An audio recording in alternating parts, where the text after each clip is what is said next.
All right, welcome to meet number 2. Today, November 18. Seems like, or it looks like a team is ready to go. So we're gonna jump right into it.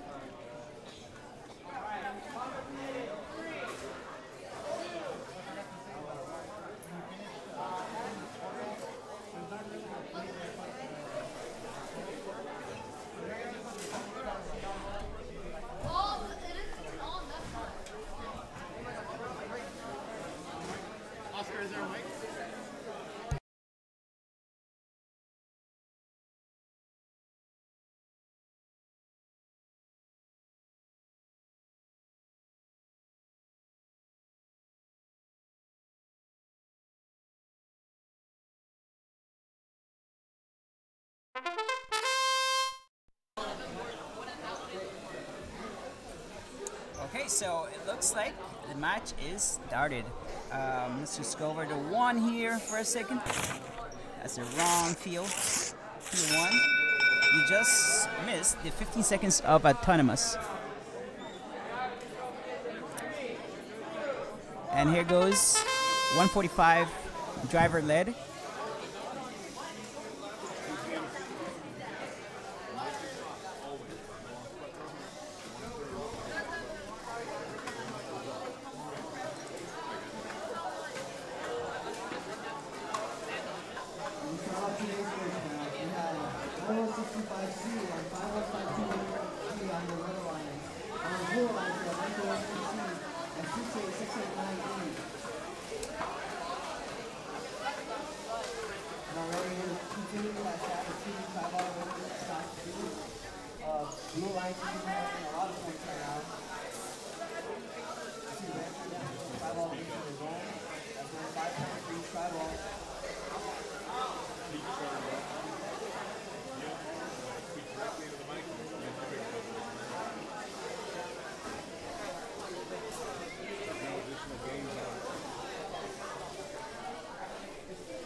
My thoughts on this match is that I think Red needs to pick up the pace a tad.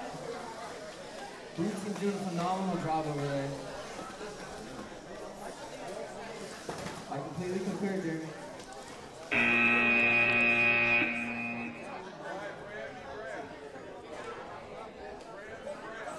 That brings the end of match 1.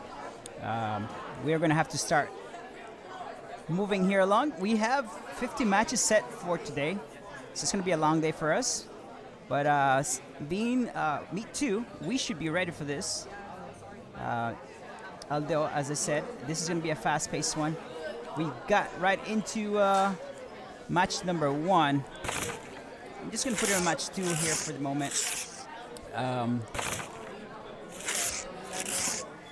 See if we can catch up with the judge and his group of field people here ruling the games and everything. So Q1 was 91625C, 9413C, 51521G, 68689E. Ready on field 2, we have 91625A in the red alliance with 51521C. And in the blue alliance, you have 91625D and 9078Y. So as you can see, the rankings have been moving along.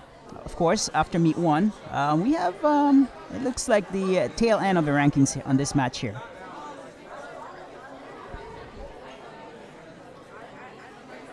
All right, so they are ready to go. Do we have any, let me see, do we have any top rank heading into the games here? Not at the moment, but previously maybe.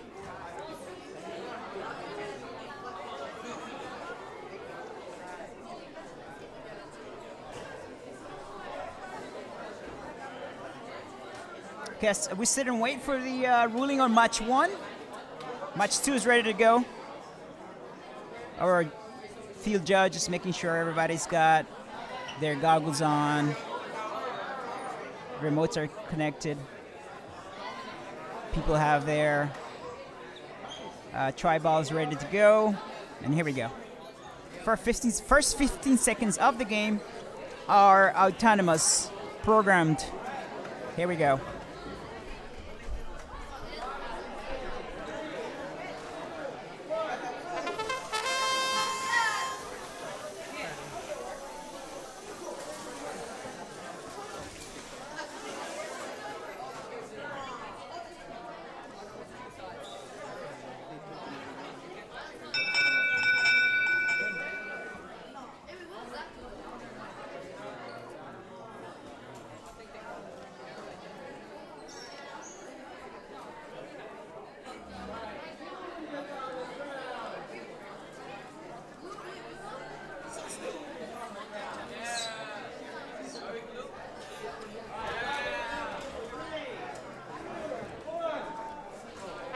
As we start our driver control period, our Blue Alliance won autonomous.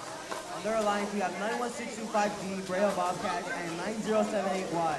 On the Red Alliance, we have 91625A and 51521C.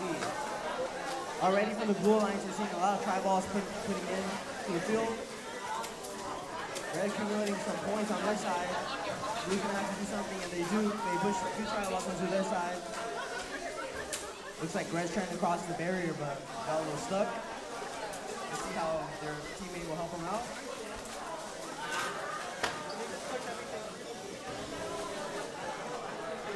Still a little stuck, but it's all right. Still plenty of time to play.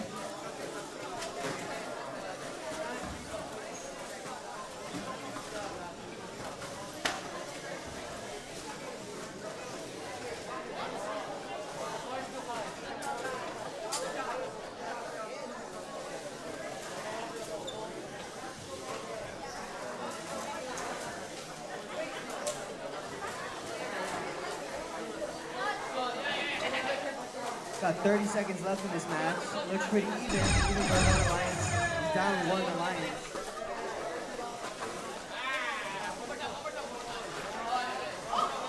Two robots fighting. It looks like Red Alliance is completely disabled right now. Let's see how this match will play out. Both Red Alliance teams are down. One is trying to get back up, and there's only 5 seconds left in this match.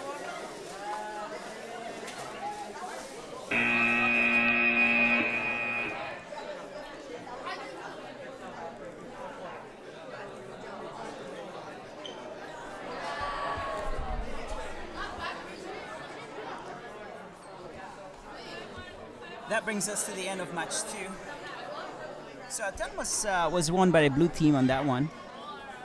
And as we wait for the final scoring for the qualifier 2, the second qualifier here, we take a look back at qualifier number 1. It looks like the Blue Alliance won that one 91-18.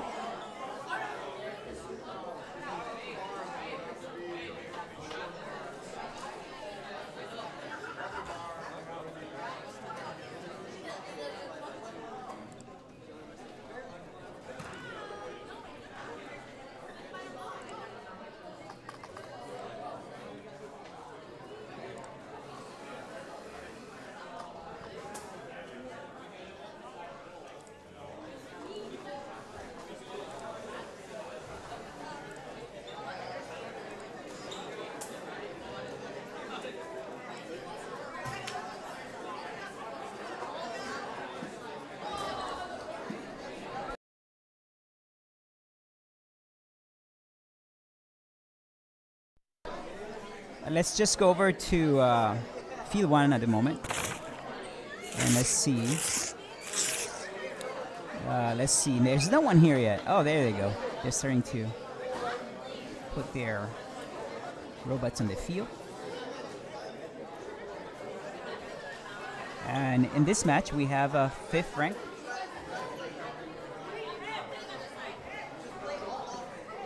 What else? That's the Blue Alliance with a 5th rank, accompanied by a 19th ranked. And then on the Red Alliance, we have a 28 and 32. So they're hungry. They want to get to the top here on Meet 2. And that's what it is. On Meet 2, we have looked at each other. They have size, size each other up. They now know who they're up against. And so they went home. I think it's been a month since the last time we played. They went home to their schools and they decided to keep working on certain mechanisms in their robots and decided to show up here on Meet 2. And so we are expecting higher scoring. We're expecting more robots to be in the autonomous. Last time, I think it was just 1 of 4 robots doing something. And so it looks like Qualifier 3 is ready to go. I see all robots in the field. We'll give it a second for them to get ready. Our judges are still on Qualifier 2. They're still looking over things here.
Still looking it over. Let me see here. Let's take a look at field 2 here for a second. As you can see now, everything is now, once upon a time, things were done on paper. I still see a clipboard in view here. But now we're doing everything through apps and tablets. So we're trying to streamline this and so make it a little faster. But there's so many rules, so many things to consider when a match is played. And so that's what's happening here. I think that has to partially affect us here as we try to streamline the event, making sure that everything is done faster. And think we have a final count now, but I still see our line judge.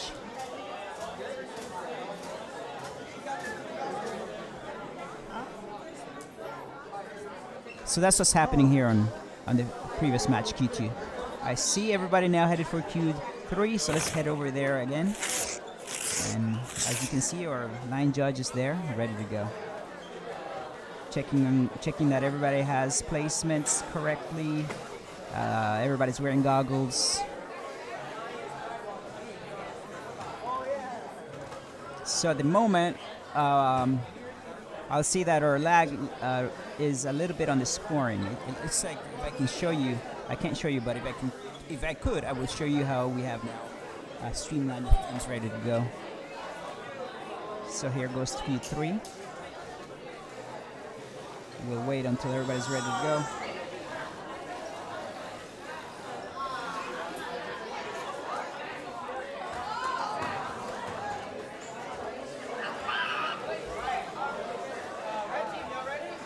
Okay, so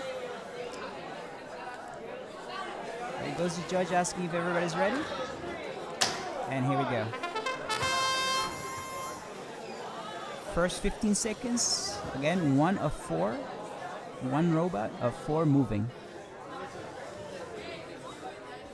If you can get these points, it's crucial. It gives you a heads up. All right, so let's see. It was only, what is it, blue moving?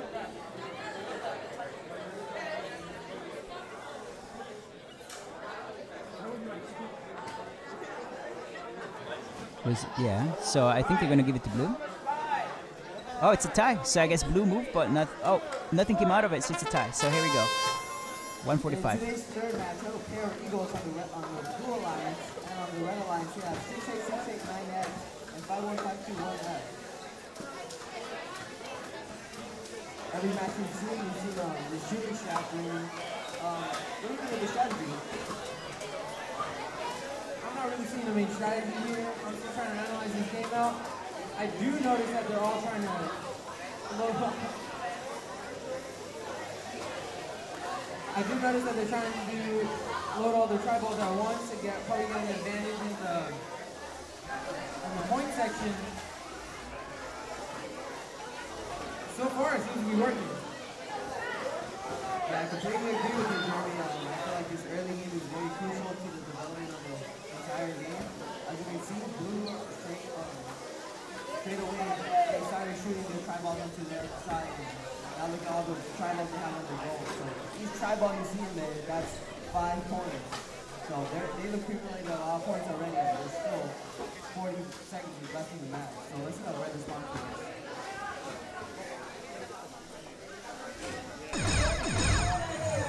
We approach 30 seconds, it looks like one of the red team is stuck.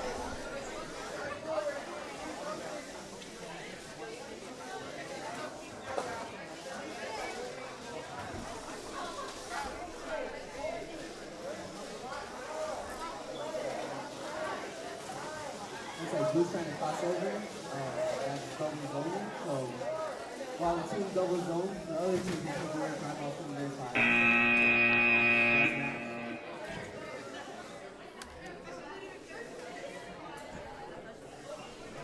Okay, so that brings us to the end of Q3, Qualifier 3.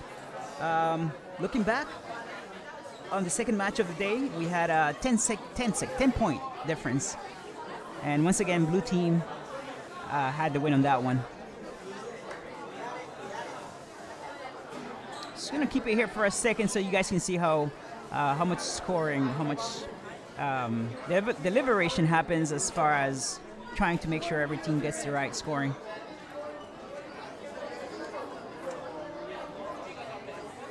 Let me see if I can describe it to you. So we have a line judge. These are in the middle of your screen. And then next to him, we have at least 4 other field refs, I guess we can call them. Main judge, and about 4 field refs. And they're all going around trying to make sure that each team has been scored correctly.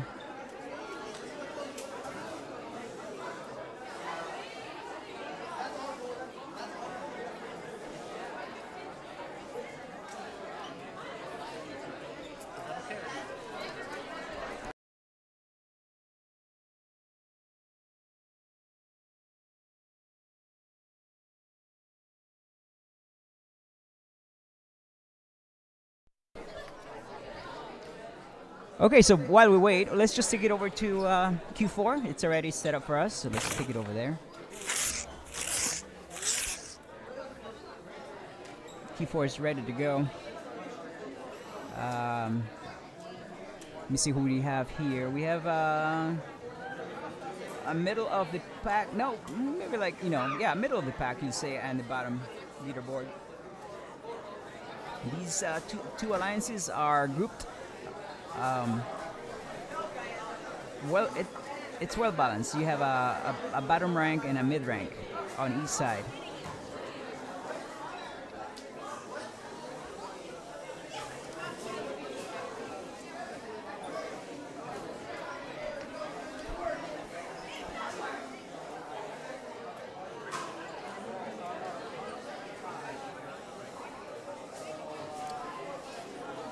All right, so while we wait, let me just introduce this team to you.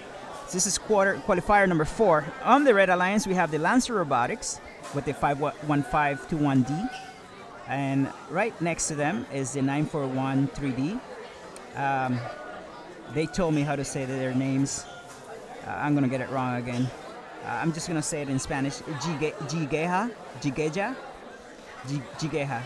And on the Blue Alliance, we have the Eagles with the 43125C. They're 34 ranked, and the 2822D Spartan Designs from Downey, California, specifically Stafford Middle School.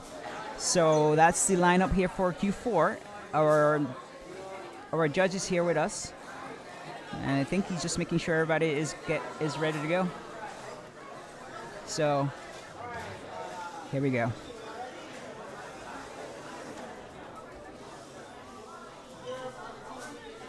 So at the moment, what we've seen is 1 out of 4 robots going for the autonomous. That's just about to happen. 15 seconds right now. Making sure that all teams have 3 representatives, a driver and 2 spotters. Everybody's wearing their goggles. Everybody's ready with their preloads.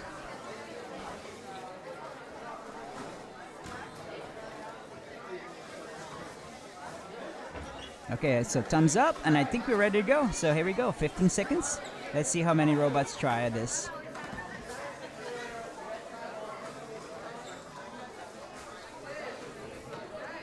There seems to be a stoppage here. There's a strike ball not placed correctly. That orange one, I guess, shouldn't be there. So now we're ready. 2 robots attempting. 1 on each alliance.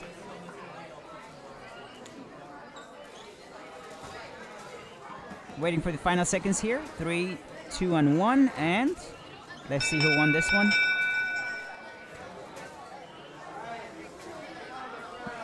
Blue has won the autonomous. All right, so here we go with 1 minute 45 second driver led.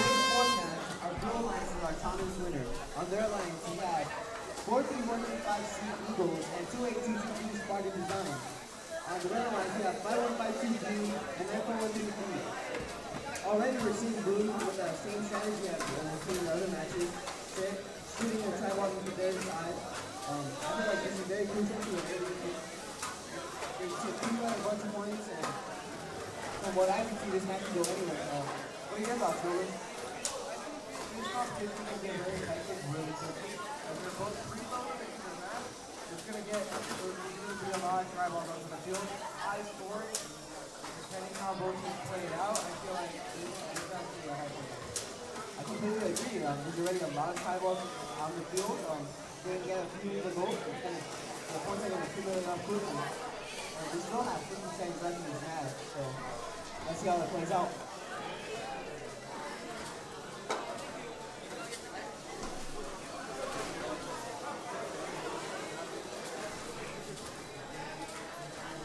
And Red Alliance pushing some of Blue's triballs onto their side.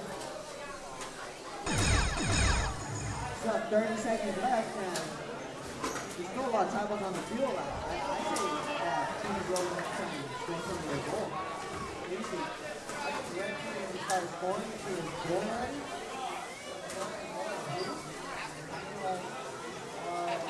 Oh, that's the double zone.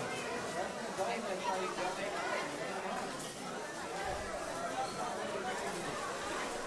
As we approach this game, let's have a.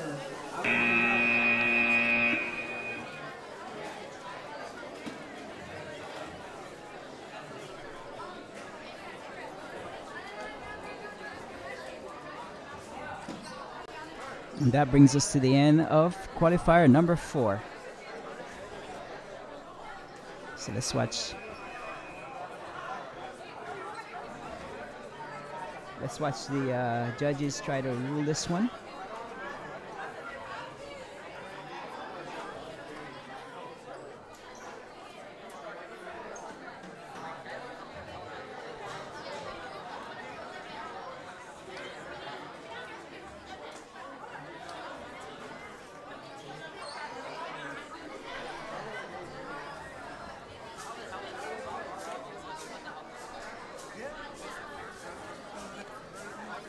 So high stakes for that 9413D team.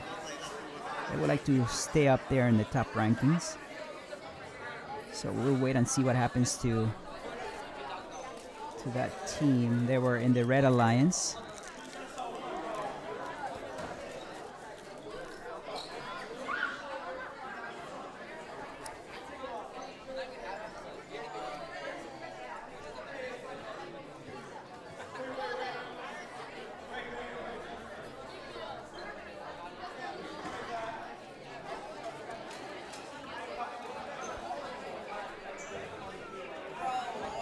And so we will watch the end results of this previous match here. So let's just move on to qualifier number 5, just to properly introduce the teams here. Just looking at it, looking at the rankings again, these are ranked near the bottom of the leaderboard. So that just means that they want to win. They want to win this one, so they're hungry. All right. So Q5. Who do we have here? On the Red Alliance, we have 2 Spartan designs from Downey. One is from both are from Stauffer Middle School.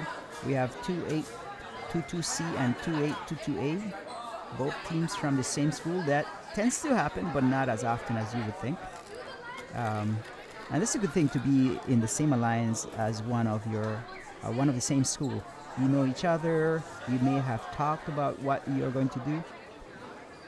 I'm still unclear. I don't think they know previous to today's meet who's lined up with who. So I think this is just last minute. Hey, we're both playing on the same alliance. Let's talk about it. Let's strategize. On the Blue Alliance, we have a team from Rancho Starbuck, and they are the 94773A, and we have a team from Stauffer Middle School, the Spartan Design, 2822F. Okay, so 2822F. The Spartan Design is a 20 ranked team. They probably want to improve. Everybody would like to win, but unfortunately, this is a win-lose situation. So one team will lose, another one will win.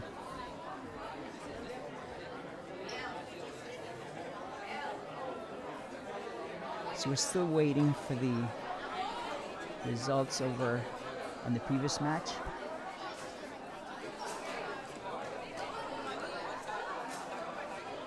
They're still deliberating, still talking it over. A lot of finger pointing going on. Let's go back there for a second.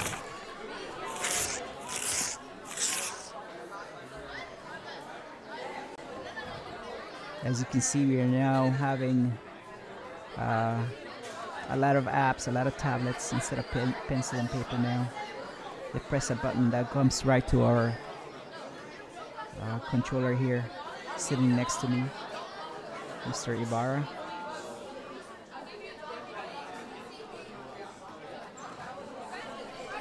We're waiting for the result for Q4. That's what we're watching on the screen. Again, the Red Alliance would like to win this one and keep on going on the top ranking. When we get a chance, we'll show you the ranks. At the moment, this is what we have going here. That's trying to get this Q4 properly ruled.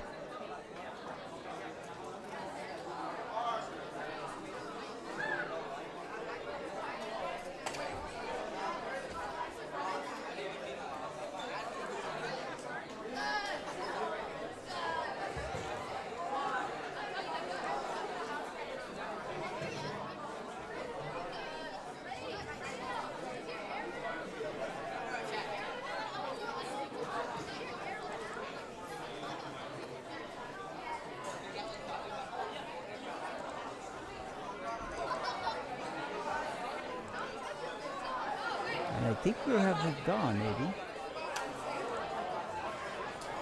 Let's just go to 1. I think they have ruled it. There we go. This is field 1, qualifier number 5. Just keep an eye on the ruling here from the previous match. Once again, we have first 15 seconds of pre-programmed robot movement. There's no driver input on this one. For 15 seconds, the robots try to do something that the drivers or the teams have pre-programmed.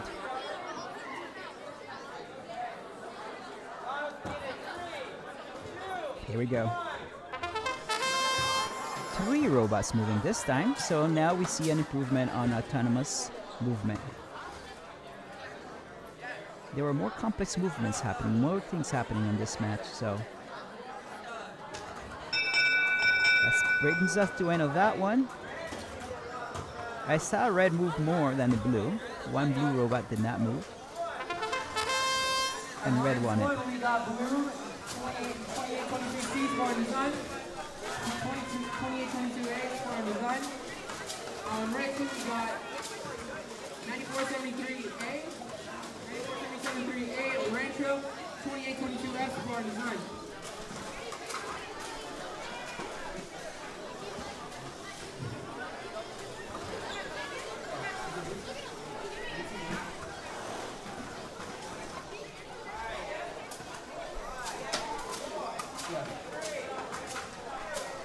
Right now, blue strategy is to load up all their. Right now, it seems that red is blocking blue from shooting all their tri-balls. Red seems to have the advantage in the field. We're right now dominating in point value.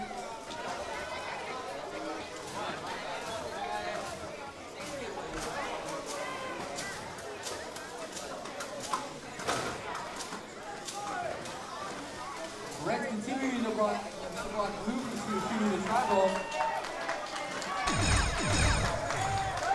With 30 seconds left, I wonder what blue's planning.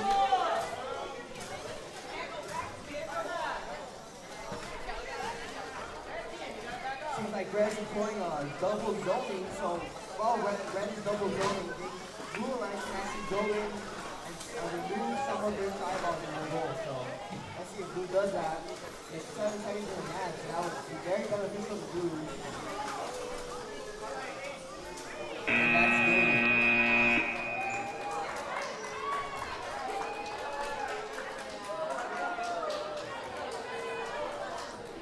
Okay, so that brings us to the end of this match currently. Just looking back at the previous match, it looks like the Red Alliance lost that one 71-75, and so that's not such a good luck for the Red Alliance, who was hoping to keep going on the top ranking. Let me see here for a second. I do have the qualification rankings. It looks like the next match is not ready to go, so let's take a quick look at what's going on here on the rankings. So we have the Wolfpack again, my Spartan design. That little scroller just moves too fast for me, so I'm just going to let it roll.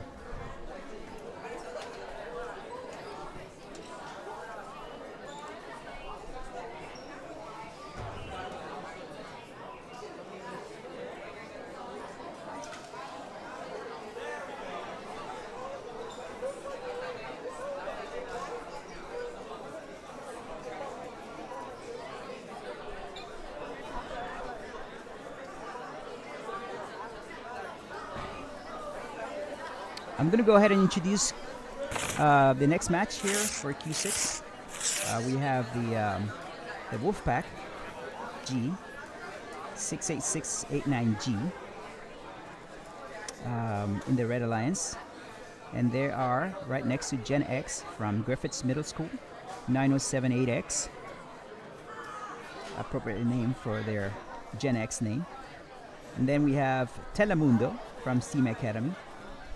And they are also next to another class team, school team, the Fab 5, the 9413A from also Steam Academy. They're right next to each other. Let's see what happens in this match. And here's our judge, ready to go with the first 15 seconds of the match. So we saw 3 robots move on the autonomous previously. And so I'm still waiting for a match where all robots are moving on their autonomous. Autonomous is it's a very difficult part of the making of the robots. It involves programming, and so the program is very, very fidgety. You tell it to go left, it goes right, and you have to fix that, and you have to troubleshoot. It's part of the engineering design process here that we engage our students with. It's part of the test and build. So many iterations have to go through. Each robot has to go through, and so I think by the next match we should see more robots taking advantage of this part of the game. Okay, so Blue Alliance again, 2 teams from Steam Academy, and on the Red Alliance for Q6 we have a team from Baldwin Park and Griffiths Middle School. Gen X represents Griffiths Middle School, and the Wolfpack G represents the Baldwin Park Middle School. We're still waiting.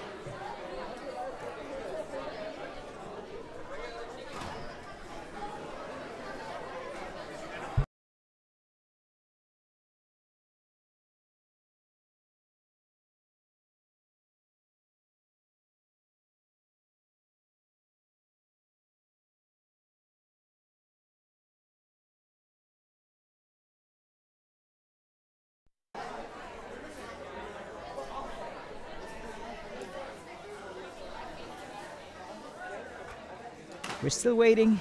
We're still waiting for this to start. Again, this is number 6 out of 50 matches for the day. Schedule-wise, this is supposed to start at 9:50, so we are on schedule. So here we go.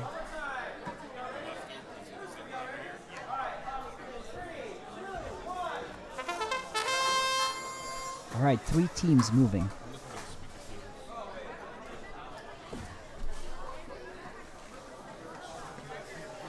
It's 2 red and 1 blue move.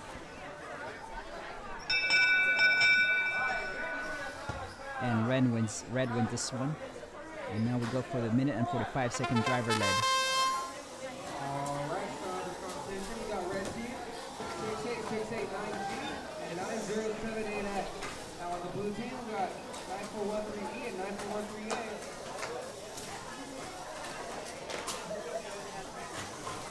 Red team shooter going across the field.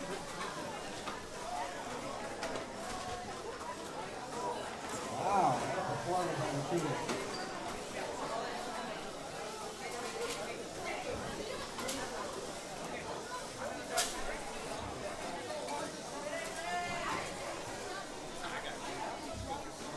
Already has fly balls in their goal. This could be that blue team is struggling a little bit.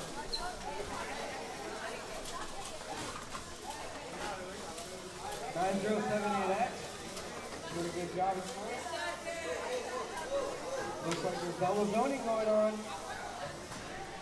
45 seconds left.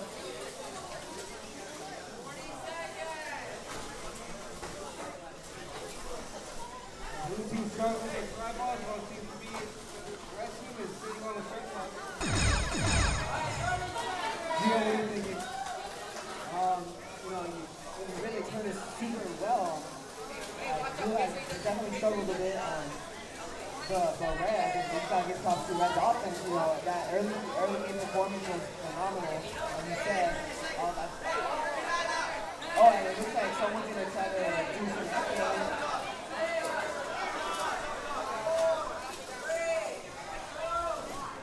looks like he's going to slide a little bit, but like you said,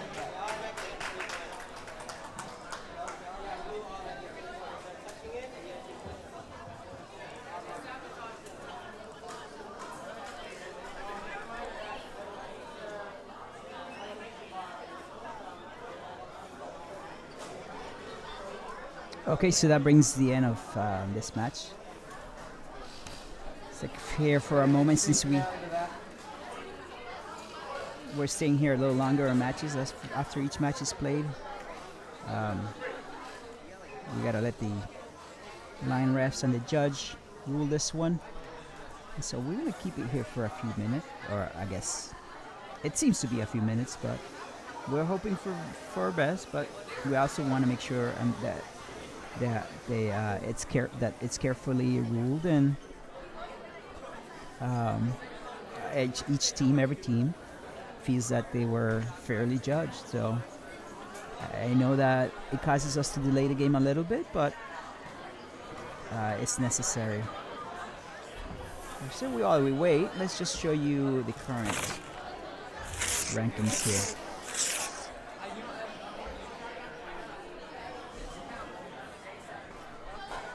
I tried to stay with the scroller here, so you're gonna have to excuse me if I don't finish the top 10 here. So Wolfpack X 1, Spartan Design 2, Wolfpack E in 3rd, Spartan Design 4, Lancer Robotics 5, G Geja 6, Brea Robotcat 7, and I lost it.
So these are the current rankings. Let's go over to field 1. Q6 is already lined up and ready to go. So who do we have on Q6? We have the Wolfpack G from Baldwin Park STEM Academy, the 68689G in the Red Alliance. And then we have,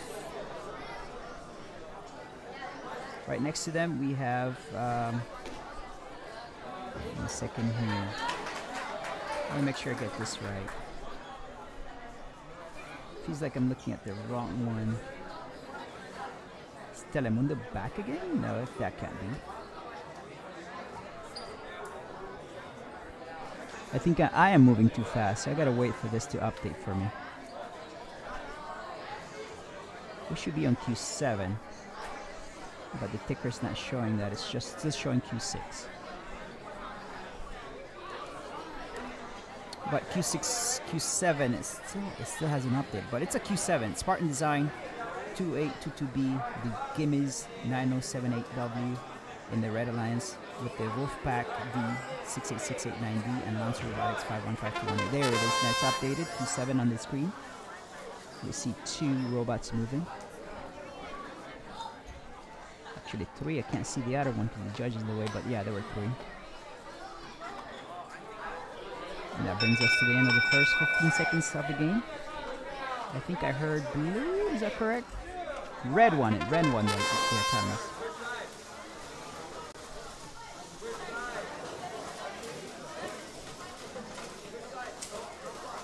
On our red alliance, we have 2822B Spartan Design and 9078W. On the blue alliance, we have 68689B and 515218. Already we've seen that shooting those sidewalks on the side of the strategy. 9078W putting in all the 3 rows into this match already. They're not able to shoot it across the field though, so all those points are going to blue. And it looks like red has been eliminating some sidewalk into their goal. So that's 5 points each for every sidewalk in there. Looks like blue has to respond in some way. They gotta catch up quick. Jordy, what are your thoughts on this match? My thoughts on this match is that Red had a great start to the match. Blue seems to be falling behind a bit. If they don't do anything now, I feel like they might fall behind and they might lose this match. Completely agree. We have to find out offense right now. They have 30 seconds to do so. But looks like Red has full control of the game right now.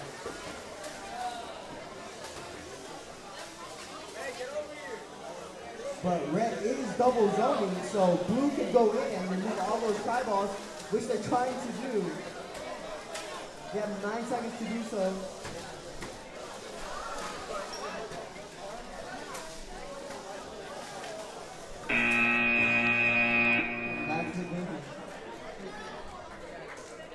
that brings us to the end of that match. We're gonna let the main judge and the line refs rule this one. Going back to Q6, Red Alliance won that one with 78-54. So we're gonna go ahead and let this one be carefully ruled. Seems to be a very colorful field. A lot of blues, reds, and greens, kind of reminding us that we are approaching our Thanksgiving holidays here. Next week we have a Thanksgiving week off, so I hope everyone listening or anyone watching has a good Thanksgiving holiday. Our next match is sometime in December. I think it's December 11th, so that's going to come up really fast. If I'm not mistaken, it's in between 3 to 4 weeks. If not 3, definitely 4. So that's going to be a quick turnaround, but we're trying to do that so that it doesn't interfere into the next holidays coming up. But again, have a good Thanksgiving next week. Let's take a quick look at the current leaderboard.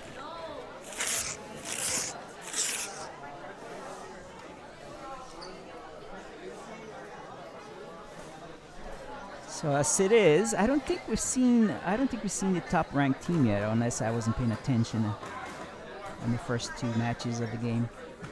Wolfpack G and X leading it with Spartan Design. Wolfpack E, Spartan Design Leonidas in 5th, Spartan Design 6, The Gimmies 7, 8, Lancer Robotics 9, Lancer Robotics, and 10th Jigeja.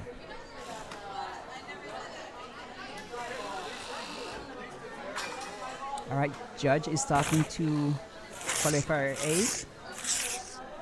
Making sure that things are clarified here. It's part of the ruling. Quickly, Eagles from Pico Rivera Middle School. 43125D in the Red Alliance, 9078 from Griffiths Middle School in the Red Alliance, Brea Bobcats from Brea Junior High School, and the Lancer Robotics from North Park Academy in the Blue Alliance.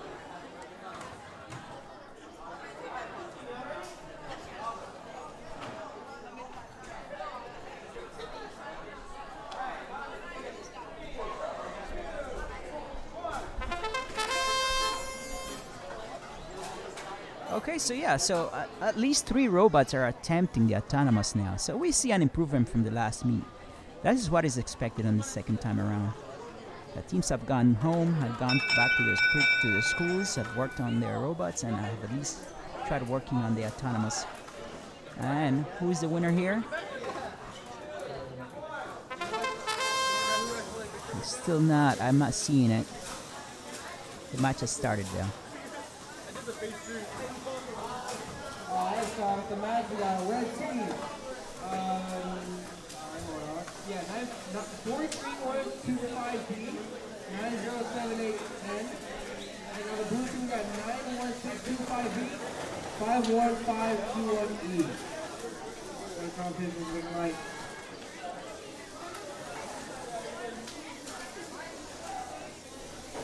$91625B. Robotics. Whoa, whoa, whoa.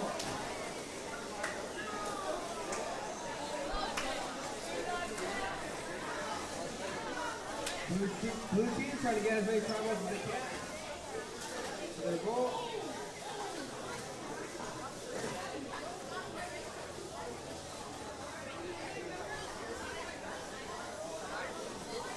Looks to be that blue team is taking this match by a mere 5 points. 10 points, actually.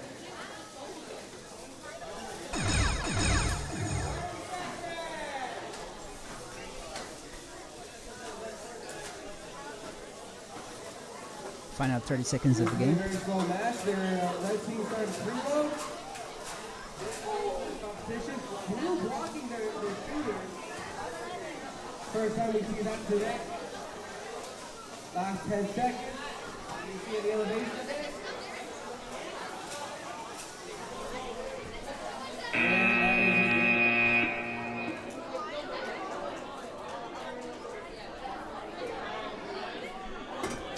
Okay, so as far as our previous match, the Red Alliance won that one 100 to 34.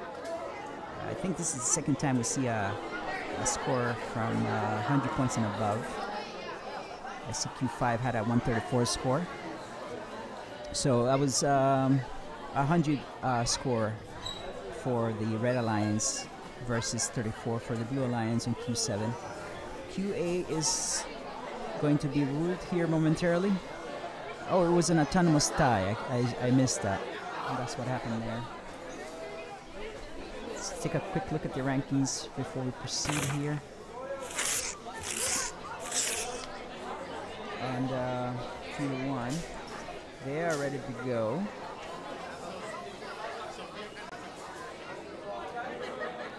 So that would be Q9.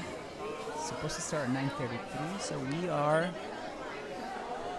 schedule. We are on schedule. Let me see here. A lot of teams on Q8, the previous match, trying to get a win. Again, I don't think things have changed a lot. Let me say quickly. Yeah, things have not changed that much in the top 10 leaderboard here. If we get this started before 9:33, we are ahead of schedule. Otherwise, we're still good. Okay. Field 1 is ready to go, but I don't see it updated still on my screen, so we're still stuck on 8. 8 has not been scored yet.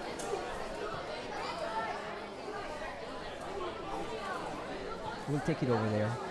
Let's just get ready for Field 1.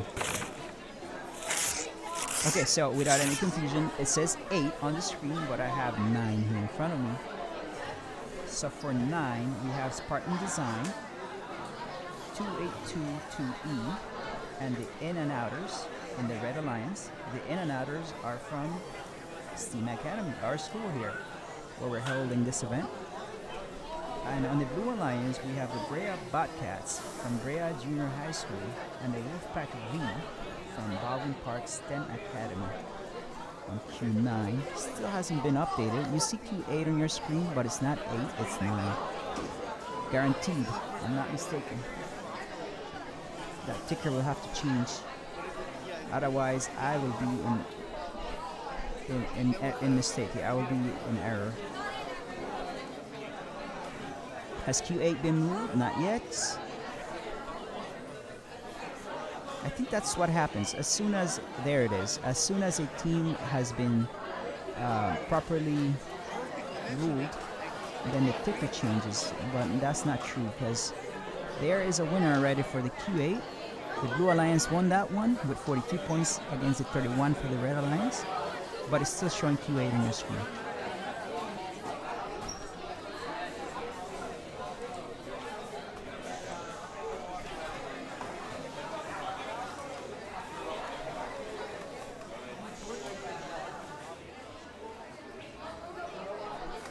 Q9 is ready to go.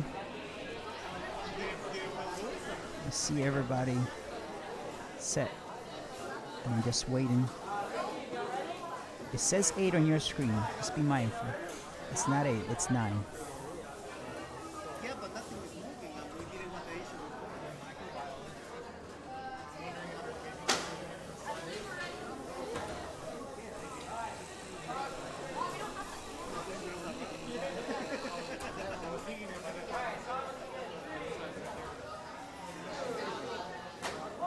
Okay, here we go, Q9.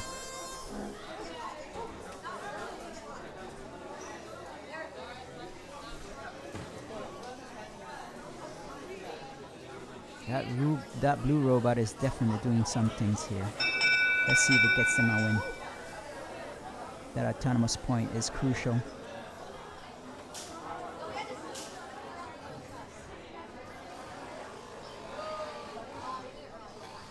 Okay. Still waiting for the ruling here. It's a tie.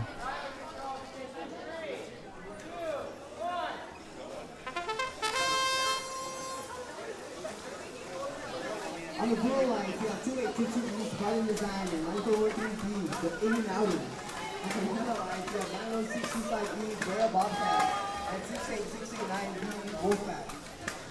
Already a bunch of tri-balls on the field. Both teams are pulling that same strategy, trying to shoot some tri-balls onto the other side. Let's see.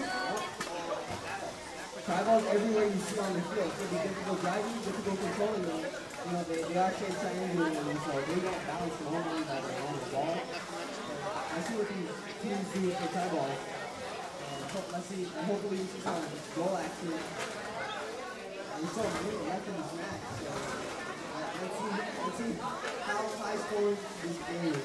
And a battery pack flying around them. So a little dangerous for blue lines. Not goal action so far. We didn't get travel.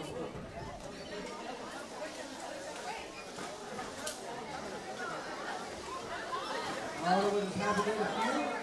All the robots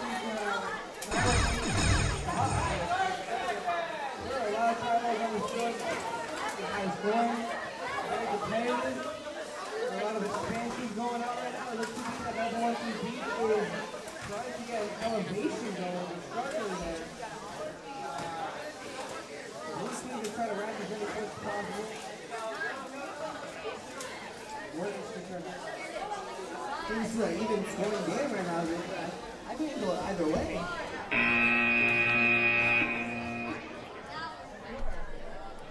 Very close match here.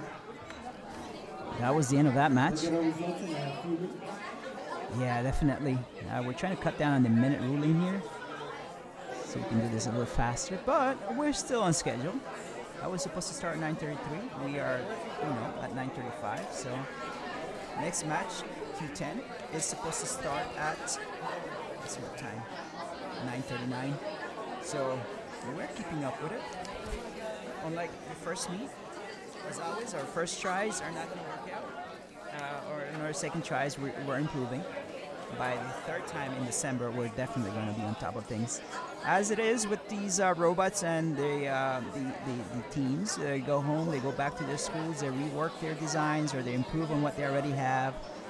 If they are brave, some will start all over again. That's probably not a good idea, but I've known teams to do that, and come back here for a second meet and have improved. And you can see it on the autonomous, as I said before, on meet 1, there was only one robot moving around for the first 15 seconds. It's very difficult to program a robot. It's easier to control it with a remote control than to have a robot move autonomously on its own with a pre-programmed code. So now, coming to meet 2, I can see an average 3 robots moving on the field for the 15 seconds of the autonomous here. I think we're ready to go actually on this one. I'm blabbing too much. Let's move on.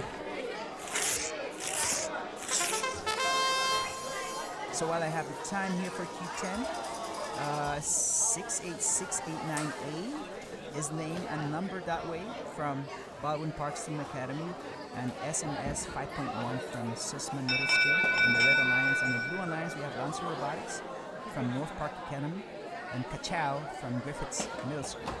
I remember a team named that way last year. So that's the Red and Blue Alliance. You see that blue team has a 13 ranked. It's the Kachow team from Griffiths Middle School. They would like to keep it that way. Autonomous has been moved to blue. Our Blue Alliance is our winner. On their alliance, we have 51521B and 9078Y. On the Red Alliance, we have 686898 and 84949X. Sorry. Already, a bunch of people being shot into the field. It looks like Red's trying to block a few of them, but they're unsuccessful. Oh, they blocked one. So let's see. And they can't be up on them for too long. That's going to be pinning, so you gotta be careful there. See, as you saw right there, they gotta be a little more careful. But a bunch of tri-balls on the... And Blue already double zoning at the very beginning of the match, so...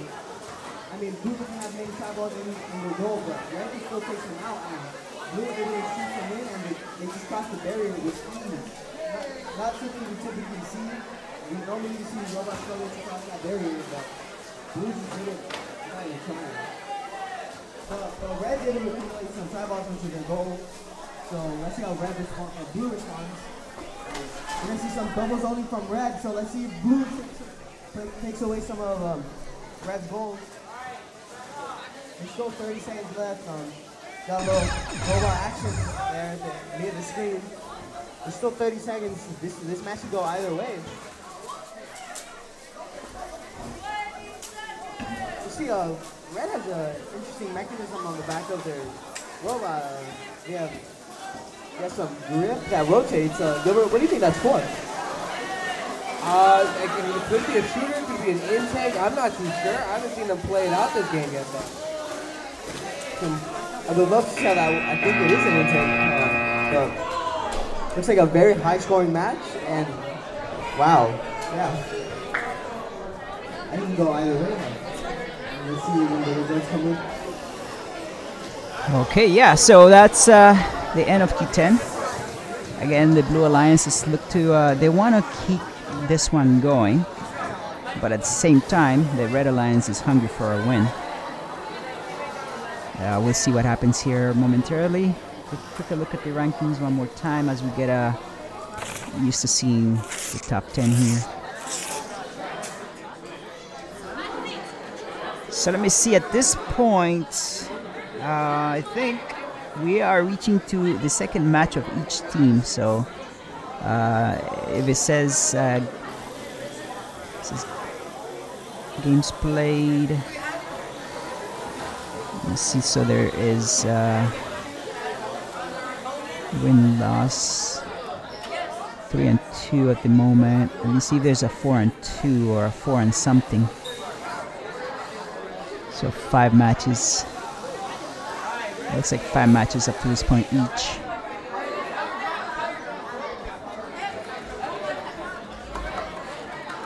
Yeah, it looks like 5 matches each at this point. So Spartan Design on the 3rd rank has not... Oh, they have on the last one. So yeah, it's 5 matches each at this point.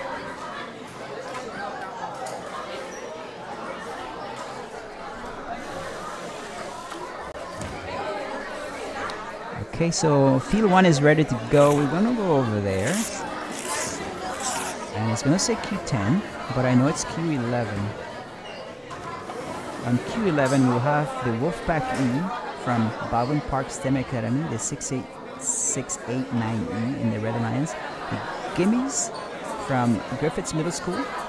And in the Blue Alliance, we have Eagles from Rivera Middle and Jikeja from our school, our home school here, the STEAM Academy at Burke. We're coming live from Pico Rivera. We're in the El Rancho Unified School District, and schools and teams that are coming to this match are from around us, so let's just watch the autonomous here for a second. I like what that blue robot is doing on the right side. Let's see if that gave them a point.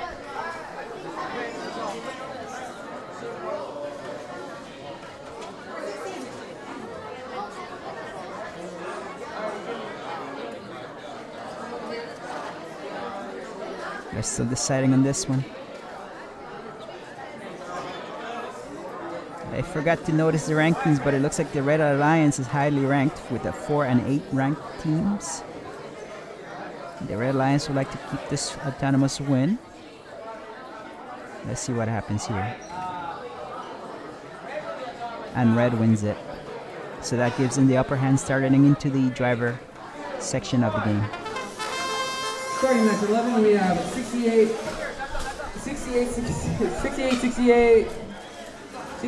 9E, 9078W, 4312, 5A, and 9413D. Starting off the match, it seems that blue team is trying to launch their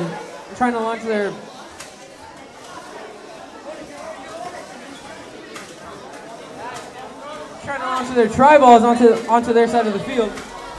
It seems like one of red's license plates fell off. Right now, blue seems to have a dominance over their side of the field. A lot more cubes to be able to score points with. Gio, you have any thoughts? Yeah, there's a bunch of tri-balls on the field already. There's still almost a complete minute left in this match.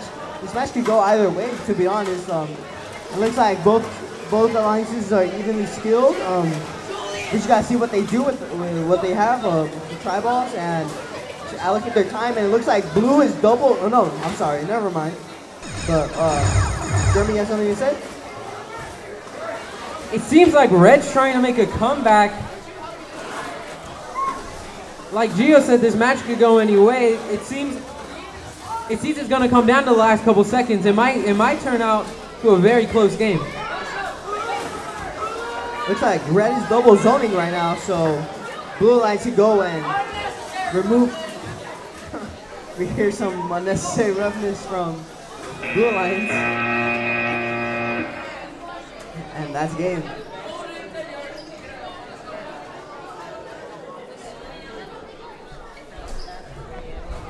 So that brings us to the end of that match. I would like to show you the setup for the fields, and so I know they're gonna rule this one and take a minute or two to do it. So let's just go to field 2 as I get ready for the next match, number 12. Just want to show you the setup here. A lot more has happened before this. I think they're finishing at the moment. So there are a lot of tri-balls. There's a lot of setting up happening prior to inviting the robots to move in to the field. So it says 11 on the screen, but it's 12 that's being set up here for you. So the Brea Bobcats from Brea Junior High on the red, and the Team Umi Izumis from our home school's team academy at Burke in the red alliance. So you'll see that red side. You'll see the robots go on that. I see the blue alliance coming though. So we have a Telemundo from again our school from Steam Academy, and the Lancer Robotics from North Park Academy. It's the blue alliance ready to go. Let's see if they talk. Like a quick chat. Hey, quick strategy. Let's see. Nope, I did not see that. Maybe I missed it. Maybe it happened before. I see the red robots now going on the field.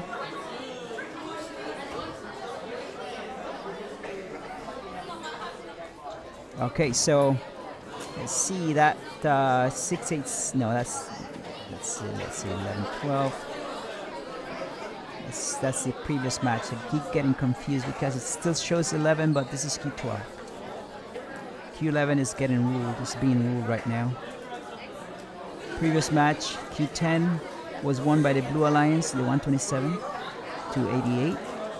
Q11 is being ruled at the moment. Q12 is on your screen.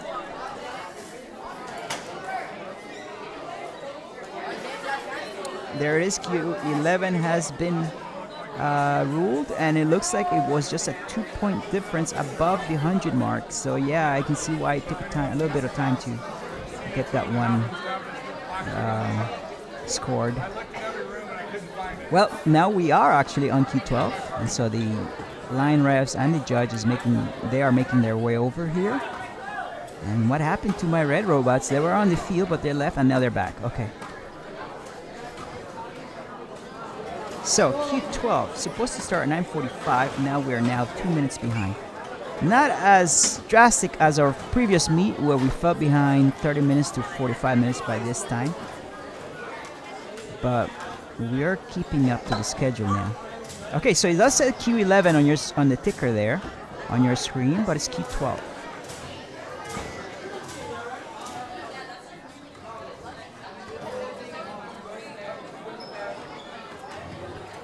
So here we go. Q12 is already updated on the screen, and 15 seconds of autonomous. I'm not sure if I dare say that it's the most difficult part of the making of the robot, the programming of it. It's very difficult. You seldom see a team that has accomplished a pre-programmed autonomous section that does a lot. So while we see 3 out of 4 robots moving now in Meet 2, they're still not doing enough. They are moving, but I'm not sure if they're catching the points that they need to in order to win the autonomous. So that's something to watch for the next meet, meet 3. But as far as meet 2 today is concerned, they are moving a lot more.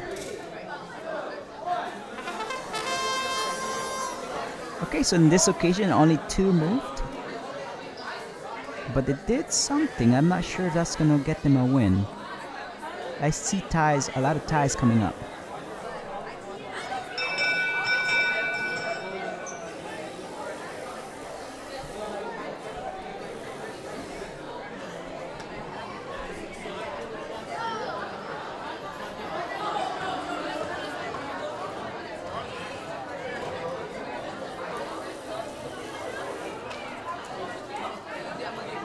Okay, so they have to take a careful look on this one. They have to look at it from different angles. This can't be ruled yet. The autonomous 15 seconds can't be ruled yet. Red wins it.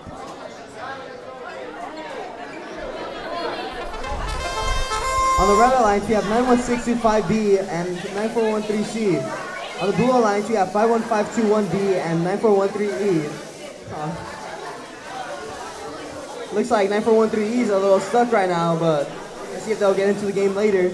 Maybe some technical difficulties on their end, or maybe on our end. We'll see. Not much action going on.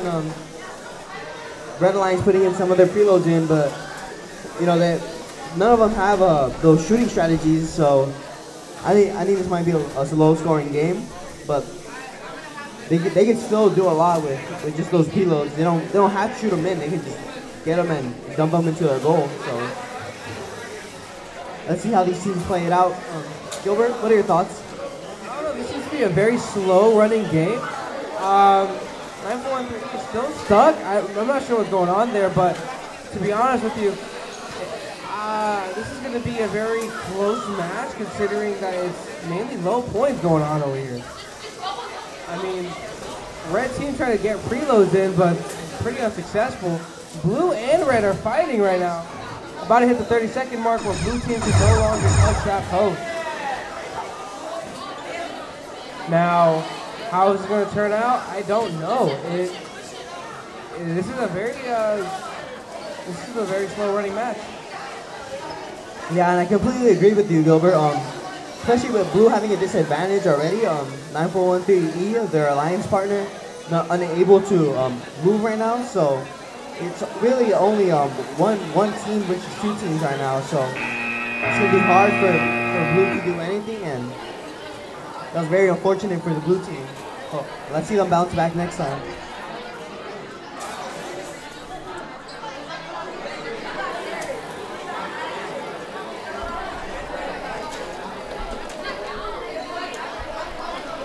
Okay, so that was the end of match. This is match 12. Now the thicker is now ahead of me. It's already showing 13. But we're gonna spend a couple of minutes. We'll be here for a couple of minutes until they get this one sorted out.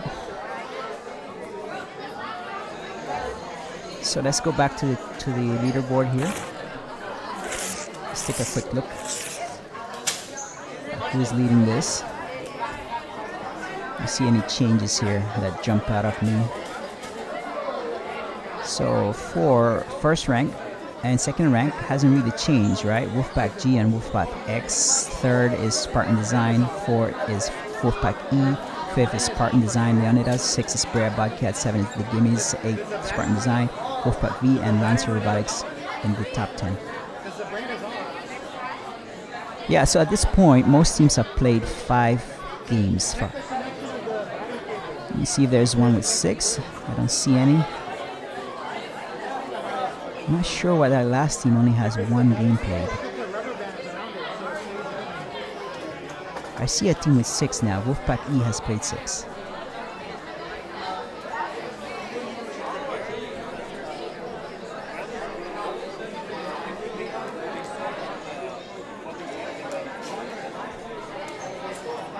Okay, since Qualifier 13 is on the screen, why don't we just go over there to field 1. let's just introduce the teams here. It looks like we have 2 teams from the same school, from North Park Academy of the Arts. We have 2 Lancer Robotics. One is Lancer Robotics C and the other one is just Lancer Robotics, both on the red alliance on the top of the screen. And on the bottom of the screen, we have Spartan Design from Stauffer Middle School and Gen X from Griffiths Middle School. And it's ready to go.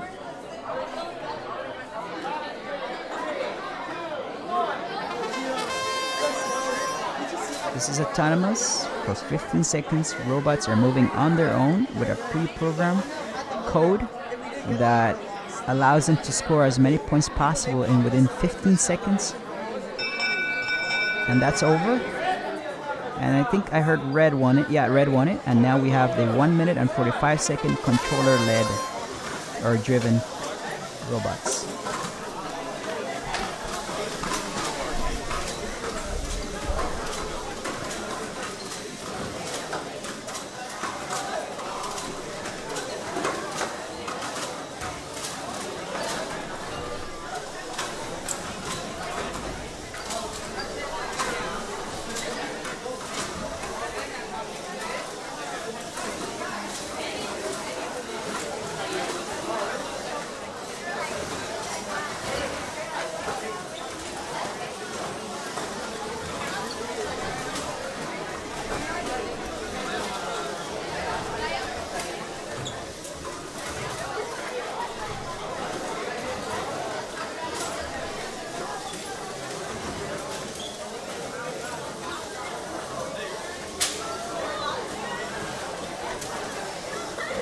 With 45 seconds left in the match, it seems like 2 shafts. 2 shafts fell off a robot. It also seems that Blue's Blue seems to be stuck. Red's trying to make a comeback, but I feel like a Blue might have this one because of the amount of tri-balls in their goal.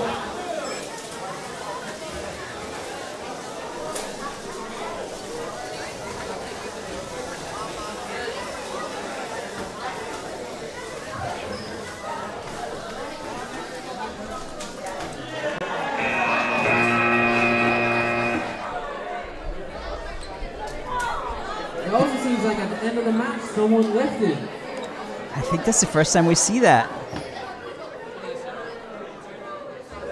Yeah, so that's gonna be a positive for that Red Alliance. I can't really see who's that hanging there.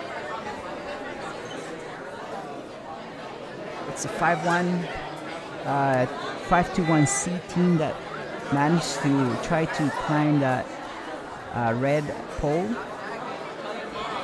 I'm not sure if that's going to get them any points, but it is an attempt that might get them something.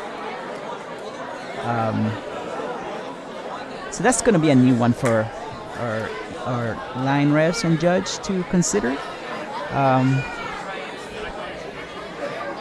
So we're gonna have to wait for that to be scored. It looks like the previous match was lowly scored, with the Red Alliance winning with 48 points against the 23 points for the Blue Alliance.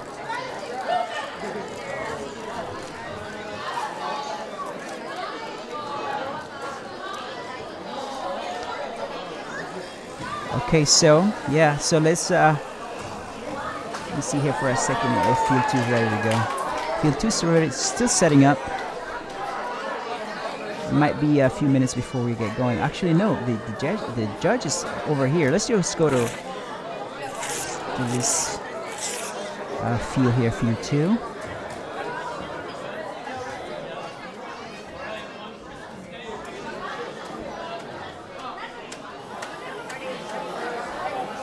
I'm just reluctant to announce who's here because now the ticker is saying 13, but I think it should be 14.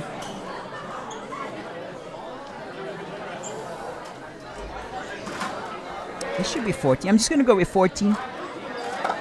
Blue is Spartan Design from Stauffer and Wolfpack X from Baldwin Park STEM Academy, and red is Lancer Robotics from North Park and Brea Bobcats from Brea Junior High. Let's see. I blinked and I missed it. They're gonna score autonomous. Oh, okay. So I guess autonomous just started.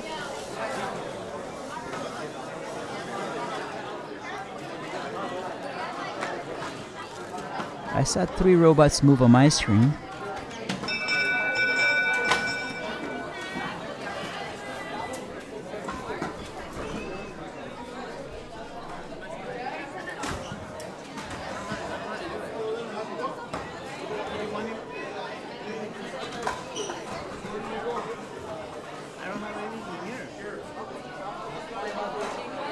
There seems to be some confusion going on. I think it has to do with the fact that it's saying 13 on the top of the screen when it should be 14. I'm pretty sure it should be 14.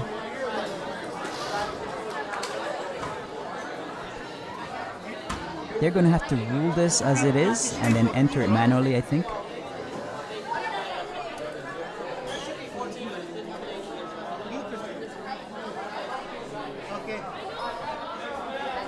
Yeah, I've noticed that too, that they're lagging behind on the ticker, and so I'm gonna have to say something when I get a break. We are on match 14. Don't believe what it says at the top of the screen. So 14 match is Lancer Robotics, 51521B, and Brea Bobcats with 91625B, and I think I just heard Blue want to win it. Still trying Match on red, we got 5152.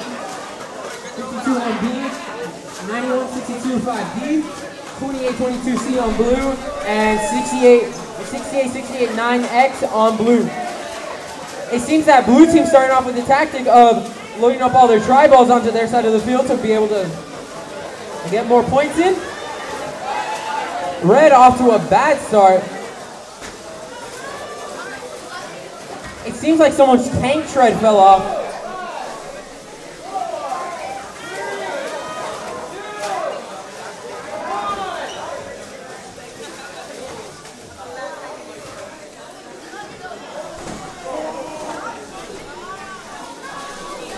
Looks like Blue's completely, they really said the field is in my domain and just went with it this whole match.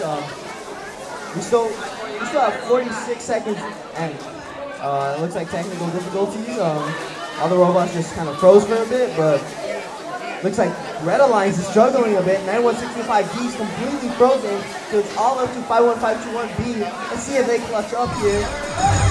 But there's 30 seconds and Blue already has a lot of tri-balls in their goal, so okay, Red Alliance is completely back online, so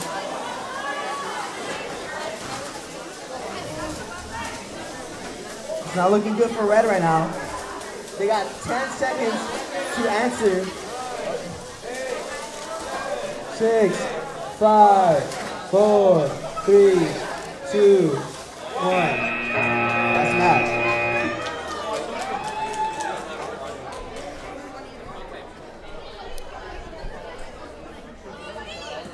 Okay, so just to clarify, this is Q14 that just happened, and now it shows 14. And so we're gonna wait for 14 to be ruled, and now it says 15, but 15 is right here. So let's introduce 15 since it's been called. Rank-wise, we have a first rank on the blue side of things. I believe that's the Wolfpack G. And the Spartan design is accompanying Wolfpack G on the Blue Alliance. The in and outers are in the red, and Spartan design from Stauffer Middle School is in red also. 4 robots decide to do something here. This is a first. And that was just... it didn't last too long.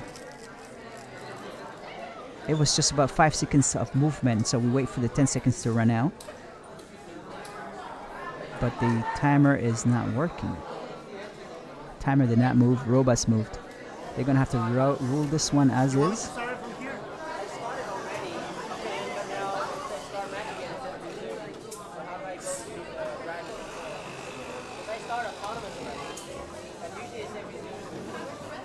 Seems to be a disconnect between our tablets and the ticker.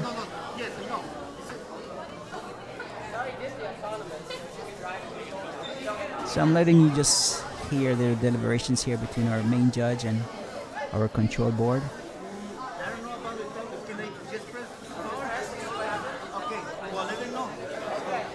So they're going to press the 15-second timer and they're going to let it run without anyone moving and then rule it afterwards. So you're going to hear the start. Blue won it. No one moved. They have to run those 15 seconds. That's good for Blue because they're first ranked and 9th. Wolfpack G likes that, definitely. They're in the Blue Alliance. And Spartan Design also takes that win.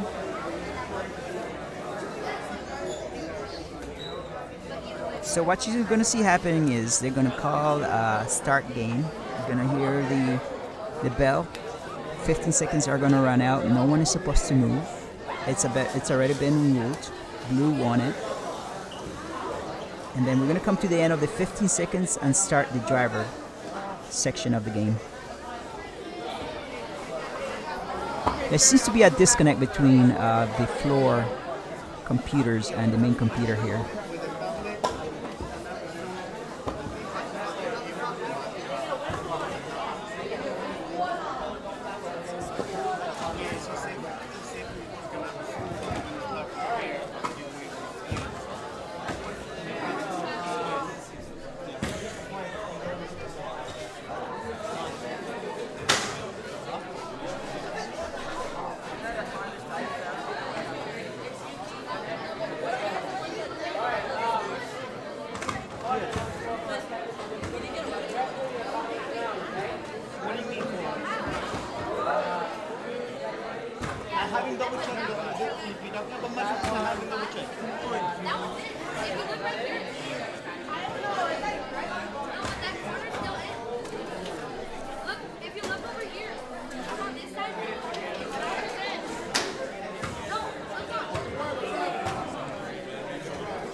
Okay, so yeah, so we're still having technical difficulties. Nothing to do with our teams, nothing to do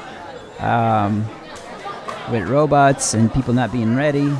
This is now on our end of things. So we're trying to quickly solve this. And I think what they decided to do was to restart the game 100%, restart from the top, redo the autonomous. So what you would expect happen on autonomous is the robots know what to do, you know, it should run smoothly, but things don't really work that way sometimes. So hopefully the teams receive the same result.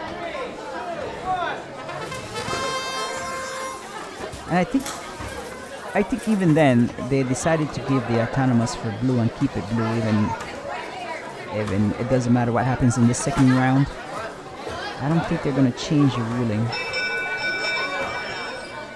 They did run it twice.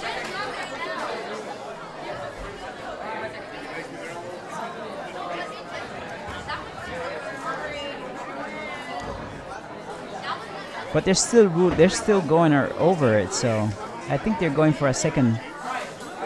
And Blue still wins it, even though we ran it second time.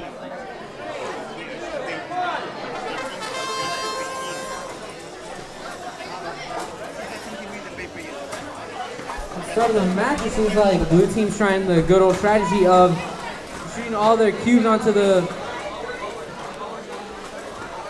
side. It seems like they got 2 on top of the net.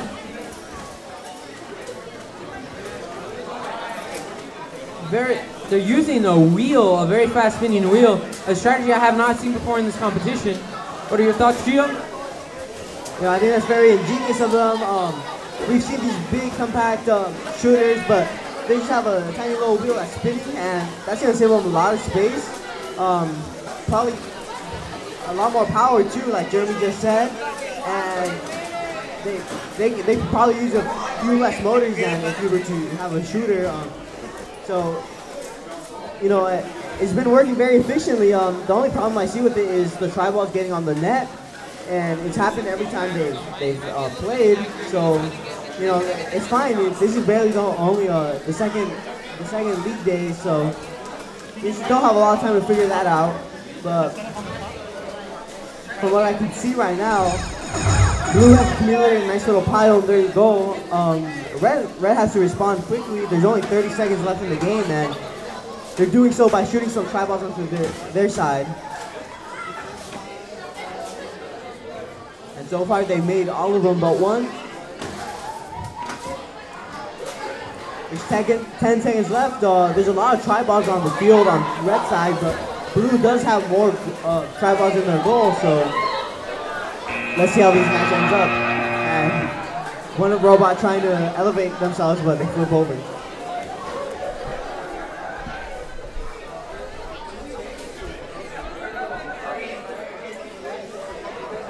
So Team Blue is really interested in keeping this win, since there was a first rank in that grouping there. They would like to keep it that way. So we're gonna have to see what happens here for Q15. Let's just take a quick look at the leaderboard. That's not the leaderboard. This is the leaderboard. Wolfpack G, 666. It escapes me. G, I guess 68689G. Wolfpack G, sitting nicely on the top of the leaderboard there. They would like to see another win and keep that lead. I'm not sure if even if they lose this one, I'm not sure if they're even there still on the top rank. So how many games have they played? 5, so this will be their 6th. Wolfpack X has already played their 6th and their 2nd still. There's a lot of Wolfpacks in that top 10. I see a Wolfpack on the 20th, Wolfpack D. And okay, so I hear that they're ready to go on field 2. Let's quickly go over there. So this is Q16. Q16 has again a robot named after their number, 68689A, and they are from Baldwin Park, and the Eagles are from Rivera Middle School here in Pico Rivera. They are in the Red Alliance. On the blue side, we have 9078N, another team that kept their name with their number, registered number. And they are from Griffiths Middle School, and they are accompanied by Lancer Robotics from North Park Academy of the Arts. They are on the blue side.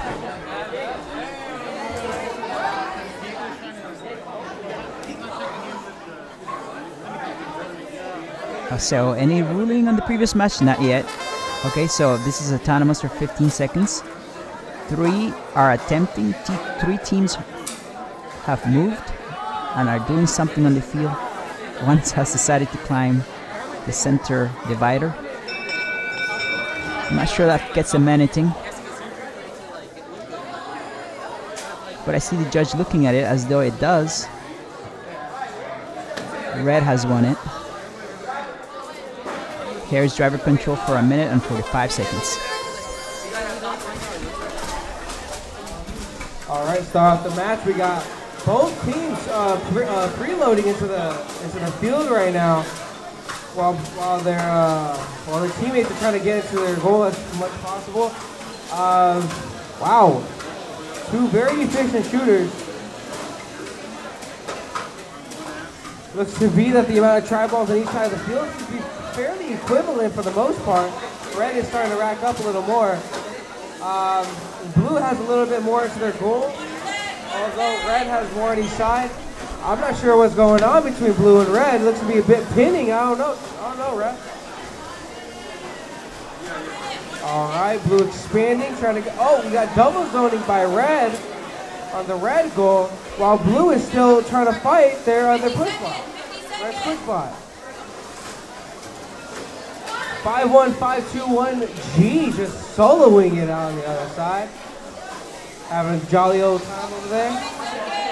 I'm not sure what's going on over here. This is very dangerous for red. This is very, very dangerous.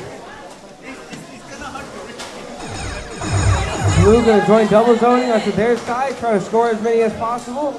Lots of try balls on the field. Blue just trying to rack as many points as possible into their goal. Not sure what red is doing, but they seem to have a similar aspiration, I guess.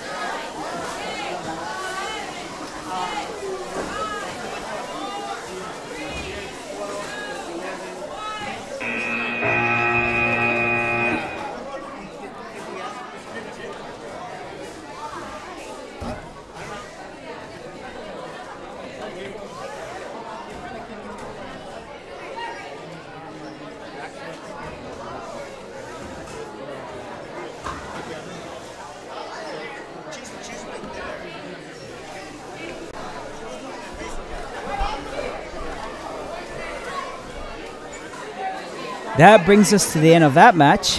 Let me see. Let's go back to the previous match. That was an interesting one to watch. Q15 was won by the Blue Alliance. For Q15, Blue Pack G wanted to win that, and they did, I think.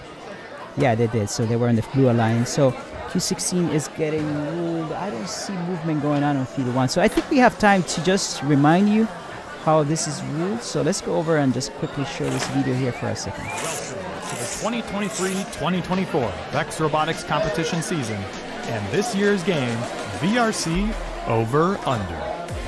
Over Under is a head-to-head game played by two alliances, one red and one blue, made up of two teams each. The primary game objects in VRC Over Under are plastic acorn-shaped tri-balls with a primary dimension of just over 6 inches.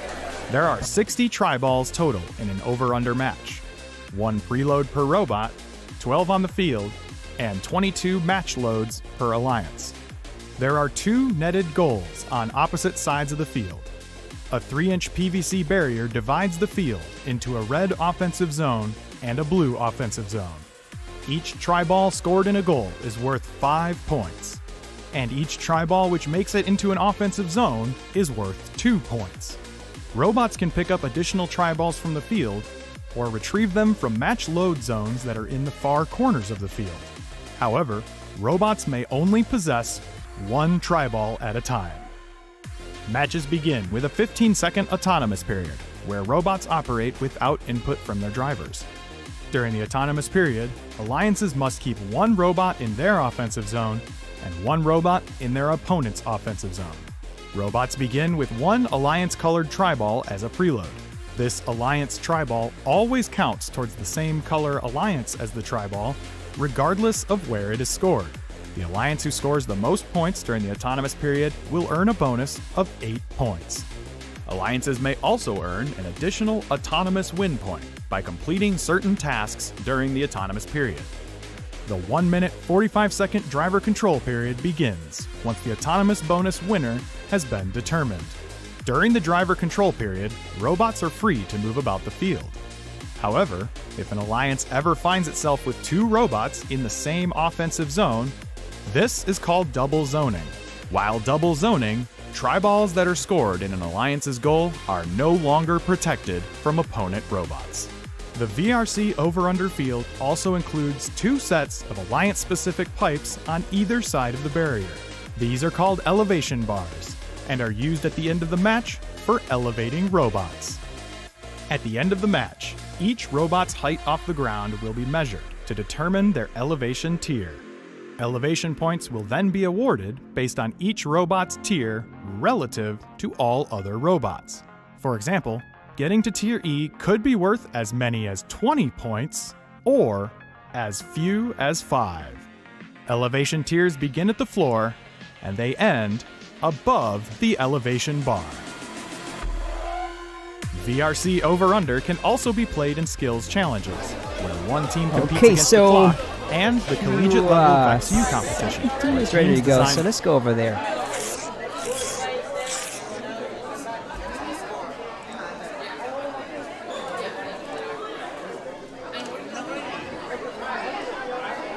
So, who do we have for Q17?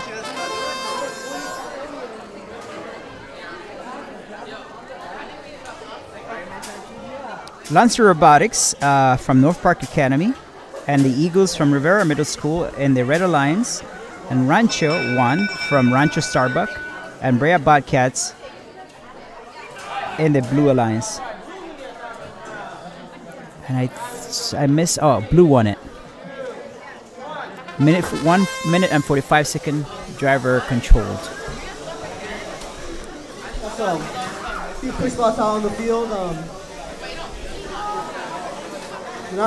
We're not really seeing the typical strategy of preloads here. So let's see what they do with the tri balls already on the field. Looks like we have some pushing and some fighting between 9477A and 51521F. Very slow paced match, and it looks like blue 91625C is a little stuck. Jeremy, your thoughts? I think they should grab one of their push spots to help them be able to push out from getting stuck. That would be my suggestion. Yeah, I agree. I see some teamwork out on here. But if we approach the 50-second mark, I would also love to see some preloads out on the match. Get some tri balls in there. Spice things up. We haven't really seen any goals yet. Red Alliance completely alone on their side, so I see no reason why. Oh, and it looks like Blue just got unstuck, so let's see if they're able to improve the game a little bit. We got 30 seconds left, so anything can happen. Right now it looks like Red is winning. They have most of the tri balls on their side, and it looks like 51521F is a little stuck.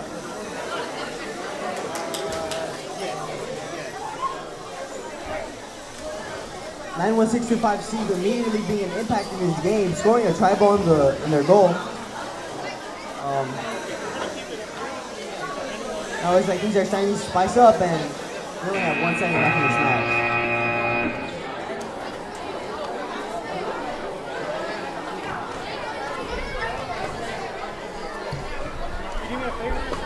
That brings the end of that match, Q17. As you can see, Q16 has been ruled 101, the Red Alliance on the previous match. We have a controller up front. If the team has lost their controller, come up front and you can grab your controller back. Q16 Red Alliance has won it, 101 over the Blue Alliance, 82 points for Blue on that previous match, Q16. Q17 is getting looked at right now by the field refs and our main judge. Take a look at field 2 here for a second. It looks like they're ready to go. Why don't we go over there? And that should say 18, okay? So don't believe the ticker at the above the screen. That should say 18. And Q18 has the Wolfpack V from Baldwin Park STEM Academy, and the Lancer Robotics from North Park Academy of the Arts and the Red Alliance. And on the blue side, we have Spartan Design Leonidas. That name seems familiar. I think it's somewhere in the top rank. From Downey, they are at Stafford Middle School, and accompanying them, next to them, is the Eagles from Rivera Middle School here in Pico Rivera. So that's the blue side. They will be in the blue in the bottom of the screen. On the red side, the Red Alliance will be at the top of your screen. Still hasn't changed to 18, but this is match 18. And are we on schedule? Let's see. We have fallen behind. So hopefully we manage to make that time up. It has been technical difficulties, nothing to do with the teams. Everybody has been queuing in time. You can see that people are ready to go. It's just that our tech has failed us here originally. All right, but anyway, I think we'll make up for that eventually. And Q18 is ready to go. Q17 has been ruled.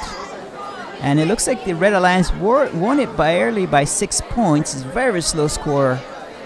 At 30 versus 24 scoring for the Q17, the qualifier number 17. Okay, so for Q18, I think, is that the where was Leonidas team? Q18 has Leonidas, and where is Leonidas in the, I don't know if I have time to look at the leaderboard. Maybe I do. Let's see. Leonidas is 4th in the rankings. Doesn't that? No, it doesn't say because we're still looking at the 17th qualifier. So Leonidas, as soon as you see the update, Leonidas is 4th. There it is. Leonidas is 4th ranked. That's why I remember that team. So that would be the blue team on the bottom. The 28228 team, that's the team to watch. I think they're on the right side.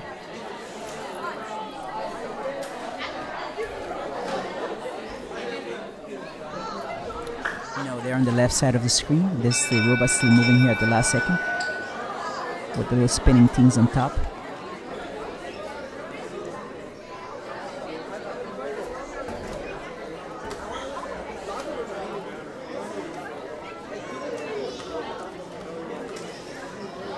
I thought there was a robot moving the spinning things on top, but no, it's just they're loose little metal rods that just move on their own.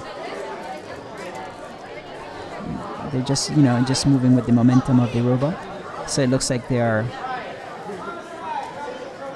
So we go into driver control. I didn't hear who won the autonomous here. Hopefully they'll show it on the ticker. Those blue and red teams are going launching all their tri-balls. It seems that blue team has a little bit more of a complicated tri-ball launcher than red team.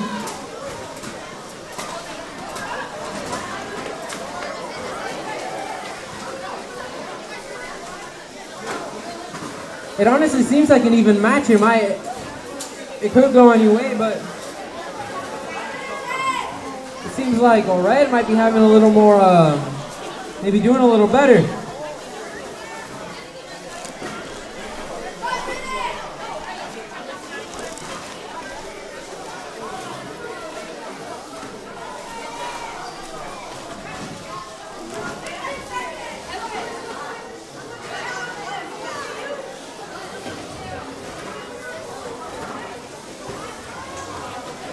Blue and red seem to have caught up to each other. Looks like a little bit of a tie.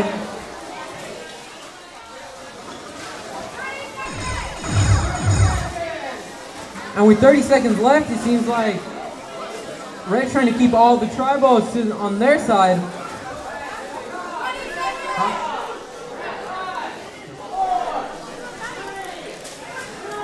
It seems like red is pitting right now.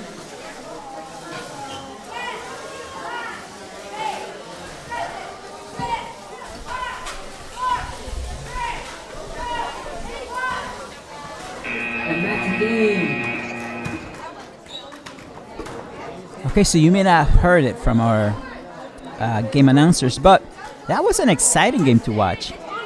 You can see that these teams have worked on their robots and they're doing a lot on the field. There was a lot of movement. I expect this to last a little longer to rule, even though our judge has moved on to field 1. I think he's just leaving this for the field refs, and he's just going to keep this moving. This should be Q19 on your screen. It still says 18. And on Q19 we have Fad 5 from Steam Academy and Spartan Design from Stauffer Middle School on the Red Alliance, and 2 teams from the same school, the Brea Bobcats from Brea Junior High School on the blue side. Four teams are attempting the autonomous. One has flipped on its back. And now movement has stopped, and let's see what the judge says about the autonomous here.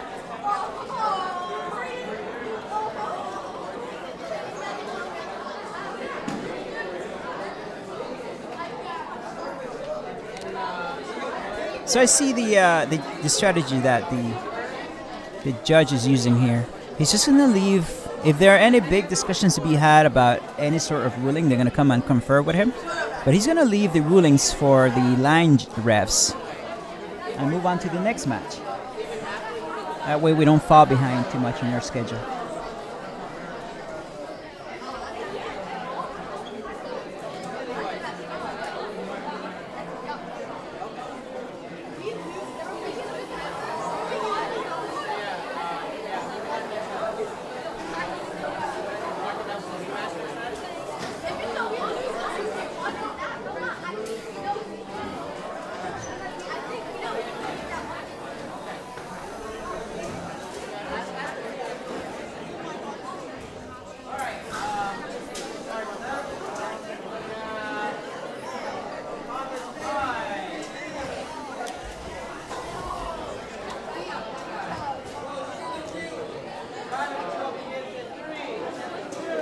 So it was a tie on autonomous. Here goes, minute 45.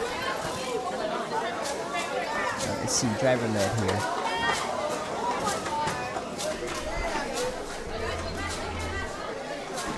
Red seems to have already set up their launcher.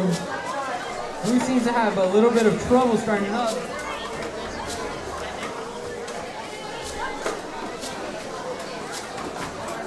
Very smart tactic with the fast spinning wheel, but they never know their trajectory, so it's a little bit of a gamble. Yeah, I agree.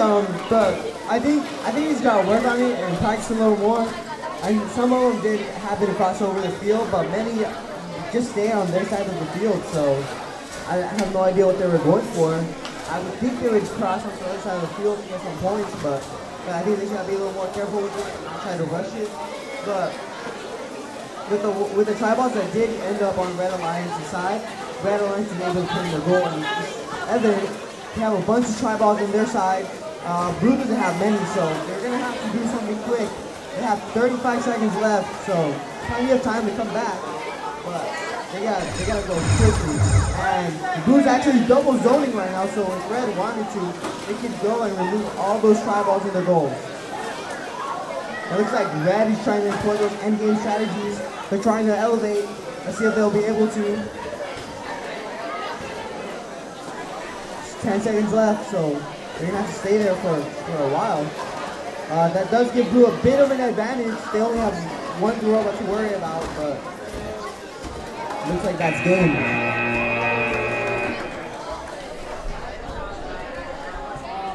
Yeah, I'm not sure about that strategy there to try to start climbing that red pole with a lot of seconds left in the game. So that pretty much handicaps the Red Alliance for the few, 15 seconds where they started doing that. But at the same time, I did not see the blue team take advantage of those seconds. But anyway, the Blue Alliance will definitely like to win this one, especially with that fifth ranked team from the Brea Bobcats from Brea Junior High School. Take a quick look at the leaderboard. Let's see if we can before we get going to the next match. Let's see, I think the Brea Bobcats were ranked 5th.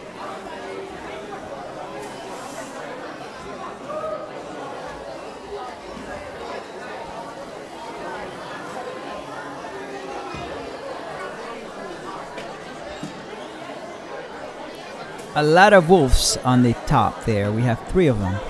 4th is Brea Bobcats, and 5th was this group that just played, the Spartan Design. The Gamies, Wolfpack, Lancer Robotics, Brea Bobcats leading the top 10.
Okay, so this is a good opportunity to just show you a little bit of the setup that happens after every match. So Q19 was just on the scoring here. We had the Red Alliance win that one for Q19. I think that kind of affects what the Brea Bobcats had going for them. They wanted to win this one, so the Red Alliance gave them an upset with 140 points, very high scoring, against a 66 for the Blue Alliance. So we're setting up for Q20. I know it says 19, but it's 20. We have SMS 5.1 from Sussman Middle School, the 84949XT in the Red Alliance against the Wolfpack D from Baldwin Park STEM Academy. They are registered 68689D. And then we have another Brea Bobcats. I might be confusing my Brea Bobcats. I'm going to have to take a look at that. The Brea Bobcats from Brea Junior High School. They are the 91625D. And next to them is Gen X from Griffiths Middle School, the 9078X. That's the Blue Alliance, so you will see them on the blue at the bottom side of your screen. The red is on the top. And this is Q20, not 19. I'm following the match schedule on the left side of the screen, not what it says on the ticker on the top right. So hopefully that Q20 will change. That 19 will change to a T20. Let's see.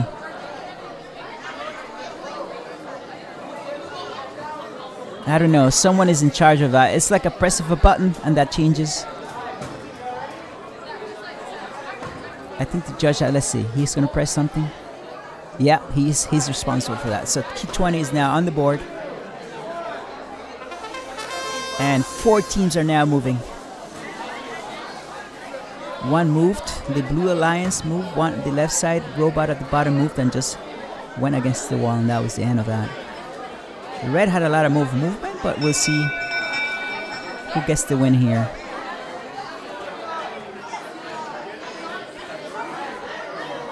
Red has won it.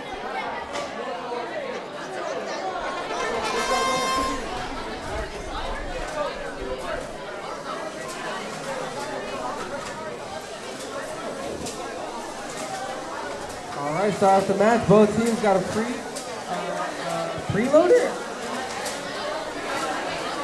They're shooting tri-balls all across the field. Again, it's looking a little bit hectic. Let's see here. 2 big bots on the blue side. We got a push bot and another big one on red. Let's see here. Looks like push bot from red lost part of his license plate. It's alright. Blue still shooting very aggressively. Not wanting to give up on it. They seem to be pretty high when it comes to tri-balls inside the goal and outside the goal into the field. Red continue to shooting. Continue to shoot. Blue scoring heavily. Yeah, their early game really was effective when it comes to scoring that amount of points. Blue is double zoning currently, while red is trying to defend. Defend the blue goal. Gio, what are your thoughts? Yeah, like you said, the early game is very crucial. I think whoever scores the most early game, the first like 15-30 seconds, it really sways the momentum to their side. And right now, it's very evident that Blue has all that momentum right now. You see, they have a bunch of tri-balls in their goal. There's only 8 seconds left. There's not much red to do at this point. And I think that was just very beautifully executed by Blue. Great match from Blue.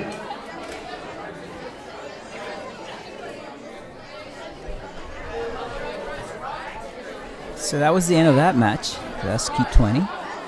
That was what is it? Like I said, everybody wants to win this one, right? Unfortunately, only one alliance has the win. So they're gonna sort this one out. We're just gonna move on to field 1, where 21 It's the first match of the day is waiting for us already. And over there, who do we have? For the red from the top of your screen, we have Telemundo from Steam Academy. They have home court advantage, and they are together with the Griffiths Middle School team, Cachao. On the blue side, at the bottom of the screen, we have from Rivera Middle School, we have the Eagles. And from Stauffer Middle School, we have Spartan Design. They're ready to go. I see our judge still on field 2, so we're gonna wait a little longer. I think we don't have time enough to show you the rules again, just to remind you how the game is scored.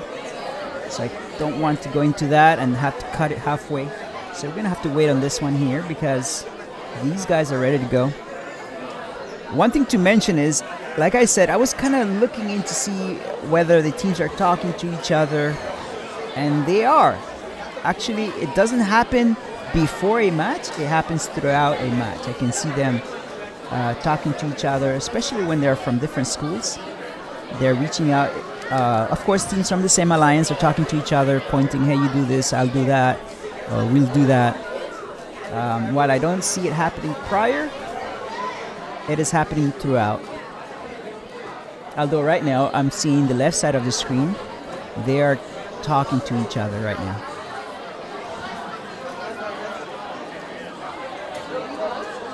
So there's a lot of that happening. At the end of this season, we do have an award for sportsmanship for the team that has showed a lot of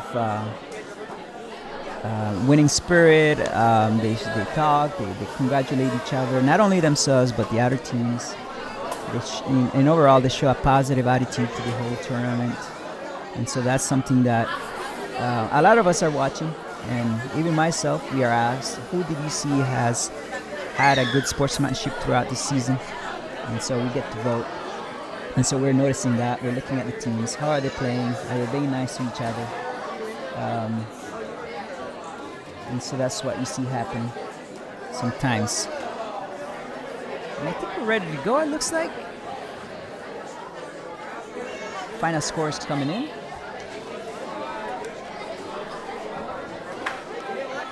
Yeah, it's already in. It's on the screen. Blue Alliance won that one.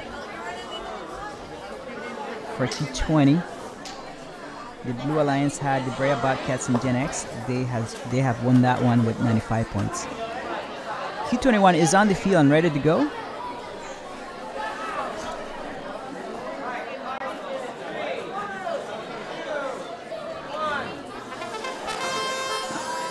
Okay, I see 4 teams attempting some movement here on the first 15 seconds of the game. And that was it. So they move for about, what, 5-7 seconds and then they stop. And sometimes you see one team come up alive in the last second and do something. There it is, I just saw it. The Autonomous is tied. Almost halfway through the day. Already we're seeing a lot of shooting from a robot that says Cachao. Shooting from both teams, but it looks like Red is trying to block some of those shots. We've seen this before with some clear plexiglass that Red puts up, and they're able to effectively block a lot of the shots, but not this Red Alliance. Yeah, that's a lot of try balls on the field with none being scored. Well, a few being scored by Blue right now, but Red has to score some of those try balls in. They have a lot of try balls on their side. They still have plenty of time to do so. They have a minute left in this match. Looks like Blue's getting pinned a little bit. I mean Red, excuse me. But there's some clash between Red and Blue right now for a few try balls in the middle. As I mentioned before, there's plenty of try balls to go around, but not a lot being scored. And it looks like 2822E is stuck on some try balls. Let's see if their teammate will help them out. They still have 30 seconds. Gilbert, any words?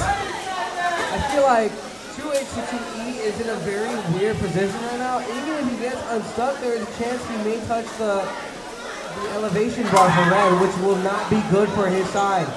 There are a lot of try balls in the field. red teams to start scoring, which actually they're doing a pretty good job given the little time. Blue needs to start scoring as well. This is going to be an interesting match to see how the points rack up. Well said, Gilbert.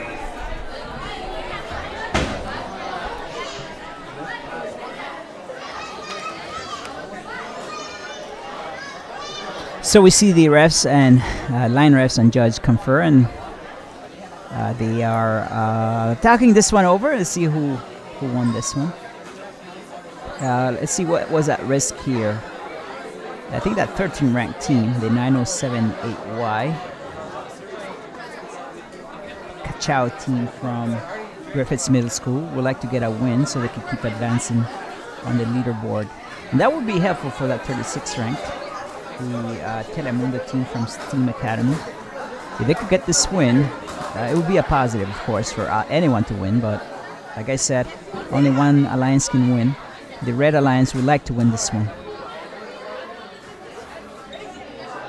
I think I see our judge moving over to field 2, so let's go over there. For key 22, we have the Eagles from Rivera Middle School and Wolfpack E from Baldwin Park STEM Academy, there in the Red Alliance. Lancer Robotics from North Park Academy of the Arts, and a team from our school, STEAM Academy, at Burke on the Blue Alliance, the in and outers. All right, so they're in the blue. So they're in the bottom of the screen. At the top is the red side.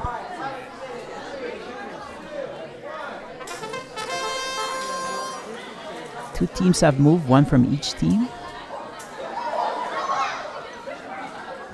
And the red is doing a lot much more.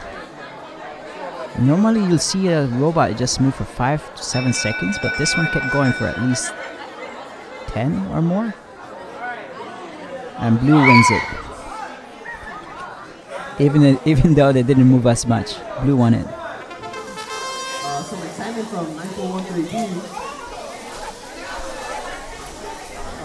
We're gonna see some preloads being put in right now, but from what I can see, there's no shooting mechanism, just push bots and some claws.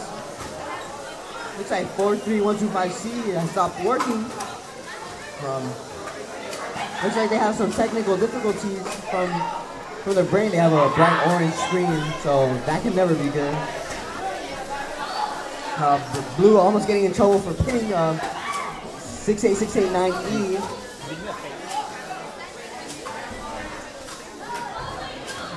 Looks like 9413B having some difficulties shooting some tri-balls.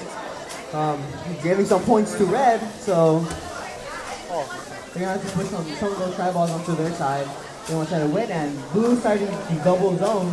Only 3 tri-balls in their goal, but red can take them out if they wanted to. And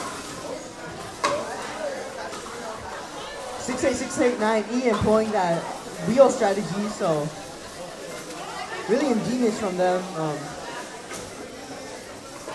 Very efficient. Not many mistakes from it. So let's see what they do. Maybe they push on tri-balls into their goal, and they do. Man, for one thing, he has to be careful right now. They just pushed in some. They're helping red out. So oh god.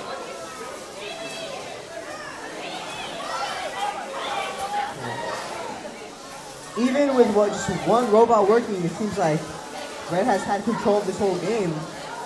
Blue's struggling a little bit, and let's see the outcome.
Okay, all right, so we're experiencing robot abuse right now.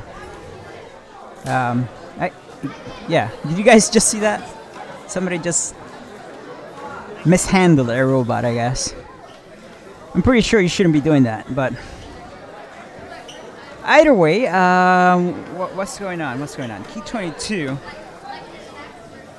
has played, and Key 23 is setting up. It looks like it's going to be a while. I think we have a chance to show you this again.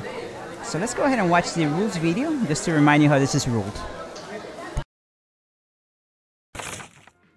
Welcome to the 2023-2024 Vex Robotics competition season, and this year's game, VRC Over Under. Over Under is a head-to-head game played by two alliances, one red and one blue, made up of two teams each. The primary game objects in VRC Over Under are plastic acorn-shaped tri-balls with a primary dimension of just over 6 inches. There are 60 tri-balls total in an over-under match, 1 preload per robot, 12 on the field, and 22 match loads per alliance. There are 2 netted goals on opposite sides of the field. A 3-inch PVC barrier divides the field into a red offensive zone and a blue offensive zone. Each tri-ball scored in a goal is worth 5 points, and each tri-ball which makes it into an offensive zone is worth 2 points. Robots can pick up additional tri-balls from the field or retrieve them from match load zones that are in the far corners of the field. However, robots may only possess 1 tri-ball at a time. Matches begin with a 15-second autonomous period, where robots operate without input from their drivers. During the autonomous period, alliances must keep 1 robot in their offensive zone and 1 robot in their opponent's offensive zone. Robots begin with 1 alliance-colored tri-ball as a preload. This alliance tri-ball always counts towards the same color alliance as the tri-ball, regardless of where it is scored. The alliance who scores the most points during the autonomous period will earn a bonus of 8 points. Alliances may also earn an additional autonomous win point by completing certain tasks during the autonomous period. The 1-minute 45-second driver control period begins once the autonomous bonus winner has been determined. During the driver control period, robots are free to move about the field. However, if an alliance ever finds itself with 2 robots in the same offensive zone, this is called double zoning. While double zoning, tri-balls that are scored in an alliance's goal are no longer protected from opponent robots. The VRC over-under field also includes 2 sets of Alliance-specific pipes on either side of the barrier. These are called elevation bars and are used at the end of the match for elevating robots. At the end of the match, each robot's height off the ground will be measured to determine their elevation tier. Elevation points will then be awarded based on each robot's tier relative to all other robots. All right, we're just going to go to field 1 now. I think they're ready for us. Field 1 is ready to go.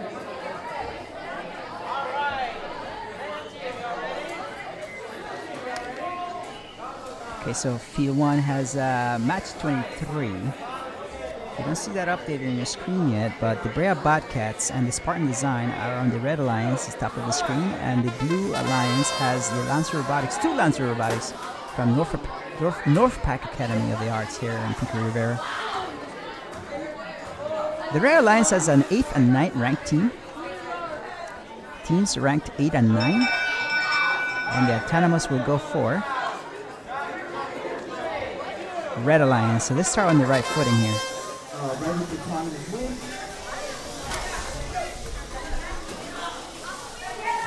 And you see 2822B stuck on some tie balls. 51521B was trying to fight with blue, red for it, but Brad got stuck. So let's see what 5152B does. And they get some tie balls into their goals.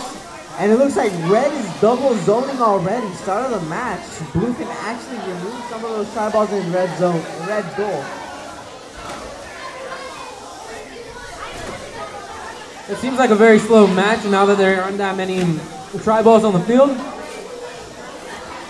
And it seems like red is just now putting on all their tri-balls to be able to get those extra points. Yeah, I think that's gonna be the strategy all league needs. It's got to accumulate a bunch of tri-balls on your side, and over time goals are gonna come. So looks like that's what's happening, and Red's pushing them in. They're working efficiently right now. They have almost all the tie balls on their side, and they're double zoning again. So if Blue wanted to, they could remove some of those tie balls from the goal, but looks like Blue's a little stuck. With 30 seconds left, I feel that Red should work on their trajectory since they got a couple of the tri balls on the net. But overall, their game strategy has been really good. It seems like Blue's playing on the more defensive side. Yeah, I completely agree. Blue's trying to be very defensive, but as good as their defense is, just Red's offense has just shown out and really outperformed their defense.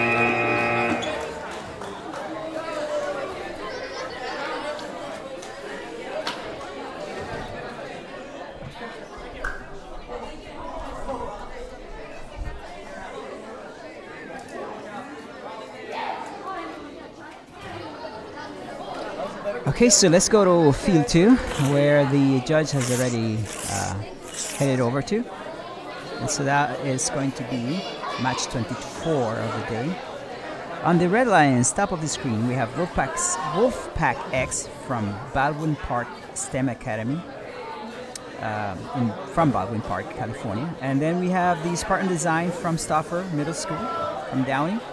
On the blue side, at the bottom of the screen, we have Spartan Design from Stauffer Middle School in Downey, and Lancer Robotics from North Park Academy, Pico Rivera. This is autonomous. I see 3 robots aggressively moving, and 1 launching something across the field. Let's see if that's going to work out for them. So that comes to an end. What is the judge? Red? Did I hear red? I think red won it. All right, start off the competition. Looks like both teams trying to have a shooter, although red is defending blue. They're trying to block blue from shooting. Near pinning.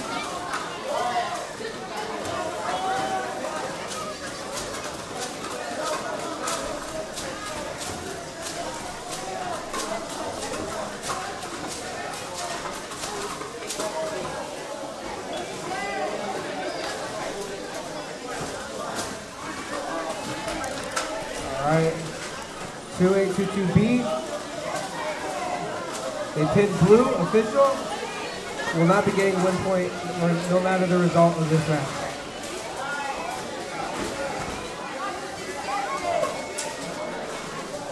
Man, red racking up as many points as possible. Blue, I don't know, looking pretty hectic so far. Lots of teams are just battling each other. Gio, what do you have to say about this? You know, I think Red just came in and they're standing on business right now. They came in and they knew exactly what they wanted to do. Immediately started shooting a bunch of tri-balls, and we have another pin in here. Let's see what the official call is. And they were able to back off in time, which is good because they already have one that was already disqualified. But like I was saying, Red just came in and knew exactly what they were doing. And you can see they're well prepared. They have a bunch of tri-balls in their goal, and Blue wasn't able to respond to that.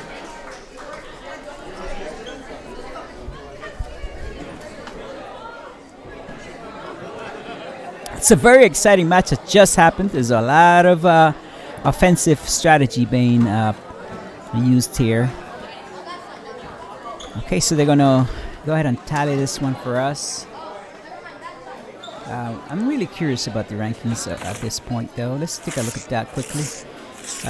We still have a Wolfpack Cup duo on the top second. Actually, 3 of them. The Brea Bobcats 4th, Spartan Design. 2 Spartan Designs are in 5 and 6. The Gimmies 6th, 8th. Wolfpack, Lancer Robotics leading the top 10 there. At this point, I think we are reaching 7 games per team. And we're now at the midpoint of this morning's scheduled matches. The top 2 teams, though, they have only played 6 games. So let's see where they are in the listing here.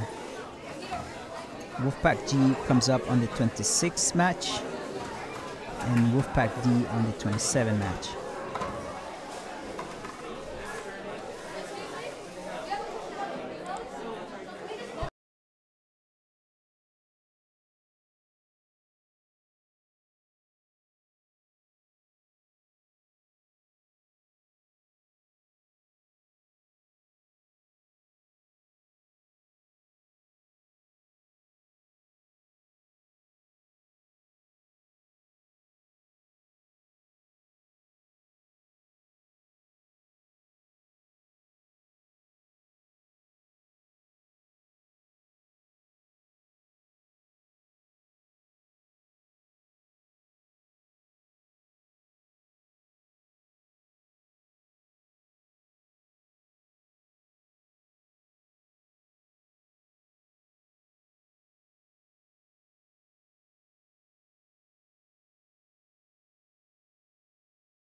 Okay, so field 1 is being set up here.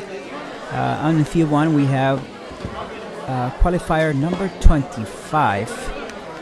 So let's just introduce them while we have the time here. So Q25, we have the Brea Bobcats from Brea Junior High School on the Red Alliance, and next to them is the Lancer Robotics from North Park Academy. On the blue side, at the bottom of the screen, we have Spartan Design Kronos from Stauffer and the Gimmies from Griffith's Middle School. That is qualifier number 25. There it is. It's been updated for us. So high stakes game for the Blue Alliance, especially that 7th ranked team, the Gimmies. I'm hoping that I'm saying that right. 9078W. They would like to win this one, and since the autonomous has started, I don't think they moved. But Blue won it. And here they go.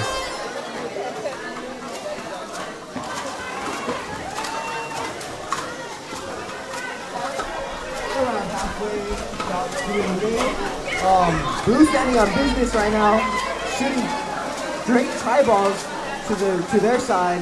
And they're just going crazy right now, but they're just doing what needs to be done. And but Red's push bot able to push a lot of those try balls onto their side. So let's see how Blue responds to that. We're seeing some great defense from Red, and they're double zoning right now. So Blue could go in and just remove all those try balls. It also seems like a tank tread has fallen off one of their robots.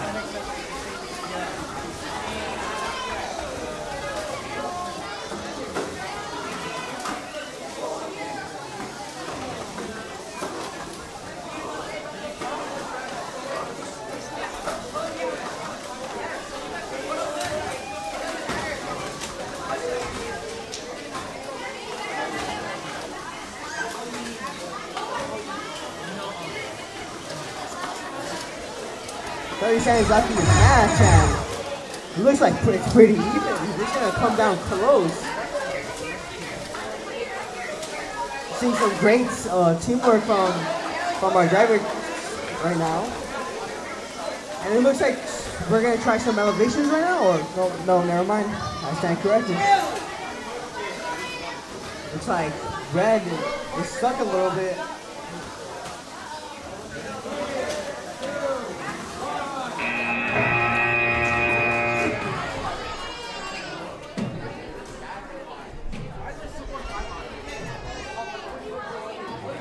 Okay, so while they score that one, let's take a quick look at the leaderboard, because up next is the Top Wolf.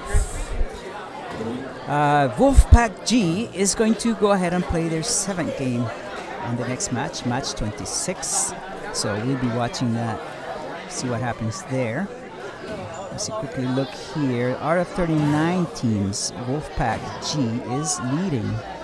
And this is going to be their 7th match, so Wolfpack X has already played their 7th match. Wolfpack E, Brea Bobcats, Spartan Design, the Gimmies, Wolfpack V, Lancer Robotics, and Kachow leading the top 10 leaderboard.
And there they are on the top left side of your screen. The number 1 ranked team. It's not showing that on the screen yet, but it will eventually once they update what's currently happening. And I thought I would be seeing like this big robot, but look at team 1, that team on the top left. Very small robot in comparison to what's around them. So that would be Wolfpack G on the top left side. And on the right side of the top screen is the Spartan design Leonidas from Stauffer. On the blue side, we have the 68689A from Baldwin Park STEM Academy, and the Eagles from Rivera Middle School.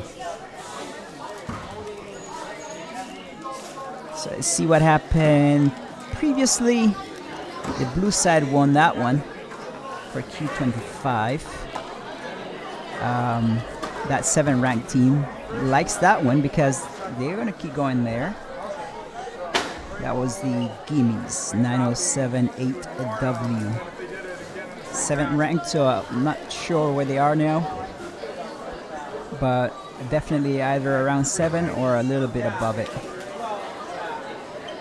Alright, so while we wait, let me take a quick look to see where the Gimmies are with this new update.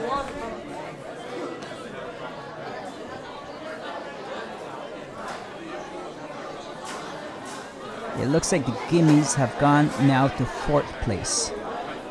Alright, so Q26 has started already. Our number 1 rank moved a little bit forward and stayed there, but they pushed Tri-Ball into the Red Alliance box. Red has won it.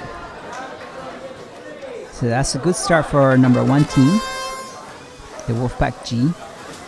Alright, starting off with the waypoint for Red. Both sides shooting. Looks to be Red trying to block them from, trying to block Blue from shooting into their goal zone. Blue still shooting, Red starting to score into their own goal. 4-3-1-2-5-A seems to be struggling with scoring, although Tri-Balls are lined up right for their taking. Blue finally breaking through into their goal, looking good. Red double zoning, although their team is trying to get back over, unable to do it. 1 minute left for the competition as it gets yelled across the field. Red seems to have more points into their goal when compared to Blue, but Blue has a lot more on their open side of the field.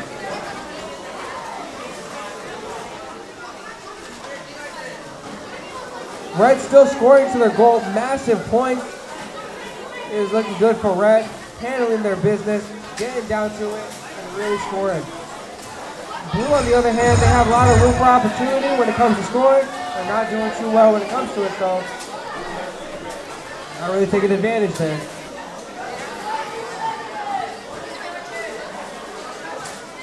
Blue trying their best to get the upper hand as much as possible. Doesn't seem to be very doable at this time. But looks like we're finishing off with a very close match.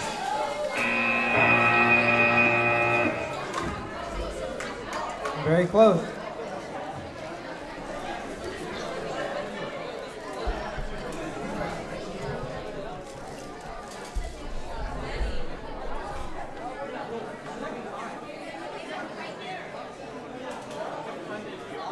Okay, so this is a high stakes for that 68689G team, the Wolfpack G from Baldwin Park STEM Academy.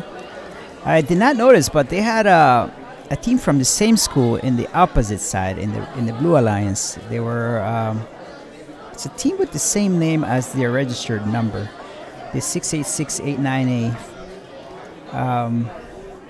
Happens to be another Wolfpack team. But anyway, Wolfpack G had an interesting strategy. Instead of going around the middle divider there on the middle of the screen, they were going through it, but I didn't think they succeeded this time around. A very small robot for being in first place. So we're gonna watch how they score this one to see if that G team, the Wolfpack G, keeps that top place in the leaderboard.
Okay, so we have the next match ready to go, Q27.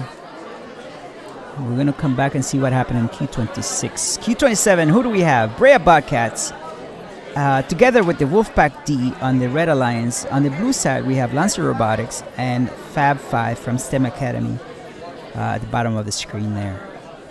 So let's watch that Q26 score come in.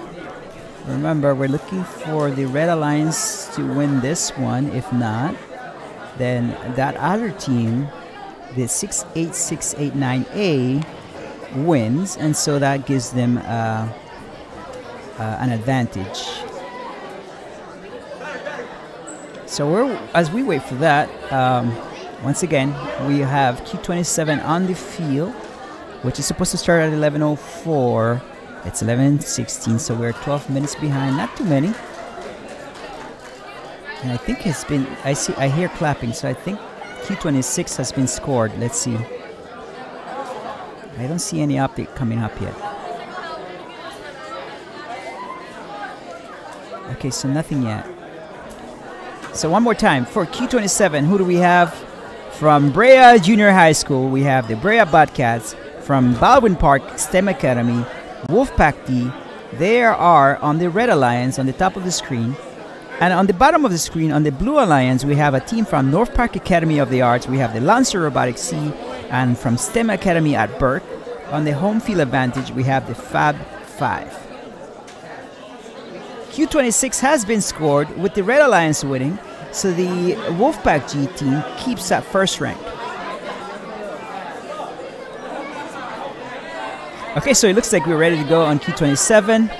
I can still see some teams kind of making some last-second touches to their robots.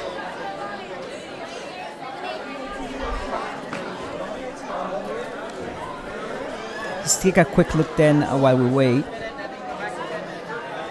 Or I'm not sure. I think they're going to start soon. Just a quick look. As far as leaderboard is concerned, with 7 games played, both Wolfpack G and Wolfpack X keep the top leaderboard. Wolfpack E follows on third, the Gimmy's fourth, Brea Bobcats, Spartan Designs, Wolfpack V, Lancer Robotics, Spartan Design, Leonidas, and Kachow leading the top 10. Has any team not played 7 games? Yes, starting from number 26 down, these teams have not played 7 games. There is a team, 35, with 7 games. Team 38 has also played 7 games. I imagine Team 39 was absent on their first meet.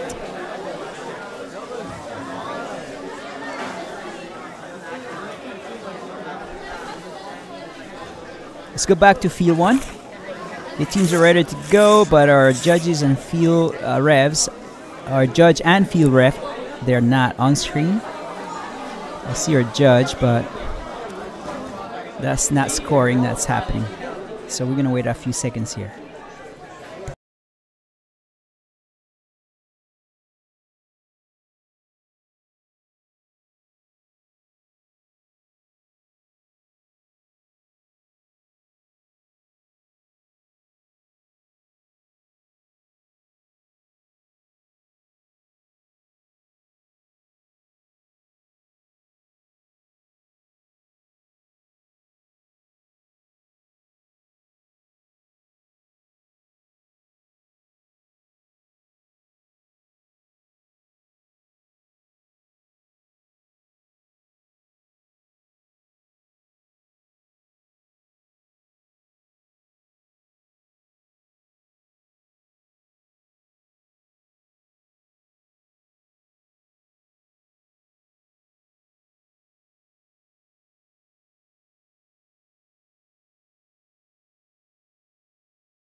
All right, here we go.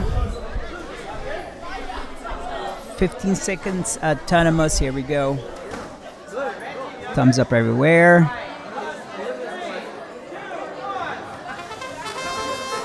Everyone is making a move. Will it work though? That blue team on the bottom right corner has done something. So has their teammate on the middle of the left side of the screen. Looks like blue is looking good here, but let's see. And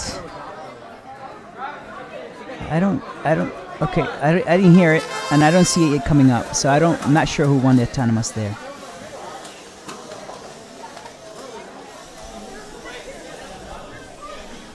Okay, so now we know that blue won the autonomous. From this match, just a bunch of shoving, and looks like some few robots are trying to cross over the barrier.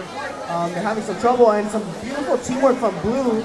Now they're double zoning, so it looks like 91625C is a little stuck. Let's see if we see that same teamwork, and I don't think it's gonna happen.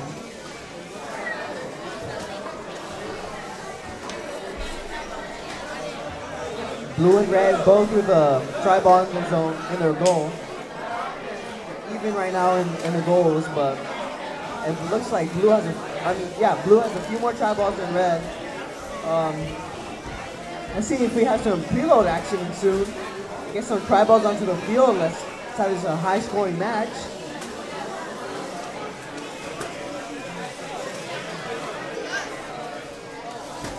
Very slow place as of right now. There's still 35 seconds left in this match. See what these teams do. 30 seconds, and we see a preload being put in, and I think that's what 9413 is trying to do right now. But looks like one of the drivers is ready to put some preloads in, but Robot went the complete opposite direction. It looks like we might have some end game here, and yeah, a Robot being able to elevate itself. Let's see if it stays elevated. Wow, that's amazing. We've never seen that before.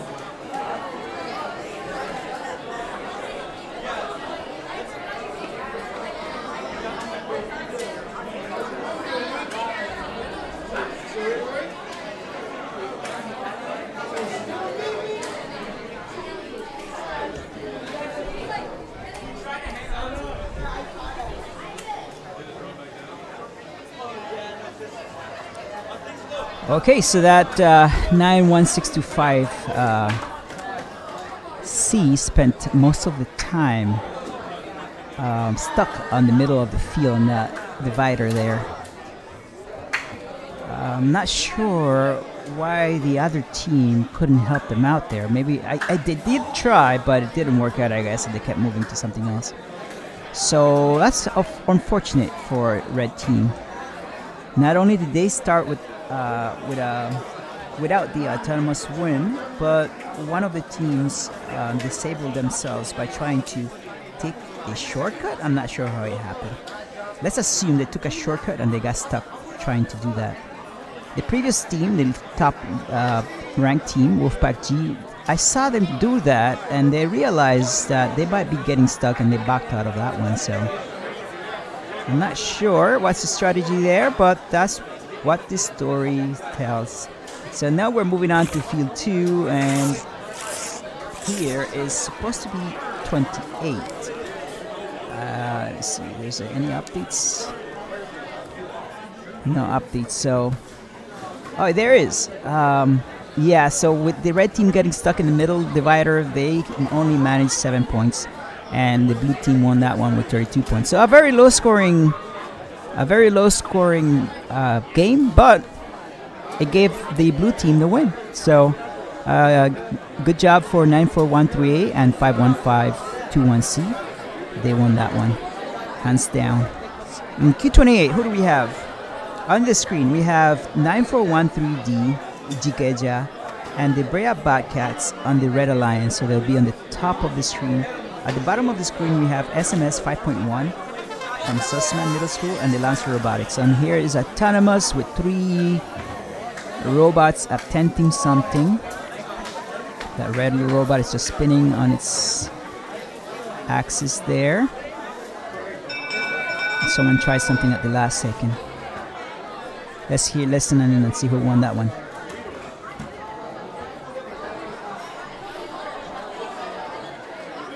I see 2 teams that would like to win this one on opposite alliances.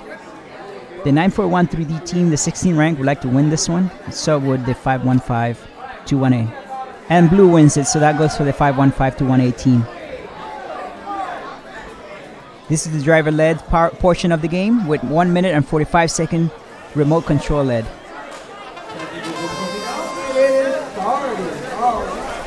Entering the qualification 1 team.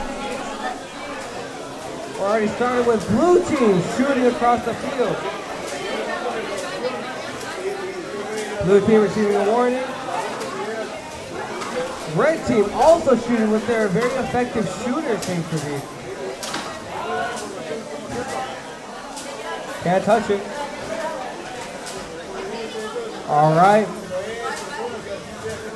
Blue team still shooting across the field. We got red trying to score into their neighboring goal. Red is trying to be offensive when it comes to their scoring. Not defending blue goal as blue team is scoring into their goal.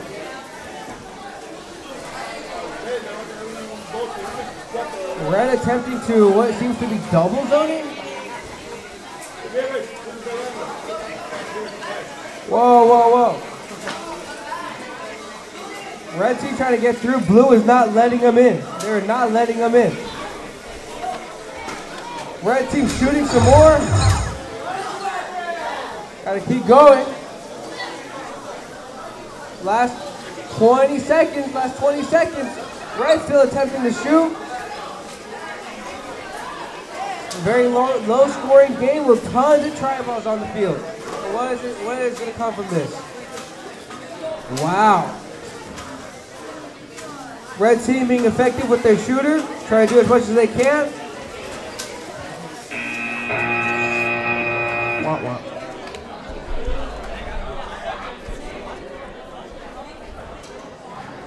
End of match. So that was a pretty exciting one for everybody involved. Like I said, Team 8 would like to win this one.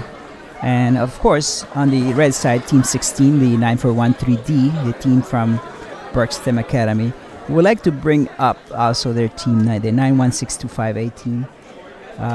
Who's that? Number 28. That is the Brea Bobcats from Brea Junior High. They would like to help them out and get them out of that 33 number ranked. So they're going to decide this one. While they do that, let's go over and check out the current leaderboard. Although I hear my judge ready to go on field 1. So just quickly, take a quick look at the first 10 here.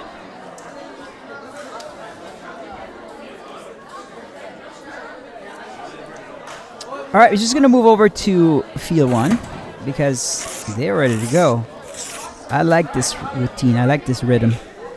And that would be Qualifier 29, Rancho, and Team Umizumis from STEM Academy. Rancho 1 is from Rancho Starbuck. They are on the Red Alliance. They will be on the top right, the top side of your screen. On the blue side, we have the Wolfpack V from Baldwin Park, and the 9078N from Griffiths Middle School at the bottom of the screen. And Autonomous has been ruled and given to the red. Let's see if we see those early game shooting strategies, and it looks like we are. Oh, Blue having some difficulty with their shooter, but they're able to successfully continue.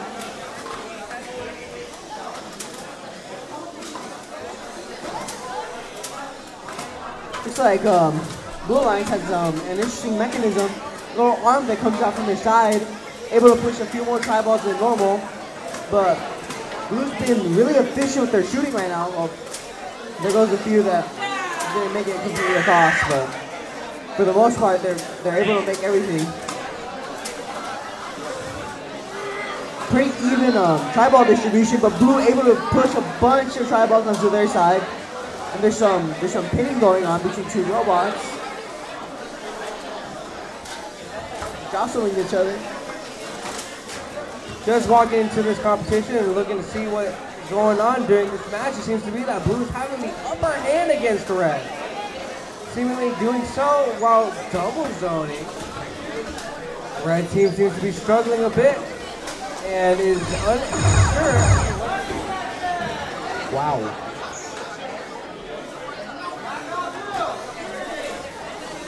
This is getting interesting. Looks to be that blue definitely has the upper hand now. Uh-oh, that's not looking good for blue. Red team, I don't know, last 10 seconds. Is anyone going to elevate? We're going to see an elevation within this match.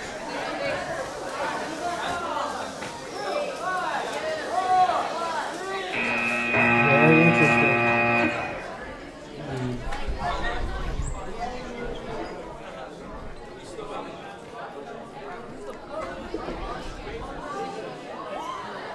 Okay, so while the judge and line refs looked over this one carefully, we are going to go ahead and take a look at the leaderboard one more time. All right, so why is this important? Well, we are we are approaching the 30 match. So after this, we have 20 more to go.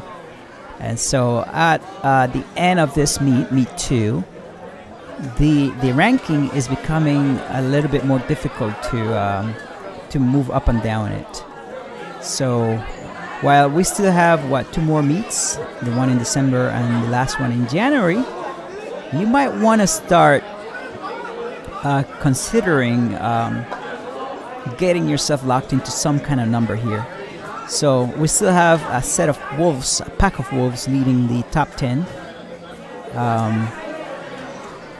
There's still some competition, some people trying to move up there and challenging their top rankings. So who do we have as far as leading the pack besides the Wolfpack G and Wolfpack X, Wolfpack E? We have the Gimmies in 4th, Lancer Robotics in 5th, Brea Bobcat 6th, Spartan Design 7, Wolfpack V, and the Spartan Design Leonidas 9, and Kachao in 10. There is another Wolfpack team, but it's not named Wolfpack. The 68689A, the 16th ranked team there, is kind of hiding. I don't know why that was done, but that is a wolf team. I guess it's the Lone Wolf team. Maybe they should have named themselves that way. But anyway, that is the story currently. Let's see if Field 2 is ready for us. And if they're not, we're just going to have to introduce them anyway. So let's just go over there. And we're now looking at Q29.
Okay, all right. So who do we have currently? Q30.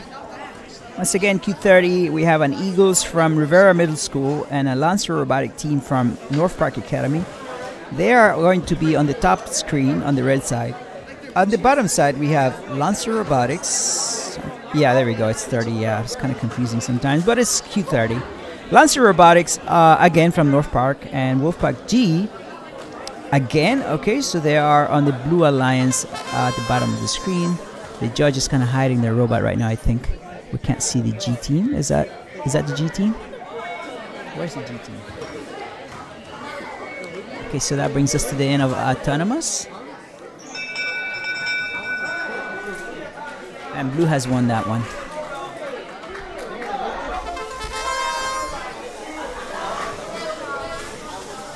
Starting into this match, 68689G has a very strong shooter going on. Small but powerful. Like to say, I'm gonna let my small but powerful friend take over. Oh yeah, those driver that drive stream has to watch out. Their shooter is deadly, and you gotta watch their kneecaps right there. But looks like Blue's able to push some strong push by 6868. What is it? G? Excuse me. They both have the same mechanism as. Oh wait, no, that is the same team. Whoops. Wow, 6868G doing a load of the work right now. Red hasn't really responded to anything that they've done. They haven't really played much defense. It's Red's game right now. I feel like Blue had a really strong first maybe 20 to 30 seconds. Whoa! Blue's battery on the field. Near tippage there. It looks that Red is stuck trying to score, unable. We see some jostling between two robots. Blue Alliance getting their second warning right now. 3 strikes you're out type system. And ooh, Red's battery's completely off. They're out for the rest of the game, but it won't do much. They haven't scored much points, and there's only 10 seconds left in this match. This match comes to a close. Reds played beautifully.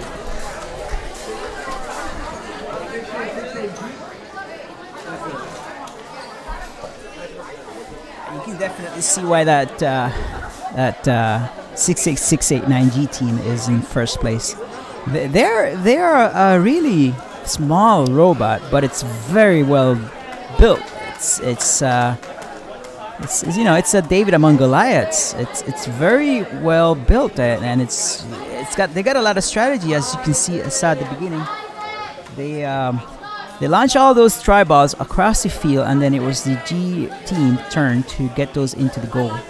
And as you can see, there's a lot on the blue side, and there's not a lot on the red side. So unofficially, we're gonna give that to the blue team here, but we're gonna let the field refs and the judge decide that one. I think 1 is ready to go. Field 1 has the next match, match 31. So we're gonna go over there while we keep an eye out on that Q30. All right, so for Q31 on field 1, who do we have? We have the Fab 5 from our home school, Steam Academy. And we have Spartan Design next to them from Downey, Stafford Middle School. And on the blue side, we have that 68689A team from Baldwin Park STEM Academy. And we have Wolfpack X from the same schools. So that 68689A team, is that the team that I said is kind of hiding? It's not named after any wolf. It's not part of the wolf pack. It's definitely a lone wolf, I think. I'm not sure what's the story there, but that's 2 teams on the same side on the Blue Alliance at the bottom of the screen. Okay, so am I still showing? Yeah, I'm still showing. Okay, so the ticker's still showing the 30 qualifier, but Q31 is what's lined up on the screen. And we're waiting for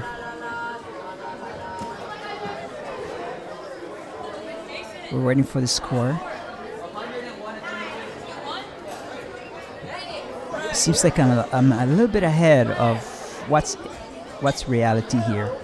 It's kind of confusing because things have not updated. And now they are, so 31. Q31, here we go.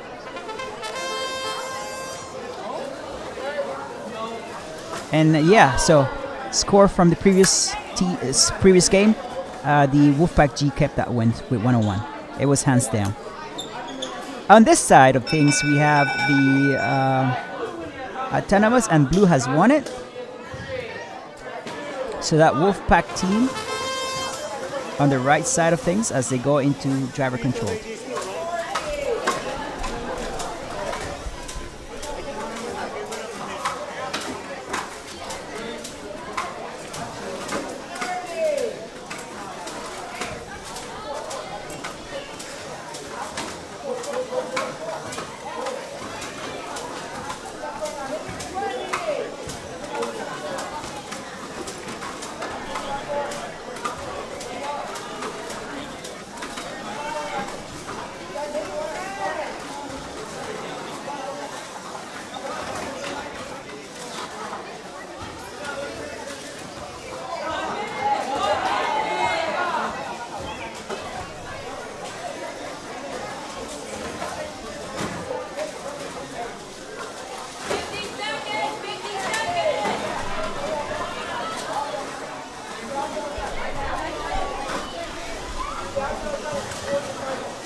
As you can hear them say, 40 seconds, 30 seconds is quickly approaching.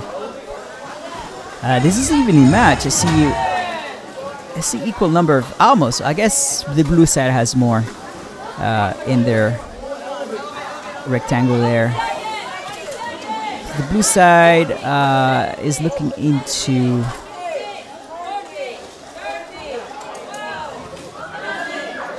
getting some points, but I don't think it will be enough for as the red team. As they run out of time, no one tries to. Someone is attempting a climb, but they did not go any farther than the ground. So this looks like it's going to be one for the red team. It will be a disappointment for that blue team, but I'm not going to say that's official until they actually rule it as final. So we're going to have to wait on that one. Let's just wait and see, because it is important for that blue team to get the win, but the red side would like to keep going up the rankings.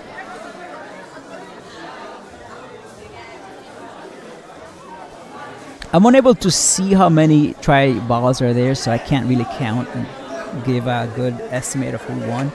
So I cannot really tell you who won yet until it becomes official.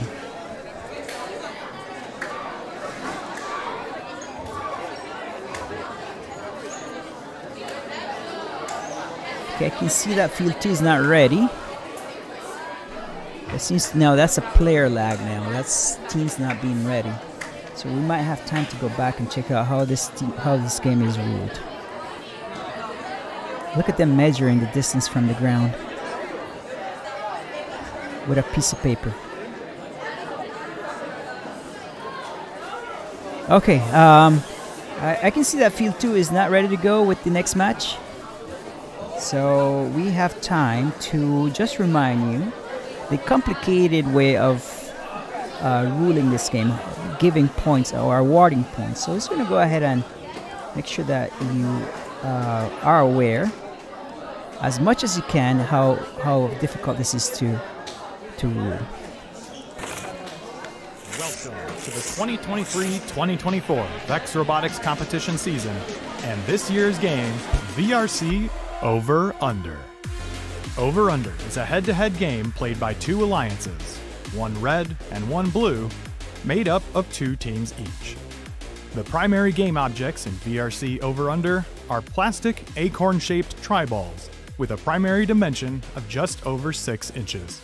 There are 60 tri-balls total in an over-under match, 1 preload per robot, 12 on the field, and 22 match loads per alliance.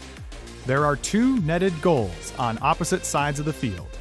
A 3-inch PVC barrier divides the field into a red offensive zone and a blue offensive zone. Each tri-ball scored in a goal is worth 5 points, and each tri-ball which makes it into an offensive zone is worth 2 points. Robots can pick up additional tri-balls from the field or retrieve them from match load zones that are in the far corners of the field. However, robots may only possess 1 tri-ball at a time. Matches begin with a 15-second autonomous period, where robots operate without input from their drivers. During the autonomous period, alliances must keep 1 robot in their offensive zone and 1 robot in their opponent's offensive zone. Robots begin with 1 alliance-colored tri-ball as a preload. This alliance tri-ball always counts towards the same color alliance as the tri-ball, regardless of where it is scored. The alliance who scores the most points during the autonomous period will earn a bonus of 8 points. Alliances may also earn an additional autonomous win point by completing certain tasks during the autonomous period. The 1-minute 45-second driver control period begins once the autonomous bonus winner has been determined. During the driver control period, robots are free to move about the field. However, if an alliance ever finds itself with 2 robots in the same offensive zone, this is called double zoning. While double zoning, tri-balls that are scored in an alliance's goal are no longer protected from opponent robots. The VRC over-under field also includes 2 sets of alliance-specific pipes on either side of the barrier. These are called elevation bars and are used at the end of the match for elevating robots. At the end of the match, each robot's height off the ground will be measured to determine their elevation tier. Elevation points will then be awarded based on each robot's tier relative to all other robots. For example, getting to Tier E could be worth as many as 20 points. Okay, so we're back to Autonomous. Autonomous 15 second. I see one trying to do something. One team moving around. That was the blue side. Alright, it's important that they win because I see a 5th ranked team. And I think it was given to red. I forgot. I didn't see that red move up there, but red has won it. In match 32. Looks like 9078W, their shooter, trying to shoot some tri-balls onto the other side, and they're able to. 3, 4, 5. Oh. 5. They're 6 for 7 right now. It's pretty accurate. Well, we see red double zoning already early in the game, and it looks like 9078W's alliance partner is offline right now. They're not moving at all, so to 2v1, already 9078W at a disadvantage. Red Alliance able to push some tri-bombs to their goal, but it looks like 51521E is stuck, and there comes their partner trying to get him unstuck. Still unsuccessful. 43125E giving Blue Alliance the tri-bomb to their side, but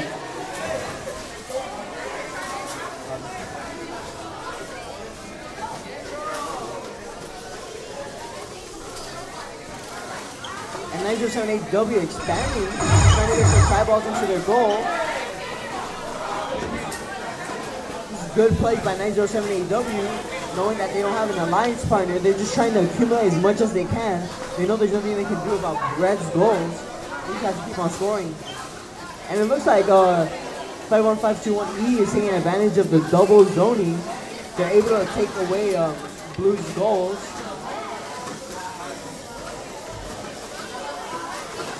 Unfortunately for 9078W, they didn't have an alliance partner, so let's see how this match plays out.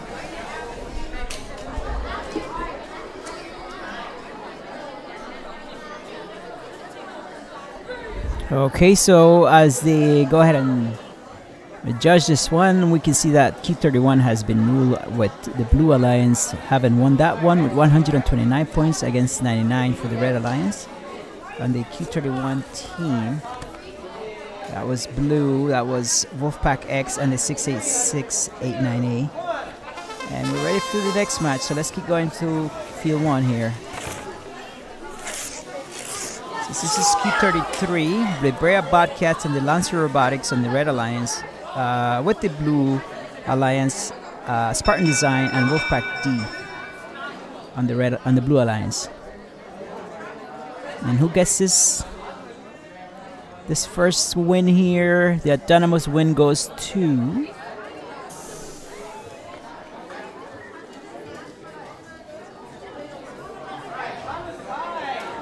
it's a tie. Driver control for 1 minute and 45 seconds.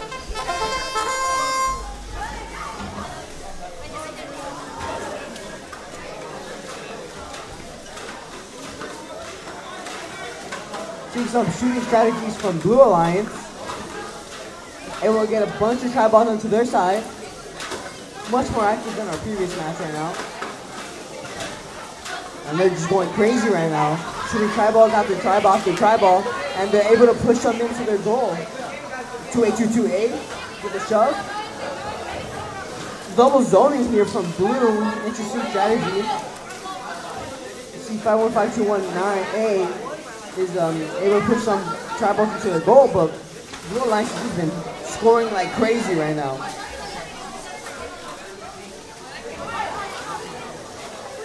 Seeing 91625E trying to score some tri-balls into their side, but all the goals Blue has scored in the very beginning of the match. Red's having some trouble scoring, sorry. Blue with a big shove, 4 tri-balls into their side. 2822A trying to cross again, but it looks like they're stuck. There's 20 seconds in this match. Let's see how this will affect it. Plenty of time for red to conjure something up. I believe blue is still considered double zoning, so let's see how red will play this. And that's match.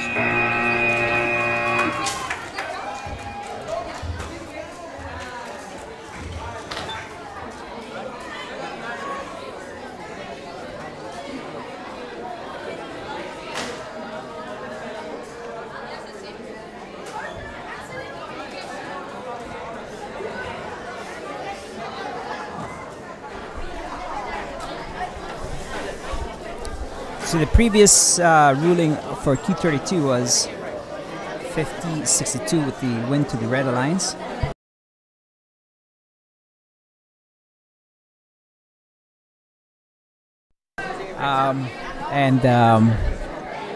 Q33, what you're seeing on the screen right now,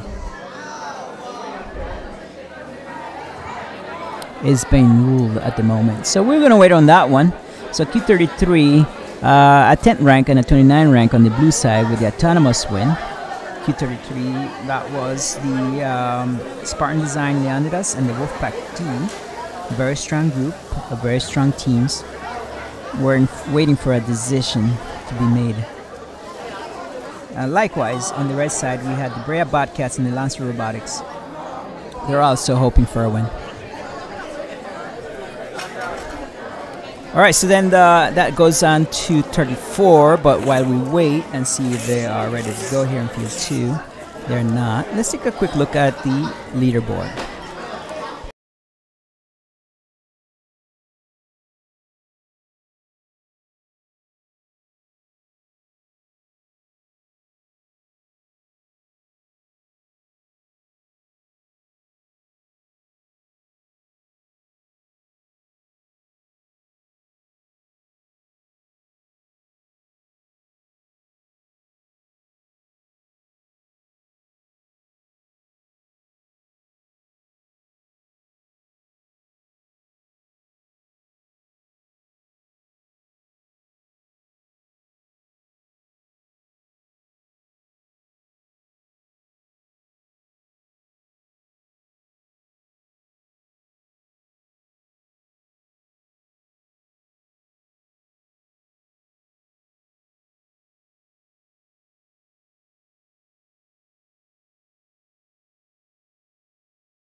Okay, so moving on to field 2, it's ready to go.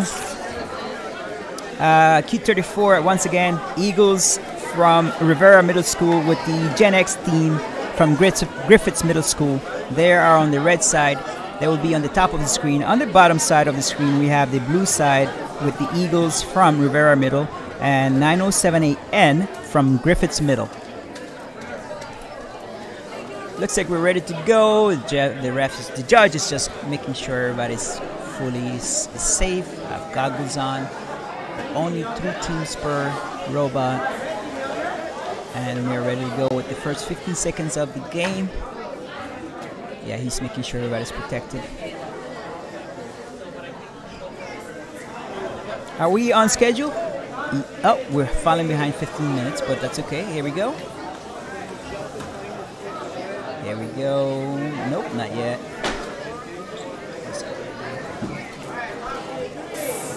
Okay, here we go. How many are going to try? 2, 1 from each team are going to try it.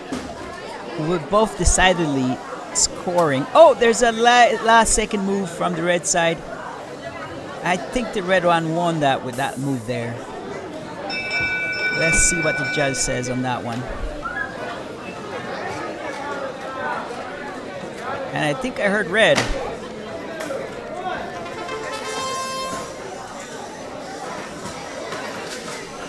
I don't see the definite winner here.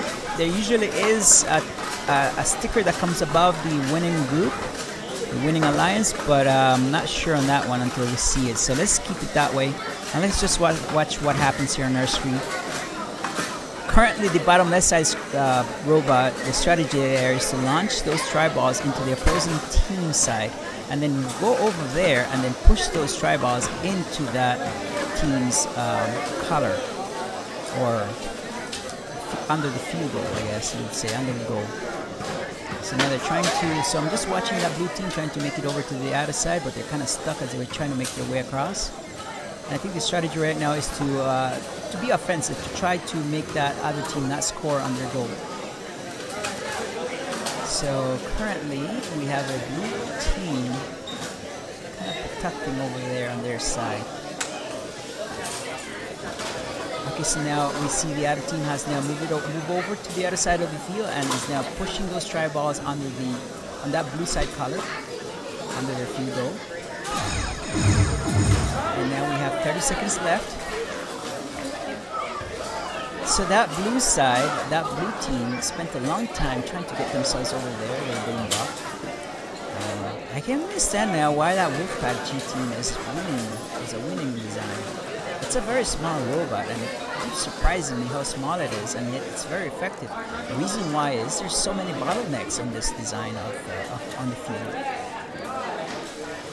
Yeah, so there you go. So that's the end of that. So not a decisive win here. There was a lot of challenges with movement because those robots are very big, so they can barely make it around corners. Still not clear who won the autonomous. There's usually a clear winner with a notification coming up above the alliance's color. So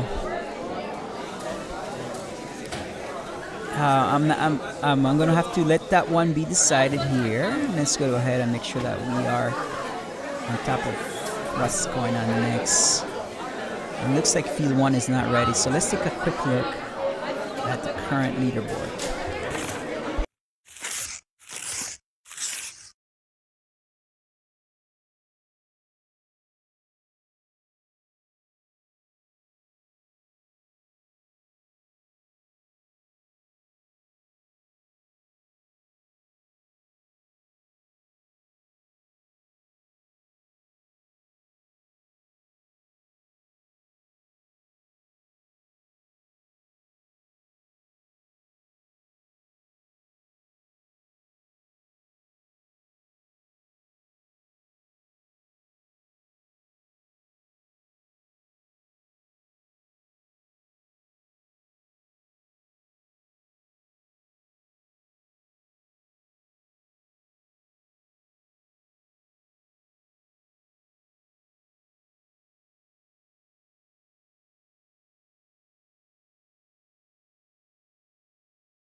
Okay, so we are ready to go with Q34.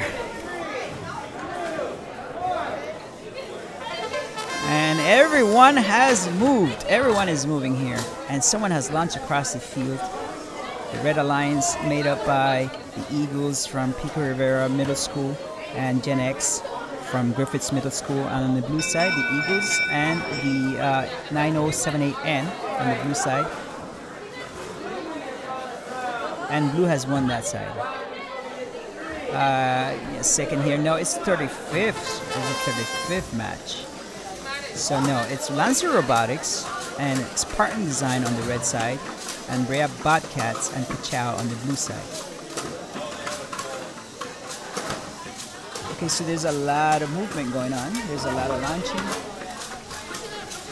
That's the first step, is to get those tri-balls launched across the field to the opposing side, and then get yourself over there and move those under their field goals. That's the second step. So you're gonna see those larger robots. For example, that bottom one. Actually, that's a very aggressive robot, just quickly moving at the bottom of the screen over to the other side. And now, step 2 is now go ahead and either block or push those goals under the opposing team goal. And so at the moment, you see a lot of offensive play happening while one robot is across the field all alone. Although it's moving a little slowly, but doing their job over there, pushing those tri-balls on the blue color there. Let's keep watching it. Okay, all right. It's doing its best, trying to move things around, and it is out of the way of the other 3 robots who are still struggling on one side of the field. So we now have about 20 seconds left. And so what would be the strategy here on your last few seconds? Still trying to get those tri-balls across to the other side and move them under the goals. 10 seconds left. Okay, so Q35 almost over. And over. All right. So one more time. On Q35, we have the Lancer Robotics and Spartan Design on the Red Alliance, and on the blue side we had one of the Brea Bobcats, the 91625 to be specific, and Kachow from Griffiths Middle School on the blue side. So who was hungry?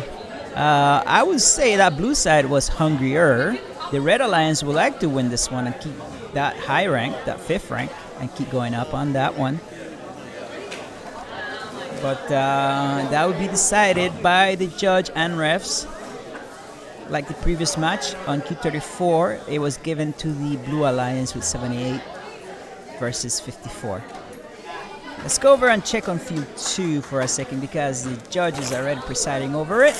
And we are going to get started pretty soon, so that would be 36.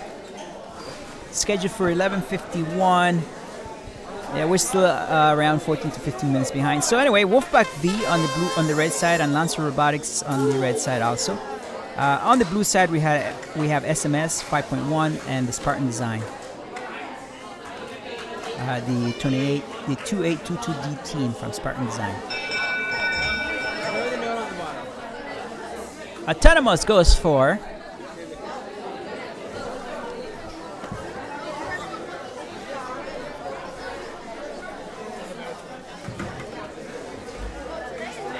still waiting. I think here comes the ruling. I see red. It says, why does it say red when blue won? Anyway, I'm not sure what we're watching anymore, but I think he said blue, but red is showing as a win. Unless I heard something else. So anyway, we are now moving on to the match. A minute and 30 seconds have passed. First step is to launch those tri-balls across the field, and after this, rush over to the other side and move those tri-balls under the opposing field goal.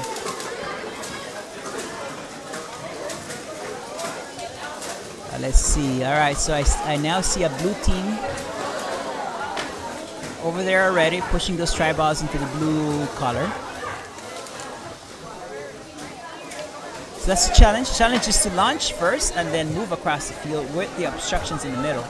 I've seen teams try to just roll over that middle divider, but the problem there is that they get stuck, and that's how they spend the rest of the game, just stuck. But I think they've learned, and they're not trying that anymore. I'm just trying to maneuver a way around the center divider there. Somehow there's an orange or a red tri-ball in the blue side there. Not much you can do about that.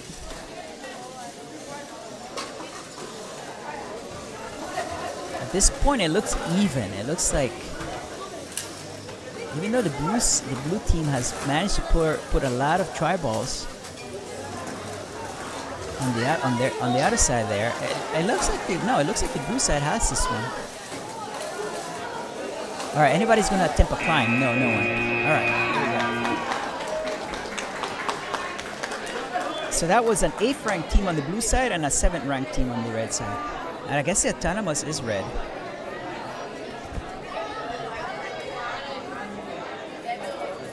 So red gets an autonomous point.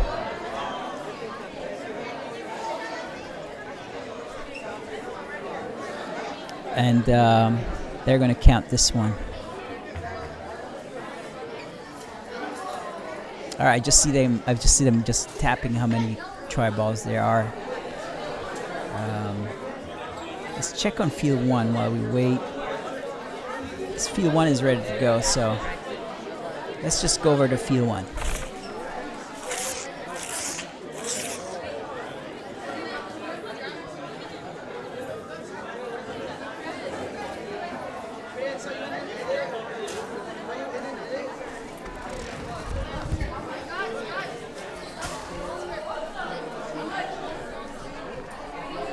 So now we have reached qualifier 37. Last one being 49, so we are almost there. I think we're an hour away from finishing this meet today. But on Q37, from North Park Academy of the Arts, we have a Lancer Robotics team, the 51521F. From Brea Junior High, we have the Brea Bobcat, the 91625D on the Red Alliance at the top of the screen. On the bottom side of the screen, the Blue Alliance is made up of 2 teams from Steam Academy. They have home field advantage. This is where they practice, not necessarily right there, but in this same area is where they practice and build their robots, mostly in their classroom, but this is where they come and test and build. And so the team Umizumis and the In and Outers, they're familiar with this environment, so let's see how they do here. Autonomous with 10 seconds left. I'm not sure if the team that the judge is covering moved. It did move. So the Blue Alliance moved 2 of its robots. And that win is going to be given to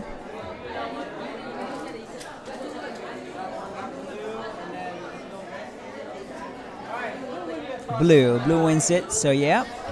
Home field advantage. The Steam Academy teams win this one. And now we have driver control for 1 minute and 45 seconds. So let's watch what they do. Very slow pace. See some preloads being put in. 9413B trying to use a punch here, but it's not going very far. Still great effort by everyone. Blue able to push a few tri-balls into their goal. Red pushing a few. Well, that blue tri-ball on Red's goal, those points actually still go for Blue.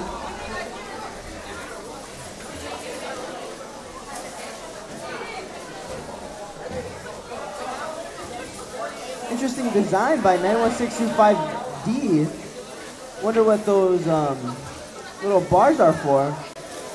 I see they have an intake. Maybe it's for some elevations. We'll see later on in the end game. I don't think we've seen one successful elevation. Maybe it'll be in this match. Gilbert, what are your thoughts? This is a very slow and low-scoring game. This is a very low-scoring game, it seems to be. Not really much, not many tri-balls out on the field in general. We're trying to see a potential elevation, maybe? I'm not too sure. We have the final 20 seconds going. 9413B. attempting to pull off a successful elevation. The rest of the other teams have decided to give up. What an interesting finale to this match.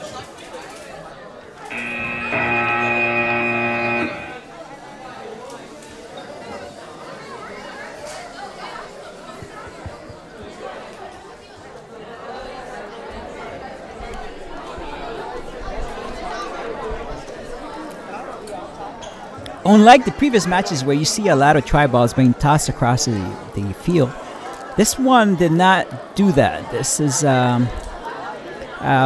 different type of gameplay happening here. Again, confirmation as to why the leading teams, the teams that are being successful here are small, is because they have to clear that obstruction in the middle. It's a black pipe, I guess you can call it, lying on the middle of the field with on either side of it an elevated one. So you could attempt going over that middle pipe, but you might get stuck. At the same time, if you're going to do the ends, then you have to be low. You cannot be a very tall robot. That's why those successful teams are the ones that are nice and flat and small, that can quickly make them wear around. So if you took a look, it might be, I'm not sure. You know what? I'm just going to leave that for the judges to decide this one.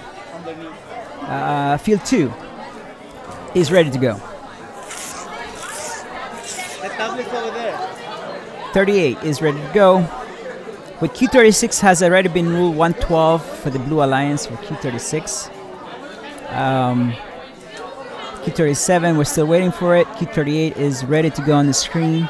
So let's introduce them. For Q38, we have Telemundo, another Steam Academy team.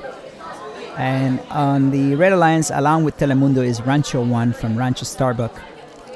On the blue side, we have another Steam Academy team with the Jiguejas. And right next to them, we have a team from Rivera Middle School. Here in Pico Rivera, we have the Eagles, the 43125D team. So they will be on the bottom of our screen. That's the Blue Alliance, and the Red Alliance is at the top. Okay, let's look over. Let's see if Q37 has been decided for us. And no, not yet. They're still discussing that one. In fact, there's a lot of people now involved in the ruling here. Maybe we should take a look back. But let them sort it out. We have a judge here on field 2, so I think we're ready here again. Judge is asking, are you guys ready? Here we go. 15 seconds run.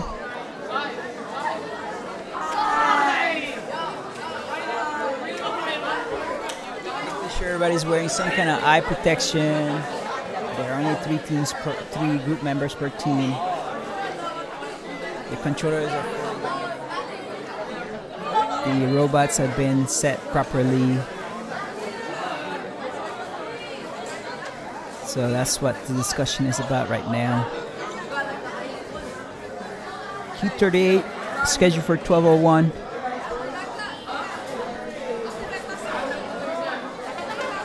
Everyone's moving. Everybody's making their first attempt here on moving. And that red team was slow to it, but they did something. Now they're backing out. And now they're going to push it. Okay. I didn't think that worked out. Now they're going to decide, did that red tri-ball make it?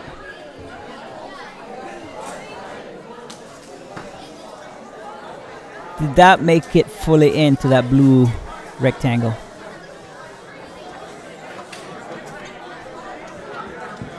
So they has to go look, take a look. Did it make it over, technically?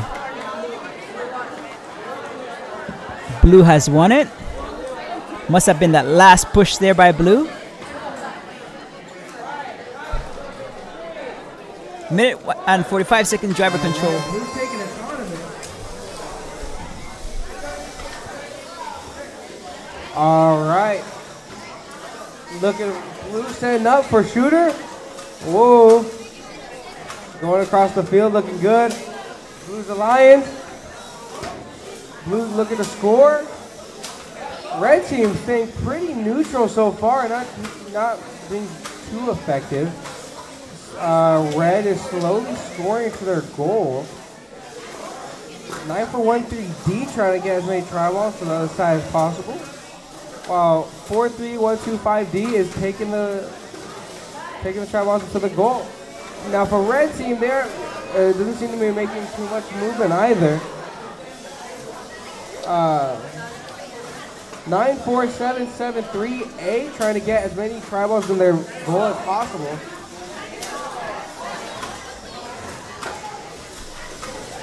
Pretty interesting game going on here.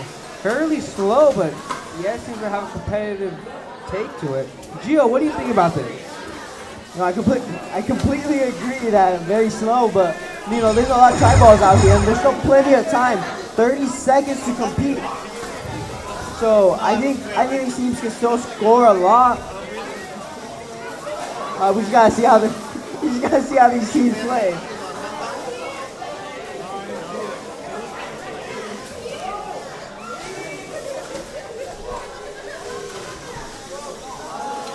Last 10 seconds and a robot tips over. They look pretty evenly distributed right now. Let's see how everything plays out.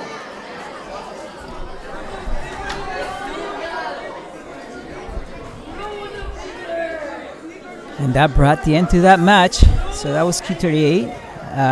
Going back to look at Q37, the Blue Alliance won that one. So that was the Steam Academy. Congrats to them as they try to establish a good ranking. Unfortunate for the Red Alliance, there is going to be a winner, there's going to be a loser. So that team was low scored. It was 3 points difference, 30-33. So Q38 is going to be ruled. Let's take a look at the leaderboard while we wait. Okay, so Wolfpack still lead, G, X, and E in that order. Brea Bobcats 4th. There are two teams on the 5th and 6th from Spartan Design. There's another Spartan Design, but Leonidas in 7th, Cachao 8th, Spartan Design again, Kranos 9, the Gimmies on 10th.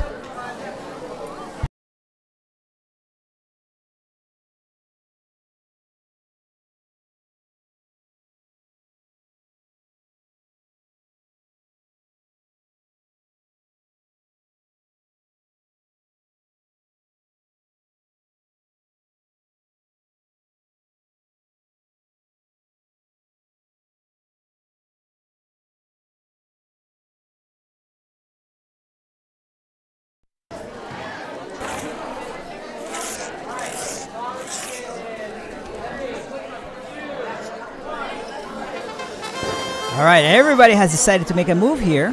On the red side, we have Spartan Design Kronos and the Brea Bobcats. And on the blue side, we have a Spartan Design team, the 2822B team with the Wolfpack team from Baldwin Park. A lot of movement, a lot of let's wait and see kind of thing. Let's take a careful look. Someone's pointing out something.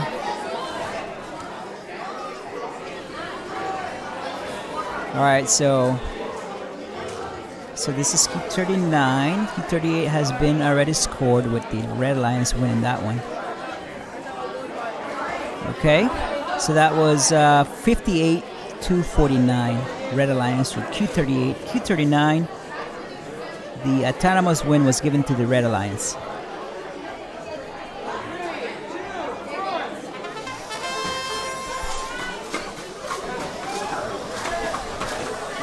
We have minute and 45-second driver controlled gameplay currently happening.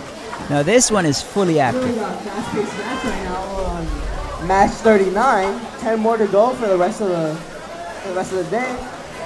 Tri-balls flying everywhere. These drive teams gotta be careful. But there's movement everywhere. It's very animated right now, and we see 2822B with that plexiglass right there. They beautifully showed us how they're able to block those shots, but they didn't choose to do so this year. And all they just did right now, Beautiful defense by red. I mean by blue. But red is able to take that off. Little trickery from them. 6-8, 6-8, 9. Slowly accumulating some points for blue, scoring some goals for themselves. But 9-8, 6-2-5-A is scoring goals as well. Blue's trying to blocking shots, but a little miscommunication from their team. There's 28 seconds left. Gilbert, what are your thoughts on this match? Wow, this is a very animated match. Like I said earlier before, there are very high points, lots of tri-balls onto the field. Lots of different strategies coming around amongst all these robots. Very fast, this is a very anticipated match. It's looking good. We're reaching the final seconds, and Red is really trying to get as many points as possible. What a strategy.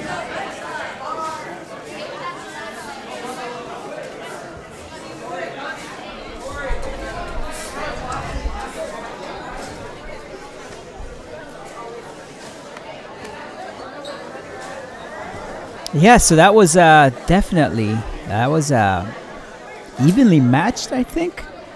Considering that there were 3 teams that are top 10 currently on the floor there. With the blue side definitely trying to get this one as a win. It was an autonomous tie. And by the looks of it, I'm going to say that, I don't know. It's looking good for the blue side, but I'm not sure again. We're going to have to wait. But I think this is now becoming very fast, very quick. So it won't take us too long to find out who won this one. I see that field 2 is ready to go for us with the 40th match of the day.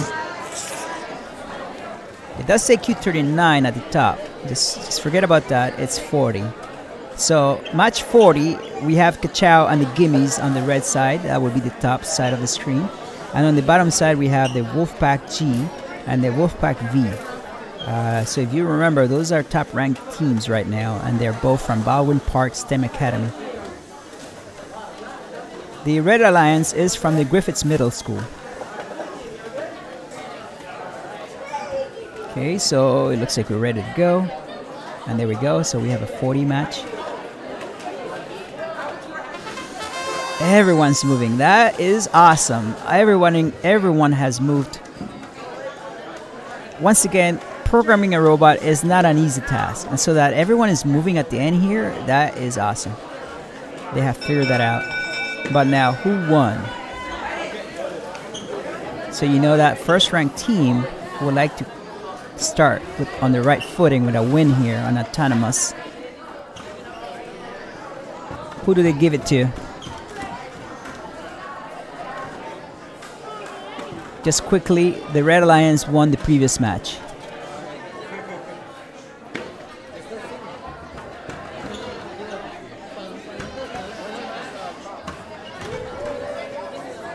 Still hasn't been decided. Who gets the autonomous point here?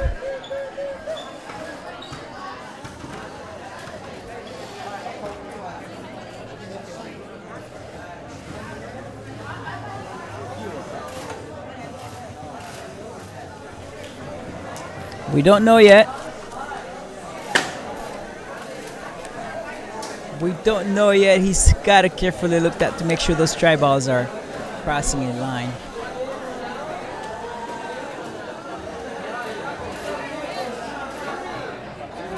I did not hear who won, but here we go, driver controlled. Blue and red start off with launching their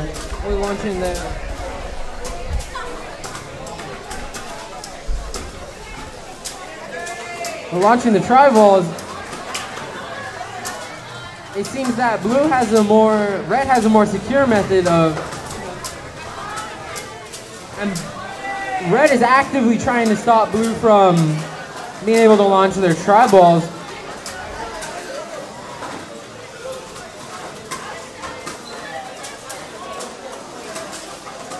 It seems that blue's already started to get some some tri-balls into their goal.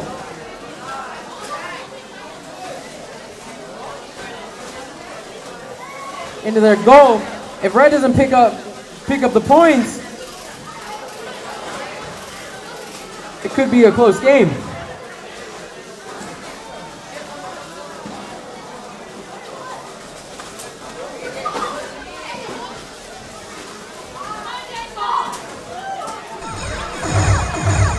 It seems that red's finally starting to pick up the pace and picking up the points. What do you think, Gio? You know, there's still 20 seconds left, and it looks pretty even to me. There's plenty of try balls in each goal. I think it looks like one team is double zoning, so the other team has to take advantage of that right now. There's only 7 seconds left, so taking advantage of that double zoning. Exactly what Gio said. Take advantage of the double zone. You definitely see the difference here. There was a very well played game. There was a lot of hustling happening, a lot of people moving around the field. You can see the advantage of being a small robot here. You can definitely move under those barriers that are covering that center of the field. So no attempts to try to climb over it anymore, as people have learned that they might get stuck and spend the whole time stuck in the middle. Yeah, this is. I mean, they knew what they were doing. That's why we have, we had that first team and a few other top 10 teams involved, and they know what you're doing.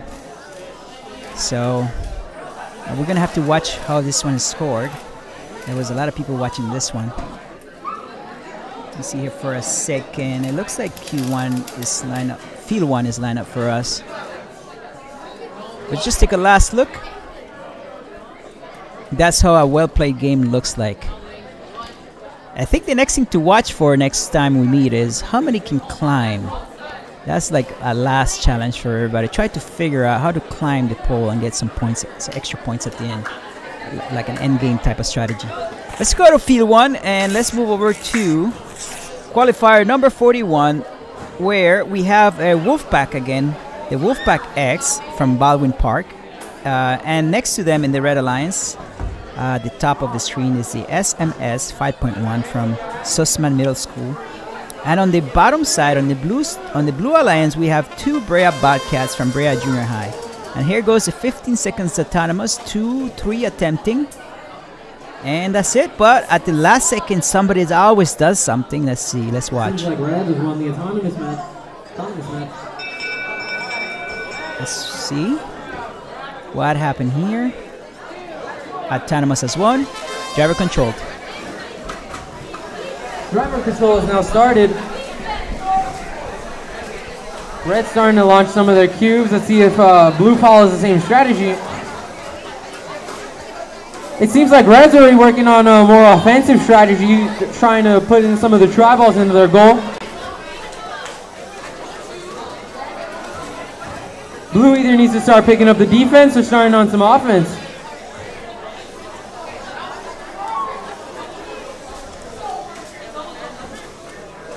Red has a nice little system going where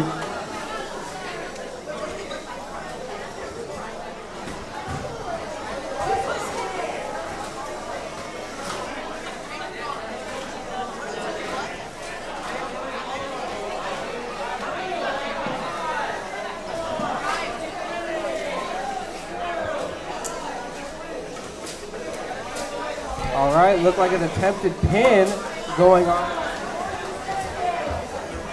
Attempted pin going on. Looks very high scoring for red team. Very impressive there on their part. Blue has a loose battery and not very many tri-balls in their goal. Red double zoning, trying to just get as many points as possible. Really handling and taking care of what they have to do. Came with the plan and they succeeded. Blue team really struggling with this match, and what a good match for red team. And they hit elevation.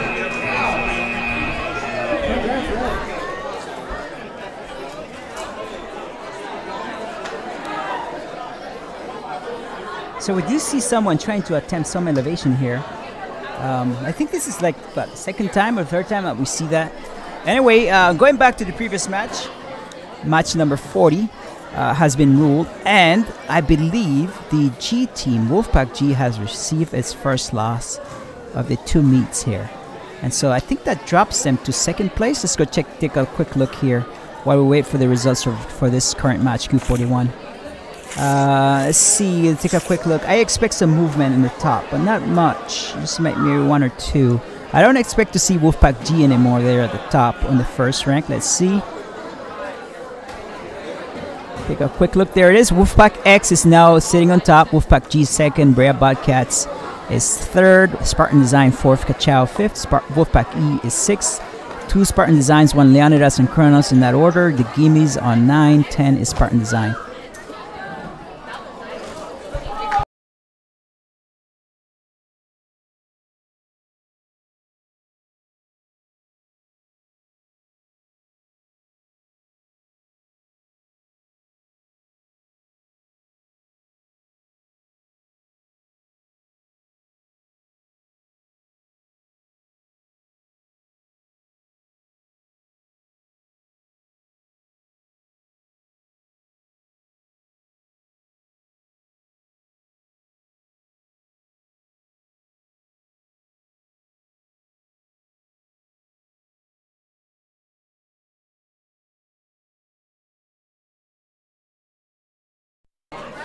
Okay, so this match that's getting ruled is involved Wolfpack X sitting on first rank at the moment. Just waiting for Q41 to be scored while Field 2 is getting ready for us. They're still working on it. Would have been a perfect time to replay that video to show us how this is scored. But I think I have run out of time, so let's not do that. Still waiting for Q41. There it is. We have the Red Alliance winning, so that gives the Wolfpack X their next win, and so they're sitting solidly up there on the leaderboard. So that would be the Wolfpack X and the 849, the SMS 5.1. SMS 5.1. They'll give them a win also.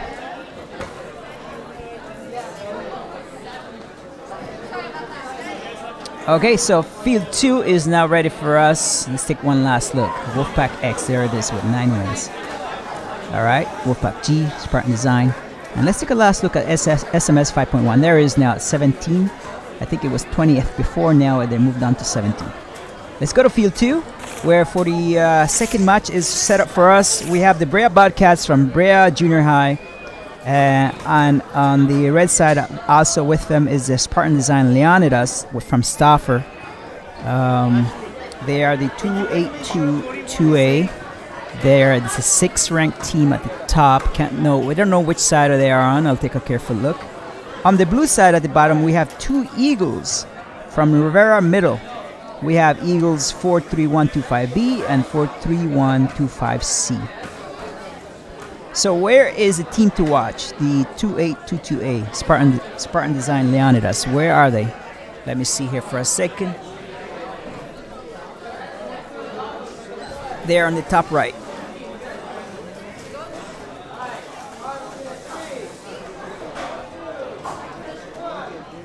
$50 seconds begin. 15 seconds begin. I see 2 red teams doing something. Was it enough?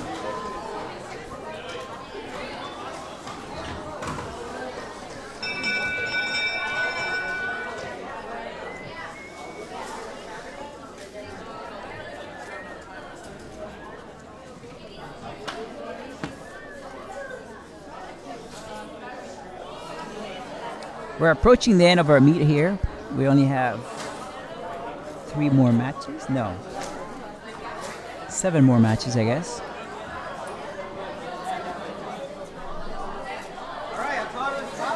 It's a tie.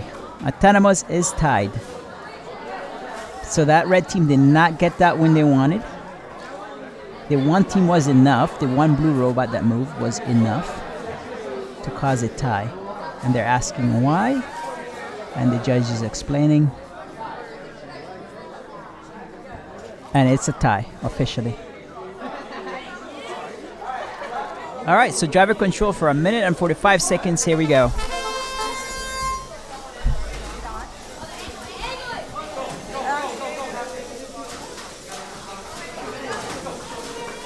It seems like Red has already started with the tactic of launching some tri-balls into their side of the field.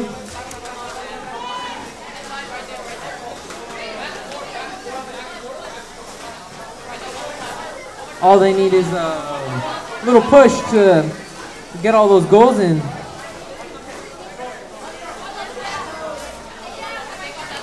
Red seems to have a little bit of a slow start. Not a lot going on. It looks like one of the robots is stuck on the bar in the corner. One of their other teammates should probably go out and go help them.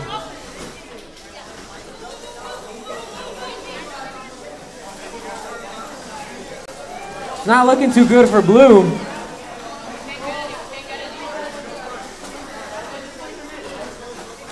Need to start scoring some points.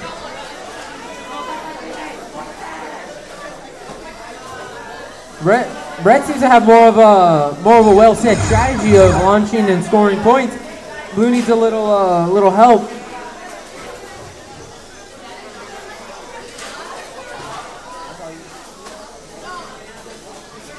Double zoning, I think Blue should take advantage of that they could take out some of the goals.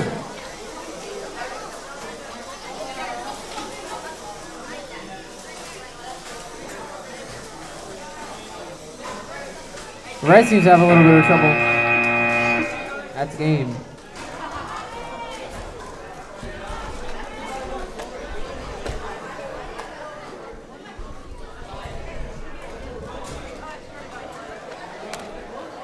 You can definitely see the robots that have a good design.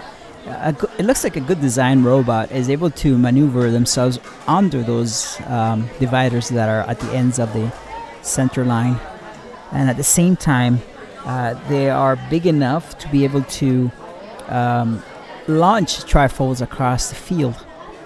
There's this sweet spot that you gotta get. It looks like it can't be too big, it can't be too small, and that 28-22A team was performing really well in this last match here. So we're gonna wait for that team to be this match to be decided on as far as the ruling on the scoring. Take a quick look at the... No, we can't because they're ready to go over there in Field 1. So we're going to have to move over to Field 1. I'm going to take a look there quickly. It is Q43. Q43. We have an Eagles and the Lone Wolf that I'm calling, the 68689A from Baldwin Park on the Red Alliance, and the Lancer Robotics from North Park Academy and Spartan Design from Stafford Middle School on the blue side. Last few seconds left on Autonomous. I can see that one move without... I was not really looking, but I can see that one move, at least the blue side. And the winner has been given to Blue. So that third rank... Wait, are they playing back-to-back?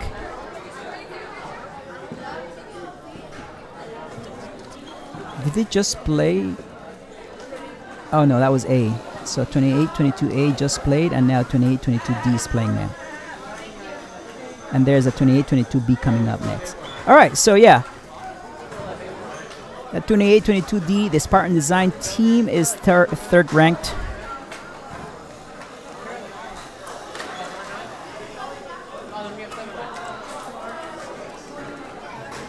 And they are starting on the right footing. Don't know what the delay is at the moment.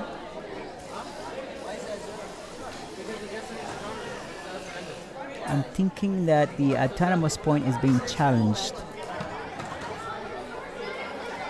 by one of the blue side, which they won't. I'm not sure what's going on.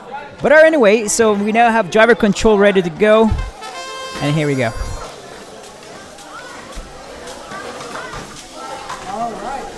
Heading into the 43rd qualification of the day.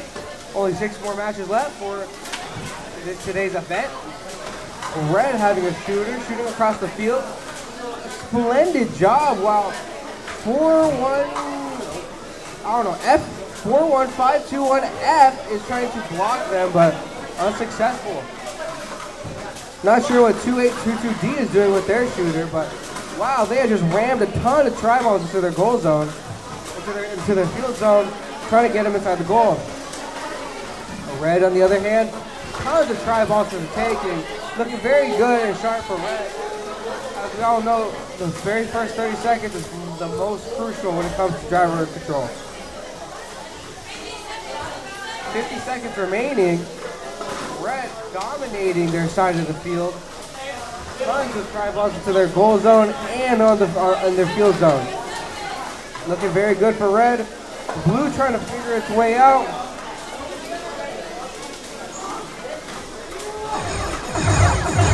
Blue shooting across the field and out of the field. How wonderful. Really getting as many in the, Blue really trying to get as many into the field zone as possible. Now with the remaining 15 seconds, are we going to see any elevation?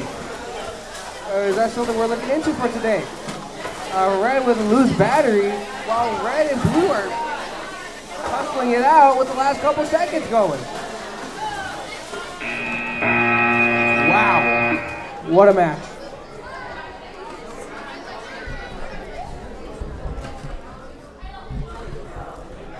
So that third-ranked team definitely wants this win. The 28-22D, third-ranked. Their previous match, where 28-22A was present, was won. And so if we take a quick look before we go to the next match, where are those two teams sitting?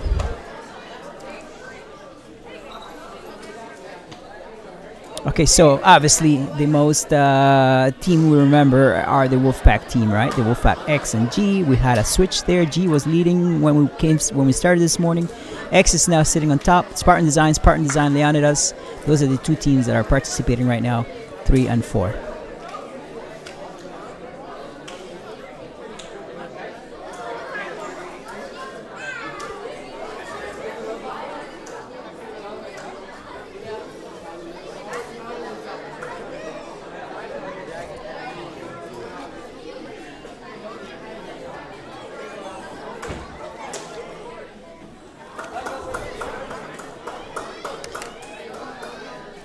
Okay, so we are ready for Field 2, where we have the qualifier number 44. We have Spartan Designs from Stafford Middle School and home team, the STEAM Academy at Burke, Fab 5 in the Red Alliance on the top of the screen. On the bottom side, we have Lancer Robotics from North Park Academy and another STEAM Academy team, the Jigeja team. Autonomous for 15 seconds begin. Okay, 3 teams attempting something. Oh, somebody flipped on their back, but I think they accomplished what they needed to do. That blue robot's still moving.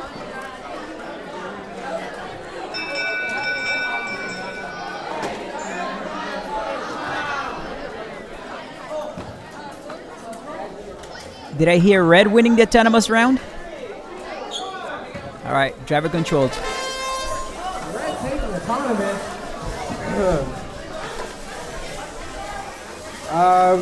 Very slow start to the very first couple seconds of the competition.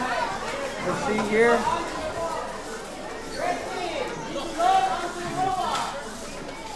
Red team not loading the tri-balls, but Robot Blue with the shooter. Shooting across the field, very effective for their scoring. Puts them in a good scoring position. 5-1-5-2-1-E. Really doing their part when it comes to putting these tri-balls into their goal zone. Very good for blue team. Very good. 9-4-1-3-8 with their abstract design. Wow, what a design. Really trying to get through with those tri-balls in. Double zoning going on amongst both sides. This seems to be going good so far. Blue team really dominating. Wow.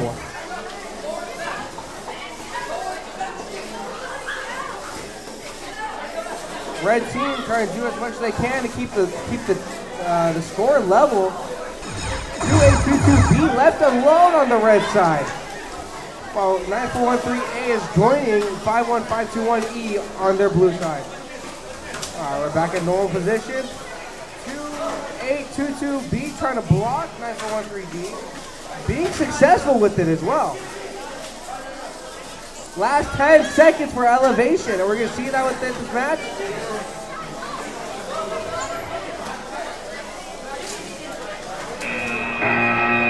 And that is the competition.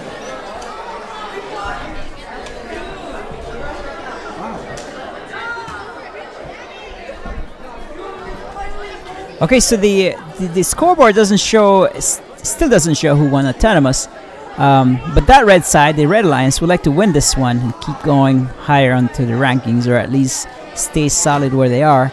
The 2822B would like to see themselves go a little higher, I guess. Currently they are in the top 10. So while we wait where they are, let's remind ourselves who are on the top leaderboard.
Match 45, ready to go with the Wolfpack D, the 68689D, 24 ranked team from Baldwin Park. Next to the Spartan Design from Stauffer, they are in the Red Alliance. And on the blue side, we have a home team, the Telemundo team from Steam Academy. And next to them, we have the Wolfpack E from Baldwin Park Steam Academy. So 2 Baldwin Parks on the opposing side, 1 Steam Academy on blue, and the Stauffer Middle School team on the red side. So who's hungry? That 5th ranked team, the 68689E team. They are 5th ranked. They would like to keep it that way. And in doing so, they will help 9413E come up a tiny bit. Now, we did see an upset earlier, so nothing to say that the Red Alliance would like to give the 68689E team an upset here. And so that will help themselves too. They will help them out. The 2822 teams, the 2822 teams from Stauffer Middle School are performing really well today. Okay, so 15 seconds autonomous. I see 3 robots attempting, 1 launching across the field. I think the red team moved mostly, but is it going to be enough? Let's see. With the last few seconds left, it will be up to the judge to decide who won autonomous. Red has won autonomous, so that gives that red side an upper hand beginning the match. And now we have driver control for 1 minute and 45 seconds. What is the matches today? We see it shooting straight away. They're just grinding out tri-balls to their side. Should be an interesting match. 68669E with the interesting wheel mechanism, but 2822F just shooting as many tri-balls as they can to their side. Let's see how many they score in their goal. And now with 68689E, they're returning 2822F's shooting response. 68689E shooting some tri-balls to their side. Not nearly as effective as 2822F though. A minute left in this game. And Red has already accumulated a ton of tri-balls. Blue has to do something quick.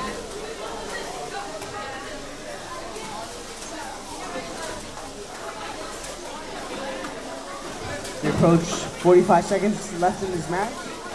Let's see what blue does.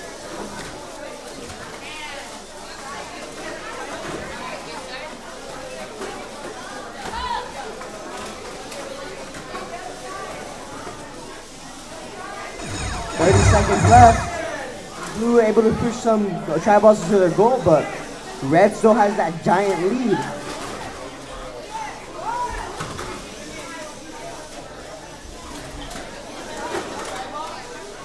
$15 seconds left. It's been a one-sided game this whole match. Blue has to do something quick.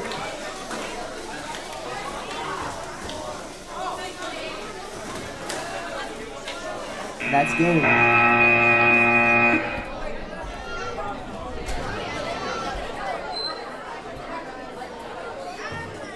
All right, so that was game. That was the match 45. Hello, ladies and gentlemen.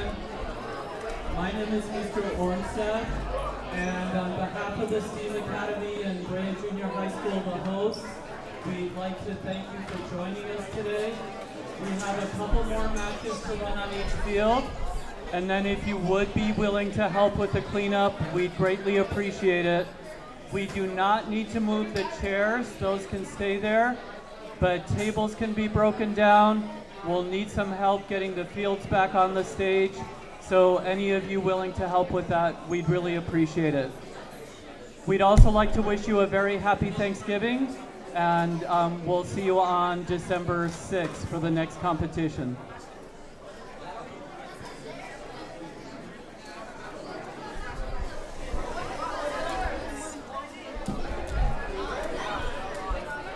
Okay, all right. So having heard that, let's move on to Team Field 2 with 46. What happened on the previous match? We don't know yet. We don't know what happened on the previous match. So while we wait, moving on to 46, we're approaching the end here. We have, including this one, we have 4 matches, I guess. Okay. All right, some serious movement happening here. Not just movement, it's actually something being done here. I've seen this before.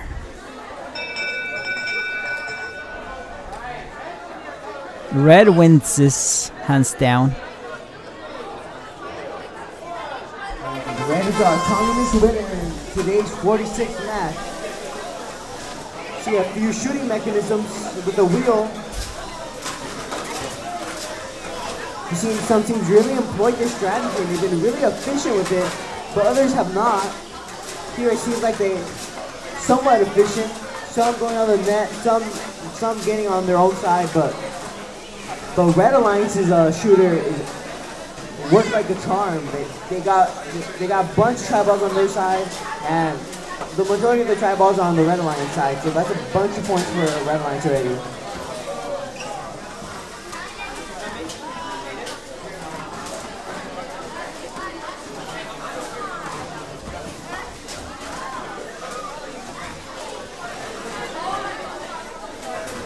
We say goodbye to one of our commentators, Joke. 49 seconds left in this match. It looks pretty even in the goal distribution, but there are more tri-balls on the field on the Red Alliance side, so Blue Alliance has to even it out. They have to keep on scoring those goals. That's 5 points every tri-ball. There's 30 seconds left. This match could go either way. Depends how these robots play. There's some pitting going on, and that could get them disqualified. But they backed off. We may see some endgame action soon. There's 10 seconds left. It looks like Blue Alliance has 5, 4, 3, 2, 1. That's game.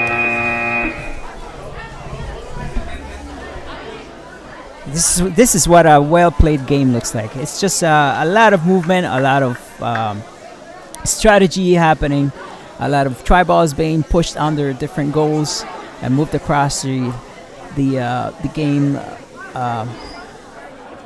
the playground there. and also the robots maneuvering themselves through the middle of the ground. So this is going to be match number 46 with 3 more to go after this one. Previously, match 45 was given to the red team, the Red Alliance, with 122 to 85 on the blue side. So that kind of affected a little bit the rankings. So looking specifically for the 68689D team and the E team. So let's take a quick look here. So if you take a look at the leaderboard, we're going to have that X team sitting nicely with 9 solid wins, no losses on first place. Second place, that G team from the Wolfpack received its first loss of the season today, so they dropped to second place. Then we have Spartan Design Leonidas, who we saw on the field just previously, Kachao, Spartan Design Kronos, the C team, the Gimmies, the Spartan Design, the 2822D, the Brea Bobcats, Lancer Robotics, and Wolfpack E. So there goes 68689A on the 11th. We're looking for D and E.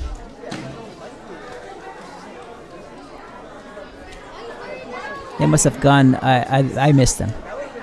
So let's see. Let's go back again.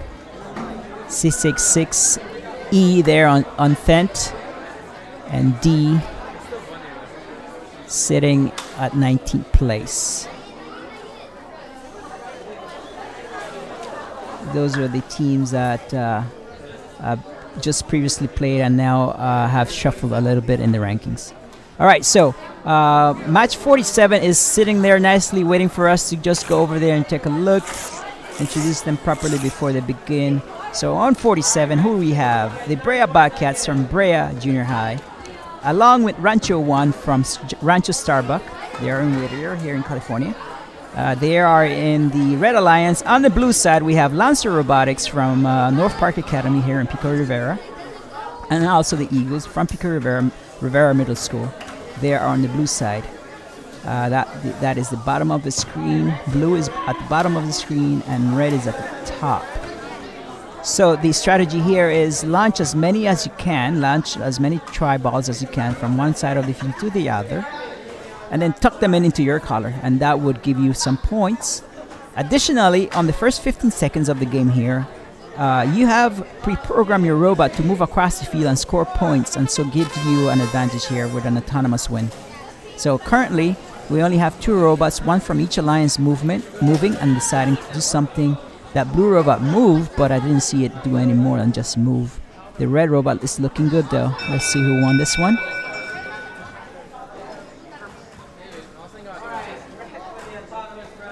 Red has won it. Right, driver control for 1 minute and 45 seconds. Here we go.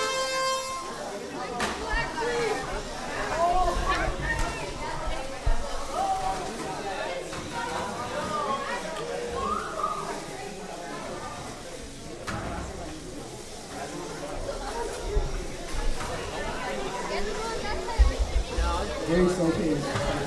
47-minute match. These robots are as tired as the drive team. Not much action going on. Few robots are stuck. Very little movement.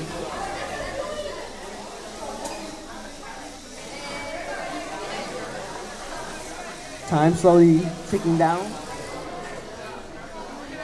51521G not moving. Only one tri-ball has been scored in a goal.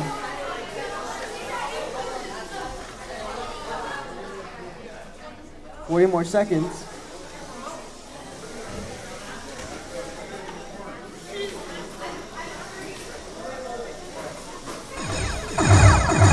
$30 seconds. Nothing has really picked up.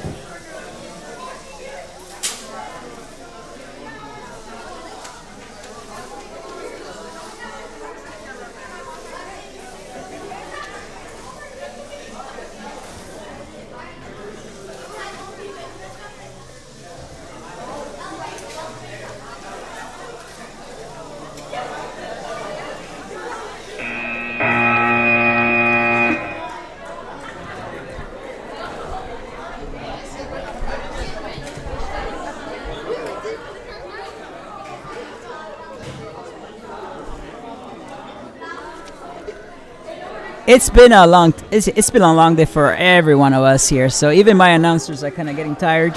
Everyone's getting tired. Robots are getting tired. This brings the end to that match. And so that was going to be match number 48, and last match coming up on field 1. Actually, field 2 is where we're going to go for 48. Yeah, even I am getting tired. It's been a long day for us. So we are approaching our last 2 matches of the day. So just want to say thank you for viewing, thank you for listening. We're coming live from Pico Rivera right around the week before Thanksgiving. Our next match is due on December 9. So how many weeks is that from now? So that will be 1, 2, 3 weeks from now. So we had 4 weeks since the last match. Now we only have 3 weeks before the next match, and so teams only have that time to go back and make some changes, some updates. Be ready for the third meeting. Okay, so field 2 is ready to go with the 48 match of the day. We have Spartan Design Kranos together with the Gen X team on the red side. That would be the top of the screen. And on the bottom side with the blue team, we have Lancer Robotics from North Park and our team from Steam Academy, the In and Outers, on the bottom side of the screen. Specifically, 9413B is sitting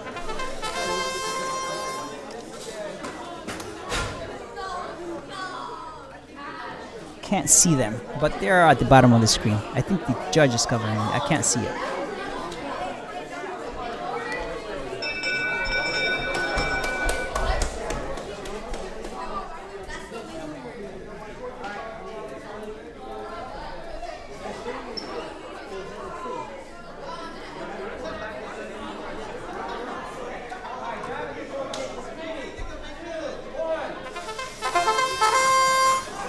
The match has started.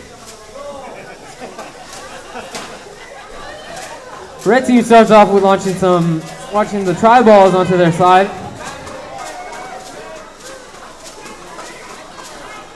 Blue seems to have gone stuck on one of their own cubes. And the other blue guy doesn't seem like they know what to do.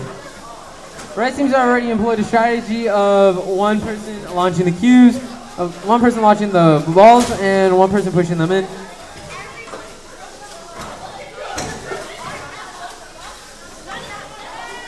It seems like Blue's launcher isn't working.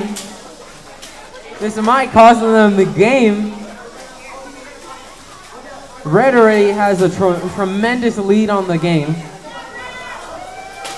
Blue seems to have not gone much into their goal. With 45 seconds left, I feel like they can try to make a comeback.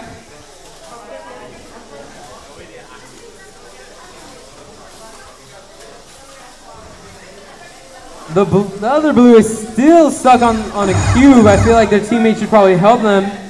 With 30 seconds left, I don't know if there's much they can do.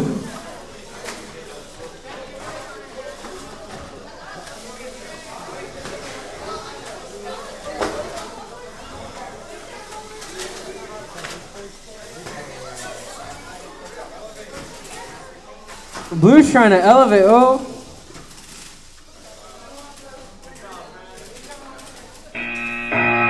Blue was not able to attempt.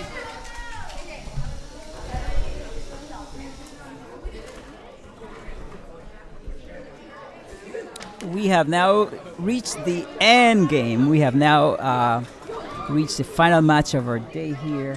Let's see, like to quickly show you how we stand in the rankings before we go there. Although they are set to go, so I might have to interrupt this.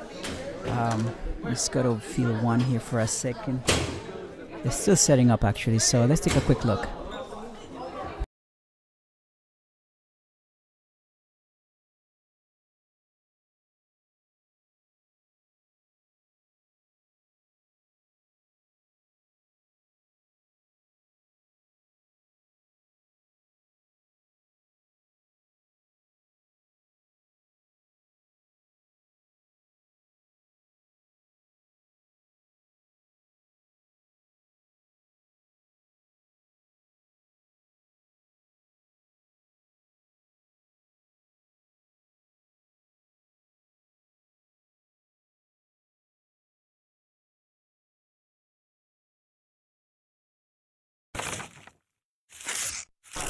All right, last match of the day here, match 49. We have Lancer Robotics from North Park Academy and Team Umizumis from the home team, Team Academy at Burke, Steam Academy.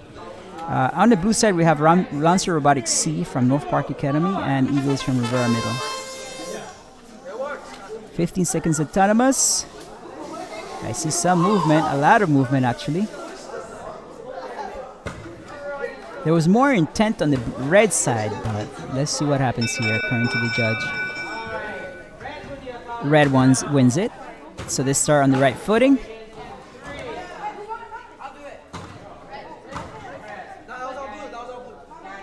Okay, they're challenging it, but I think red gets the win.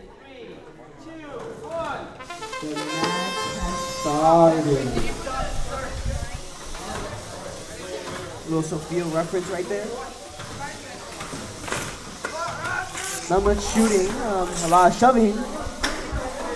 Not much, we haven't seen a lot of shoving since the first competitions. The last match of the day, Kelly's Team Zoo.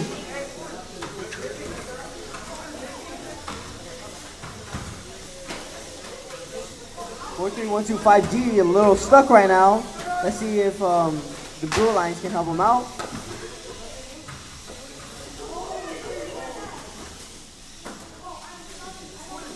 Red Alliance having a little trouble moving some tri-balls. Very unpredictable how the tri-balls will bounce due to their triangular shape. 50 seconds left in this match. Still plenty of stuff that could happen.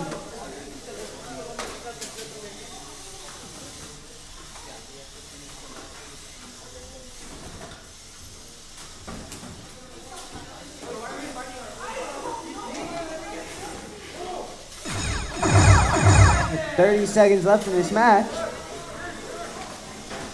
Very slow pace. Got a little pinning right there. They gotta back off soon.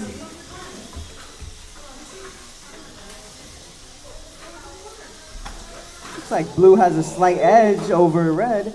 There's 6 seconds left and they're completely upside down.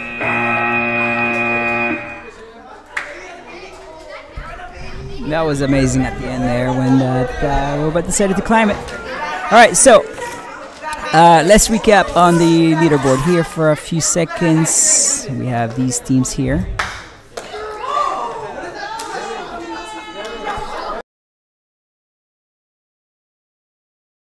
Take a look at the leaderboard. One last goodbye here. Happy Thanksgiving next week. I'd like to thank everybody involved, parents, teachers, volunteers. It takes a village pretty much to get one of these robots going. Kudos to the El Rancho Unified School District, Mr. Tor Ormsef, who has organized this event from a very long time ago, Mr. Gabriel Garcia, who's running the show on the side of me, Mr. Ibarra also helping us with the scoring and the team management, the team manager, Mr. Y with sound and other stuff that happens in the background that we don't see, but that's why things happen, because of people in the back. Thank you very much for everybody listening. I'm going to say goodbye. I'm going to go ahead and remind you that our next stream is, our next meet 3 is December 9th. And happy Thanksgiving. I'll see you next time.